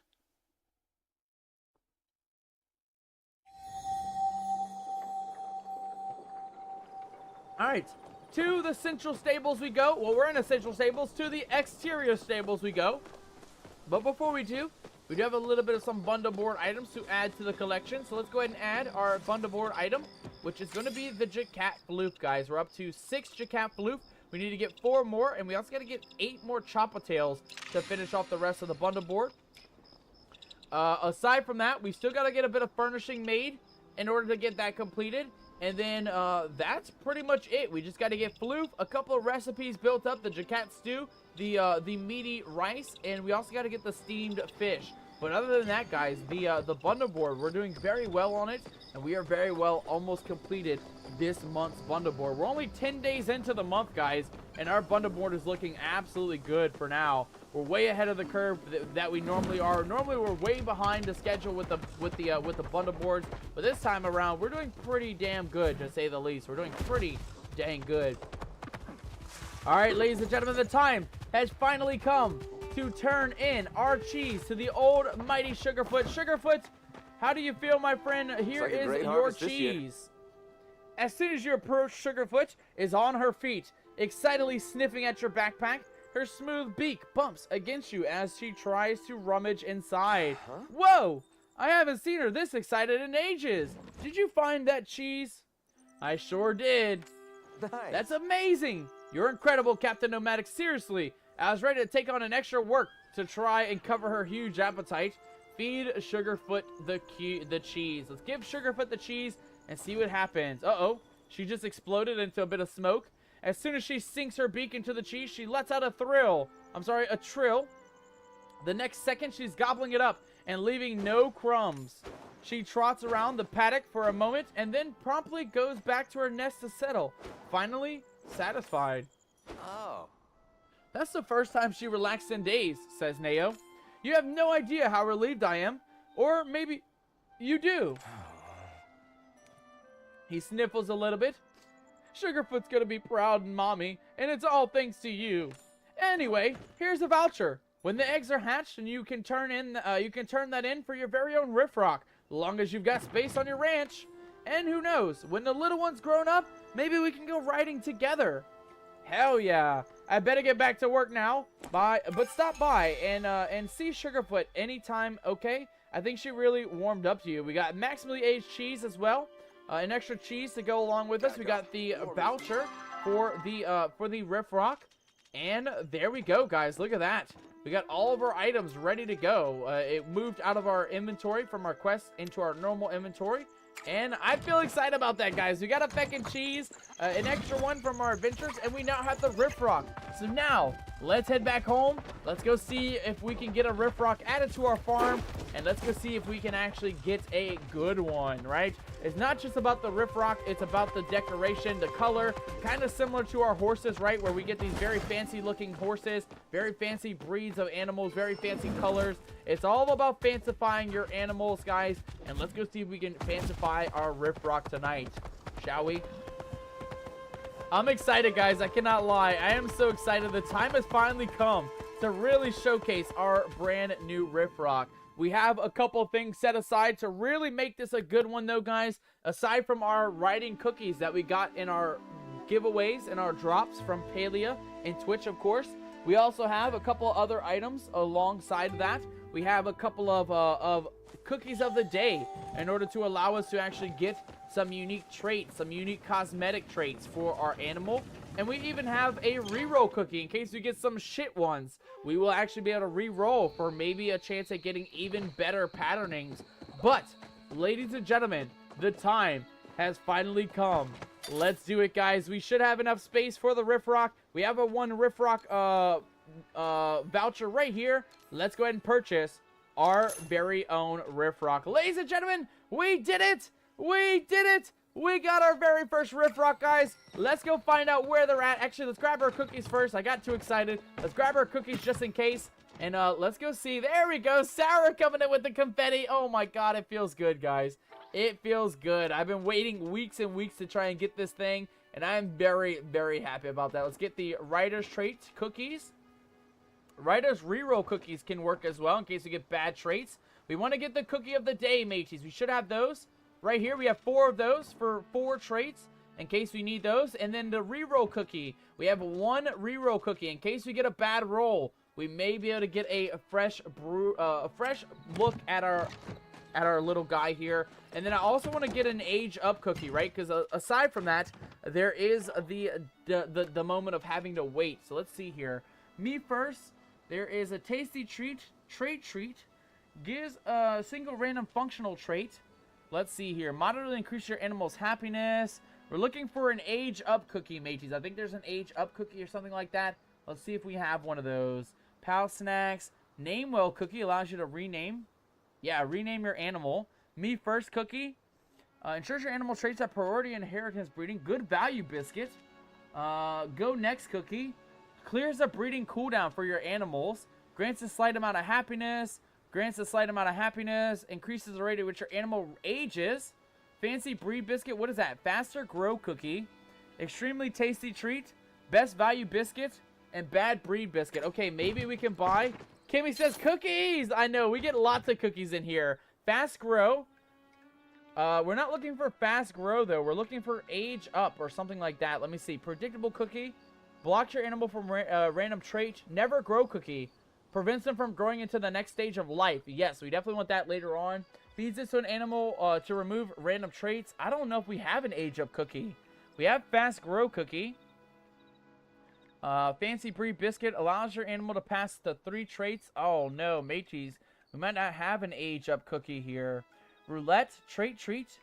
The Roulette Cookie, interesting, is only 10. We only have 40 right now. Cookie of the Day is 20. We can definitely get 2 of those in case we don't get the right ones. But we do have the reroll cookie, so I'm not worried about that. Okay. All right. Let's see here, guys. We do have a lot of cookies to unbox as well. Let's actually grab that. Let's see here. Yeah, there it is. We got, oh my god, 42 common treat packs. We have 1 rare treat pack. We have 14 uncommon treat packs. So maybe we can get an age up cookie from this pack. Let's give this a go. See how we're doing with these ones. Maybe, just maybe, we can see how we're looking. Kimmy says, I miss Cookie. I miss Cookie too, Kimmy. I miss Cookie too. But it's okay. You know, things happen in time. And you know, it is what it is, right? We'll have some more fun crew members in the chat in the future. No need to worry at all, mateys. Oh, and this guy actually looks amazing to start. A very dark color. I like the zebra stripes as well. I actually like this Riff Rock, guys. I actually like this Riff Rock a lot. He looks pretty nice, especially in the zebra color. I hope we don't lose that. Tawny plumage and plains pattern. Yeah, I like that. I do like the zebra color on the Riff Rock. All right, mateys, let's go ahead and open up a couple of these real quick. Let's see if we can get a age up cookie, right? We're just looking to age our animal up 1 time. Name well. We got 2 name wells. We got 3 name wells. We got, I don't know what we got out of that one. I don't even see anything popping up. We got worst breed biscuit. Okay, now what we're looking for. We got a fancier breed biscuit. Okay. We got 2 worst breed biscuits. Another fancy breed biscuit. What is this? Predictable cookie. Blocks your animal from randomly gaining new traits. Weird. Why would you want to do that? I don't know. We got a Feel Great cookie. Grantly adds more happiness to your animal. We also got a Pal Snacks. Moderately increases how quick your animal production bar fills. Weird. We got another bad fancy breed biscuit. And then last but not least, we got multiples of each. We got another fancy breed, another worst breed, and an extra name well. Come on, rare treat. We need a good age up cookie. Never Grow cookie. That's a good one. Actually, I like that. Never Grow cookie. Once we get this animal to an adult stage, we can actually age him up and actually do much better with that. Let's see here. Bad breed biscuit. No, we don't need that. Pal Snacks number 1. Slightly increases how quick your animal production bar fills. No, we don't need that. We need some sort of an age up cookie, mateys. That's all we need. Me First cookie. No, we don't need that one. We got a fancy breed biscuit cookie. We got another fancy breed biscuit cookie. We got a Pal Snacks, a tasty treat. Slightly increase your animal's happiness gain. Okay. Man, I hope we get a good cookie out of this, guys. We are not looking good so far. 30 cookies in, and we are not looking good. More cookies still going. Oh, what is this one? Fast Grow cookie. Significantly increase the rate at which your animal's age is. I don't know if we're going to get an age up cookie, though. I'd like to just age them up from childhood to adolescent or childhood to adult. But we might not get that lucky. Let's go ahead and throw some of these other ones in, though. We don't need these. We don't need these. We will keep that one real quick, though, just in case, right? Because that could be a good one. We'll get rid of some of these. Just put these all in storage for now. We don't need any of these fancy breed biscuits or bad breed biscuits. What does this one do? Blocks your animal from randomly gaining new traits. No, we don't need that. Put these pal snacks in there. Put these other breed cookies away. Perfect, perfect. Clear the old queue. There we go. All right, mates, we got 28 more cookie bags to open up. Can we get an age-up cookie, though? We got a tasty treat, which adds happiness. We got a bad breed biscuit, which allows the bad traits not to be passed down. We got another fast grow cookie, though. I do like that. We got a me first cookie. We got a fancy breed cookie. We got more of the other pal snacks as well. Man, it is not looking good, guys. We're going to go ahead and just start spamming these. Anything that's new. We got a plain cookie. What does that one do? The plain cookie gives us, clears any active treat effects on your animals. Weird, but kind of good if we don't want to age our animal up. A feel-good cookie. We got more fancy breeds. We got 14 more to go through, guys. Will we actually get an age-up cookie, though? That's the one we're looking for, the age-up one. Tasty treat me first. 8 more to go. Another pal snacks. Another feel-good cookie. We got plain cookie as well coming in. We got a pal snacks as well. What does a pal snacks do? Slightly increases how quick your animal production. Oh, man. Oh, man. We got a feel-good cookie 3. Number 2 of me first. Number 1, which was another feel-good. And then our final one is a fancy breed. God dang it, ladies and gentlemen. God dang it. All right, well, Captain knows when he's invested. Let's go ahead and put these extra cookies away. We don't need any of these other extra ones. These are not going to help us tonight. But what I would like to do is see if we have an age-up one. Do we have an age-up one? We have a Sage Marble Singing Bowl, Fantasy Cottage Floor, and Napa Cabbage Seed. What is this, by the way? We have a jackpot bag. What is this, guys? I did not even know we had a jackpot bag. We have one more unboxing, ladies and gentlemen, which we will do here in just a moment. But for now, let's go ahead and age up our animal. We're going to go ahead and feed them an age-up cookie, a faster grow cookie. I don't know how long it's going to take for them to grow up, but I think with our patterning, we can actually feed them some of these other trait cookies. Let's see what we got here. So first trait cookie. Oh, it made their plume on the top golden. Look at that, mateys. It's sparkly and very golden. I like that. I like that a lot. Let's feed them one more. Our second trait looks to be... I don't see anything different. Let's take a look here. So we got sparkly, plains pattern, and tawny plumage. Pampered, early bird. What do these do, by the way? Early bird gains much more happiness in the morning. Produces items slightly faster when at maximum happiness. Good to know. And they are also a bird of prey. What do they give us, by the way? What do they give us? They got accelerated age in time 1, new in town, nameable. Okay, well, guys, I think all we can do is do a reroll cookie now, right? Try to reroll all these things. See if we can get a glowing animal here. Let's go ahead and do the reroll. 3, 2, 1. Oh, no. This is why the rerolls aren't the best, mateys. This is why the rerolls aren't the best. They turn our very glorious Riff Rock into a not so glorious Riff Rock. Now we have a problem. We have a dirty one, a polka dot Riff Rock, and he has fierce plumage, which does look kind of cool. But I'm sad that we lost our zebra stripes and our golden plumage at the top. Man, that seems bad, guys. That seems really bad. Let's see if we have a cookie to remove any of those. Can we maybe remove some? Remove. Extremely tasty treat. Increases your animal happiness. I think it's a trait cookie, right? Trait. Pal Snacks Ultra. And trait treat. Feels this animal a single random functional trait. No, I don't want that. Let's just take a look here at our cookie collection, though. So... not that one. Significant increase of donation. I think the ones we're looking for are going to be at the bottom here. So let's see. Moderate increase your animal happiness. Feed this animal to grant a trait. We're trying to remove a trait now. We're trying to remove traits. Blocks your animal from gaining randomly new traits. Clears any active treat effects on your animals. Greatly increases the production. Moderately increases how quick your animal does things. Is there not a remove one? Allows your animal to be renamed. Something about breeding. Slightly increases donation value. Oh, guys. Oh, it's not good. We're going to need another reroll cookie, mateys. We're going to need another reroll cookie if we're going to get this thing done. All right, well, what we're going to do, let's eat some of this. Uh-oh, I wanted that, actually. Give me that back. what we're gonna do, guys, we're gonna eat, right? What we're gonna do, we're gonna go ahead and claim a good bit of the loot, right? That should help us get a level up. If we get a level up, guys, we're gonna buy one more reroll cookie. This is how we end up getting our lovely blue horse, by the way, just kind of re-rolling over and over and over for random hopes to see if we can get something good. Let's see if we can maybe get a couple of items, get a little bit of XP in our collectabilities. There we go.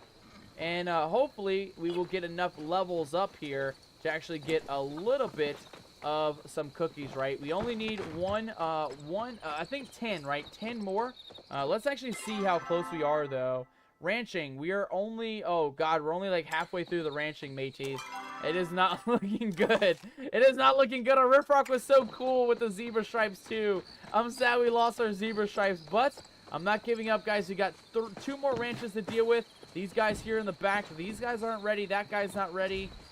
You're not ready. Anybody ready? Anybody ready to give us some items? There we go. We got some eggs here. Come on, man. We got to get more XP, mateys. We got to get more XP. We are not getting a level up tonight, that's for sure. Also, do we actually have some weekend quests, too?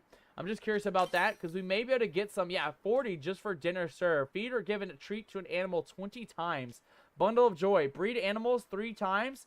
And collect from animals 10 times. So we can collect from 5 more animals in this final patch.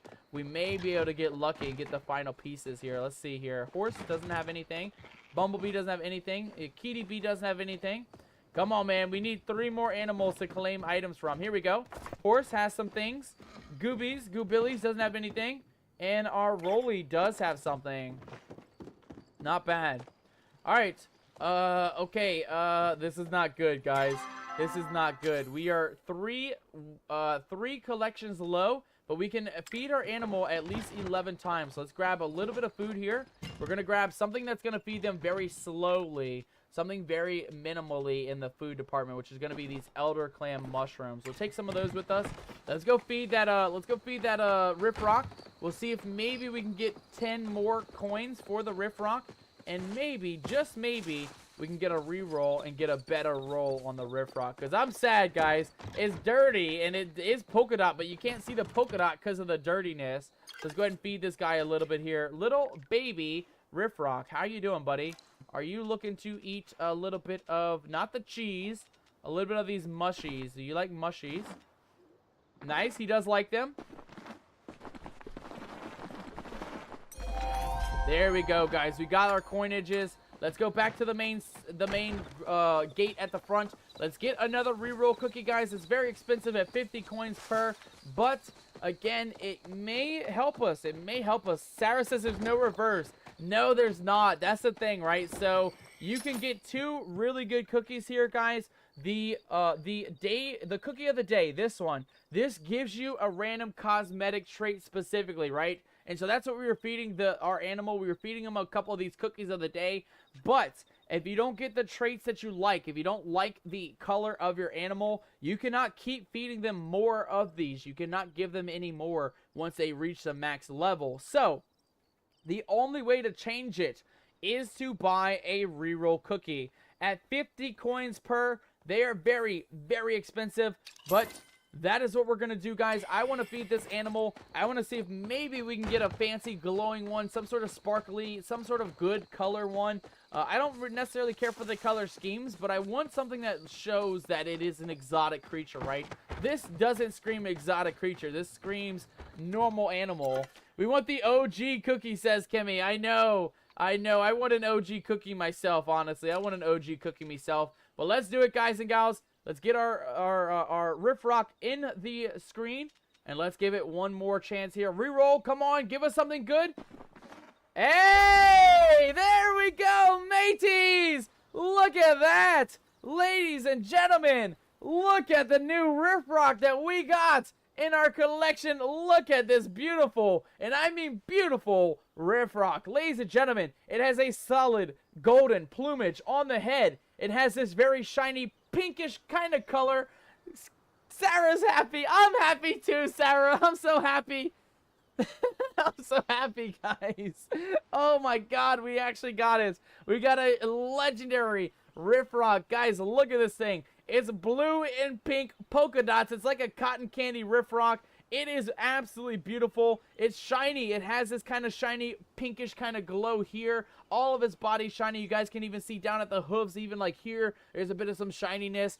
Oh, this is what we're looking for, guys. This is why we do what we do, guys. This is why we try to breed with the random rerolls. Again, those reroll cookies, they may be expensive, but now, look at us now, guys. We got polka dots, bright plumage, and iridescence. So this thing is glowing. It is gorgeous, and it is definitely going to be our brand new mount. From here on out, guys, this is going to be the mount that we're going to use once it ages up, though, right? We do got to wait till it ages up. It is not aged up yet, guys. We have not aged it up yet.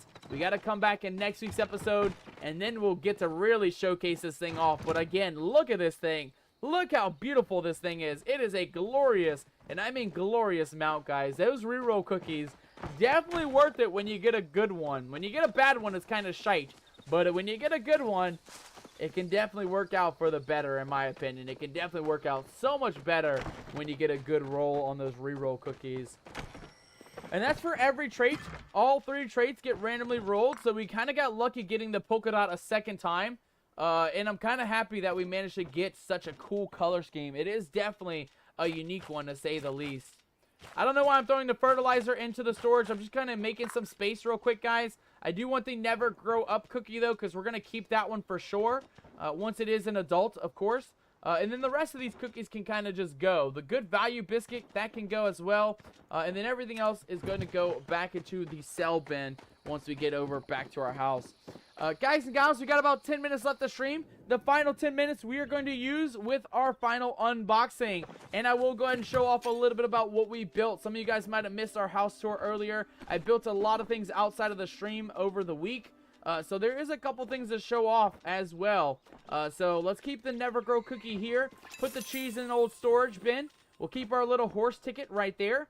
And this is going to be our final unboxing, guys. We have a jackpot bag. A selection of prizes from Amadeus Enfield Short-Lived Casino. So we have a bit of a jackpot prize bag. I don't know what's involved inside of this, but let's give it a go, ladies and gentlemen. Let's see what we have for our final unboxing of the night. Ladies and gentlemen, our jackpot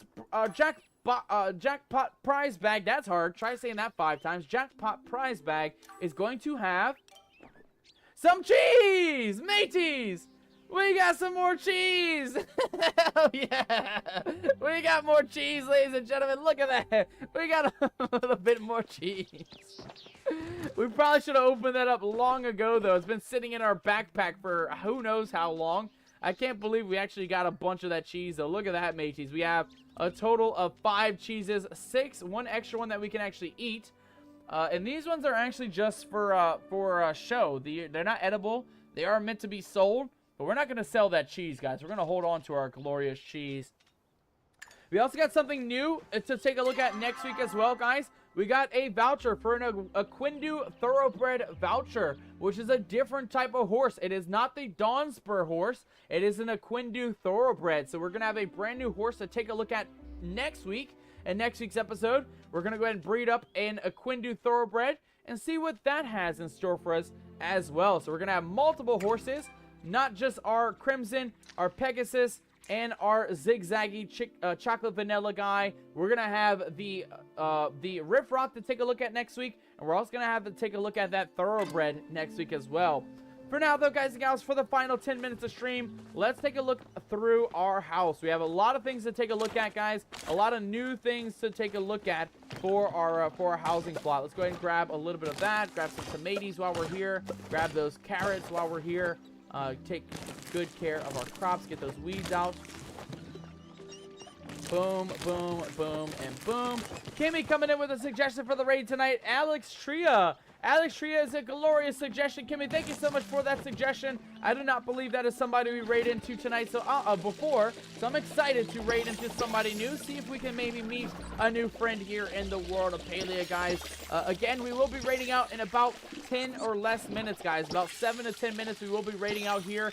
I just want to get our garden going. And then, of course, I do want to show off our new builds. We did build a couple of new things between last week and this week. And I definitely want to show you guys what we ended up doing between the last week and this week as well.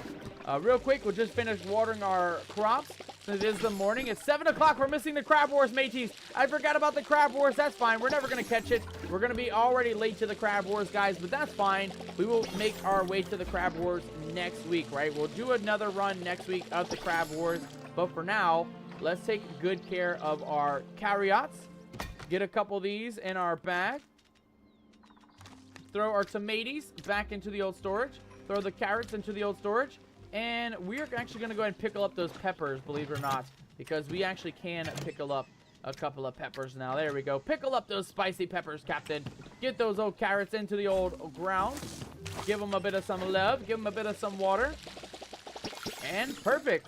All right, ladies and gentlemen, the new things that we have done between last week and this week. We have moved all of our Ormu from here. We had a bunch of them. Where I put them, guys, is going to make you guys laugh a little bit. We actually put them in our barn. We put some over here, our white and our chocolate one on that side. We put our Ormu statue in the corner. In this corner, we put our baby blue Ormu right there in the back. And then over here, we don't have anything just yet. We're going to put that other Ormu back here, but I actually like this other Ormu. This is one that we actually got today, believe it or not, in our bundle bags. We actually got the Neo one, the ranch house one. It is a glorious one. It has overalls. It has a backpack. It even has a bandana. It looks just like Neo. Looks just like Neo. The other thing that is new, guys, we actually moved our little guys here. We went ahead and adjusted and moved the kitty cats off of the park bench to add a glorious little cylinder couple to the park bench. We have our Cylinder, Mr. and Mrs. Cylinder. They are here loving on each other, enjoying their time at the old nomadic park. Aside from that, oh my god, the twisting tree got hella big, mateys. This is another new thing. We actually started growing this in last week's stream, but we never got to finish it. This is the giant, and I mean giant, twisting tree. We actually got another seed for that as well from the bundle boards, from the giveaway. We actually got a twisted tree seed from the devs, from Palia, from the drop. So if you guys are looking to get your own twisted tree, keep that in mind. Claim those Twitch drops, claim those Palia drops, and you will get your own seed for this glorious, big, and I mean big, twisting tree. Aside from that, guys, in our Path of the Tadpole, guys, we end up getting, what is this? This is a Alchemist Recipe Bundle. I don't even know what this is. Recipe Cottage. I think it's like a window or a decoration to add to your room. Oh, it is. It's windows, roof trims, and roof trims. Nice. I like that a lot. But mateys, we end up getting this item over the week. We end up getting a Kalima Froggy Bucket. And that is what this is right here. A little glorious little froggy bucket. And we just went ahead and put that in the front yard for a bit of a decoration, right? A bit of a decoration to add to the front of our house. Next up, mateys. If you guys are curious where we put those kitty cats, we put them just right over here into the old corner, just on the ground. We didn't have space in our couches. We have mushrooms and Maji dragons and other kitty cats on the couch. So we went ahead and just put our kitty cats from outside right here on the old floor. I think they're nice and comfy, right? They're warm next to the fire. They're kind of cozy in the corner by the Christmas tree. I think that's a good place to put our little kitty cats.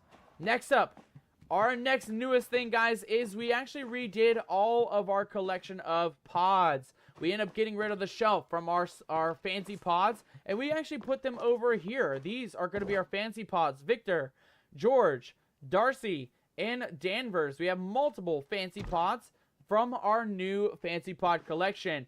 I went ahead and took all of our shiny pods off of our dresser, and we actually put them here in our collection right over yonder. You guys can see, can I actually go up with this?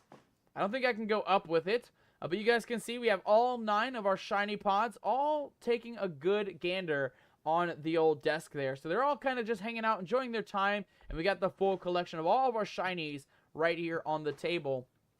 Aside from that, we have every single Smarty Pod still in their shelf. We didn't move the Smarty Pods, but we did give them a glorious place to have to hang out in our bedroom. Last but not least, mateys, the final new thing that we have changed up from last week to this week, guys, is going to be, well, we got 2 things. We upgraded our storage from our normal iron storage to the JDM storage. That brought our storage up from 6250 to 11,260. So 11,000, almost doubling our storage here in our nomadic storage, guys. We are looking absolutely amazing. We got lots and lots of storage now. We got the max level chest, the Jadium chest, and I feel very, very good about that because, well, there's no more extra storage, right? Well, I guess we can get more, right? We can get 3 more chests. I think you can get a total of 8. We have 5, so we can get more chests, but I feel good doubling our storage from 6,000 to almost 12,000. Last but not least, guys and gals, you saw this a lot in today's stream. We did a lot of Crab Wars, and this is our little homage to the Crab Wars. We have our King Crab right at the edge of the battlefield, leading the crabs into victory. We got a couple days crabs.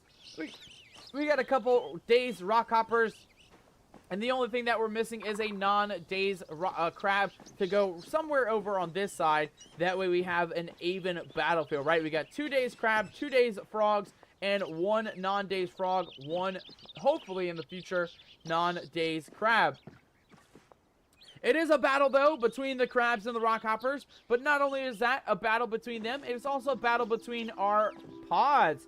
Our little potato pods, guys, we went ahead and added quite a few of them. You guys can see them here. We have a bit of some groups. We have our little green guys. We have our little succulent guys. And we even have our little mushy guys here in the back.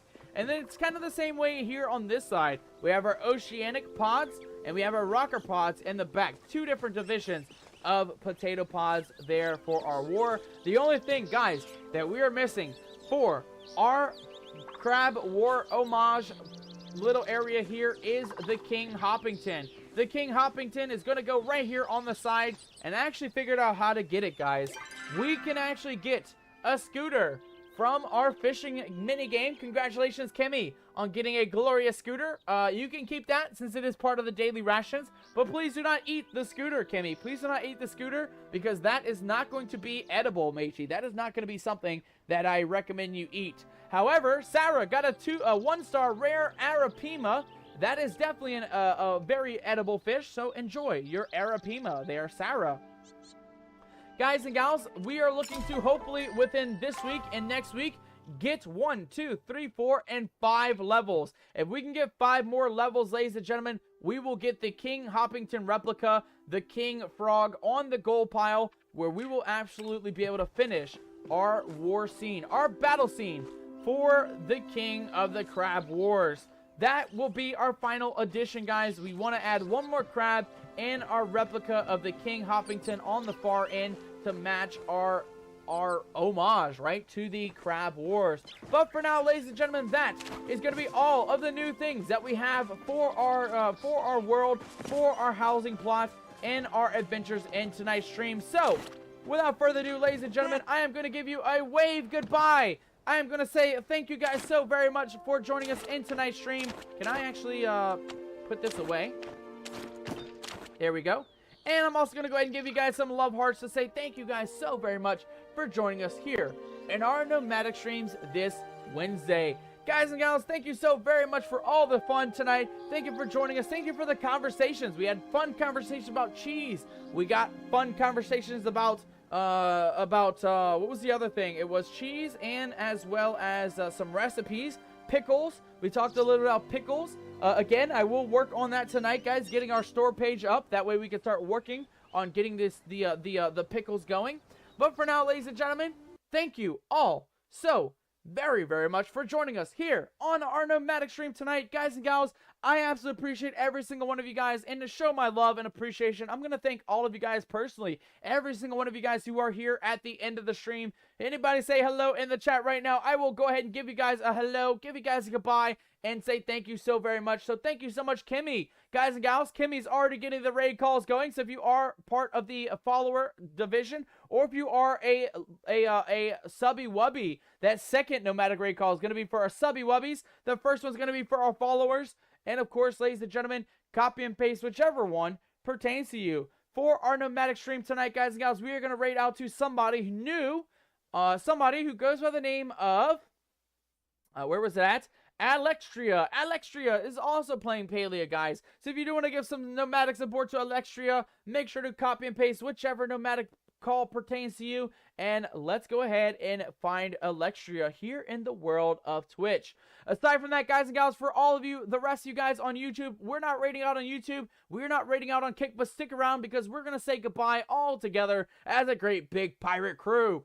Before we do, though, guys and gals, I want to thank every single one of you guys personally for joining us tonight. So thank you again, Kimmy. Guys, share some love with our mod, Kimmy, in the chat. Show some love to Kimmy. She's doing an amazing job. Always doing the best job as our mod here on the Nomadic Gaming channel. So share some love with her before we go tonight. And, of course, guys and gals, I want to thank the rest of you for joining us tonight. Thank you so much, Unholy Ghost, Sourfell, both of you guys, for redeeming some alerts, giving us a bit of some biddies tonight. Thank you so much for the support tonight. I absolutely appreciate that. And thank you so much, Magical Pirate, and the Pirate Stallion as well. The Pirate Stallion also came in during work, came back after work was over with, to come hang out and have a good time with us here in the stream. Thank you so much, Stallion, for the support tonight. Thank you guys for all the new follows today. Thank you so much, Jug Draco and Naira Hex over on the Kick side. Thank you for all the follows, my friends. Thank you guys so much for all the support tonight. I absolutely appreciate every single one of you guys. Make sure, ladies and gentlemen, listen up. Listen up, you scallywags. Make sure to take care of yourselves. I know we're jumping from our stream right into another stream, guys, but take care of yourselves, guys. Hydrate. Drink something, eat something, do whatever it takes to make sure you are good tonight. Stretch, use the restroom, and of course, guys and gals, the last thing before we raid out is our announcement for tomorrow. We have an announcement for tomorrow, so listen up, you scallywags, listen up while I search for our raid E here tonight. Alexia. Alex, was it Alexia? Am I not typing this right? Alexia, Alextria. There we go. Alexia is streaming Palia. Okay. All right, mateys. We're going to go ahead and raid out to Alexia. But as that raid's going, one final announcement. Ladies and gentlemen, tomorrow is Thursday. Tomorrow's going to be our Pirate Day. We are going to be jumping back into the Sea of Thieves. But we completed our tall tale last week for the Pirate's Life. We survived Davy Jones's grasp. We absolutely survived all of the good things happening in the world. But we have more tall tales to get into. So tomorrow, if you guys are excited for some more pirating adventures, definitely come back tomorrow at 5 p.m. Central Standard Time, where we are going to be jumping back into a brand new tall tale called, I think, something about fire, something about the pits of fire or something like that. You guys will just have to come back tomorrow to figure out what we have in store for our Sea of Thieves stream for tomorrow night. But for tonight, guys and gals, that is all I have for you tonight. So thank you so much, very much, for the support tonight. Again, Unholy Ghost, Sourfell, Kimmy, Magical Pirate, the Pirate Stallion, Mad Hatter. I know you're probably lurking somewhere in there too. Mad Hatter, thank you so much for the support and the subby wubby this month. And the rest of you guys, I hope all of you have a wonderful rest of your Thursday evening. And before I go, I will leave you here with an ahoy, mateys! And until next time, take care, you scallywags!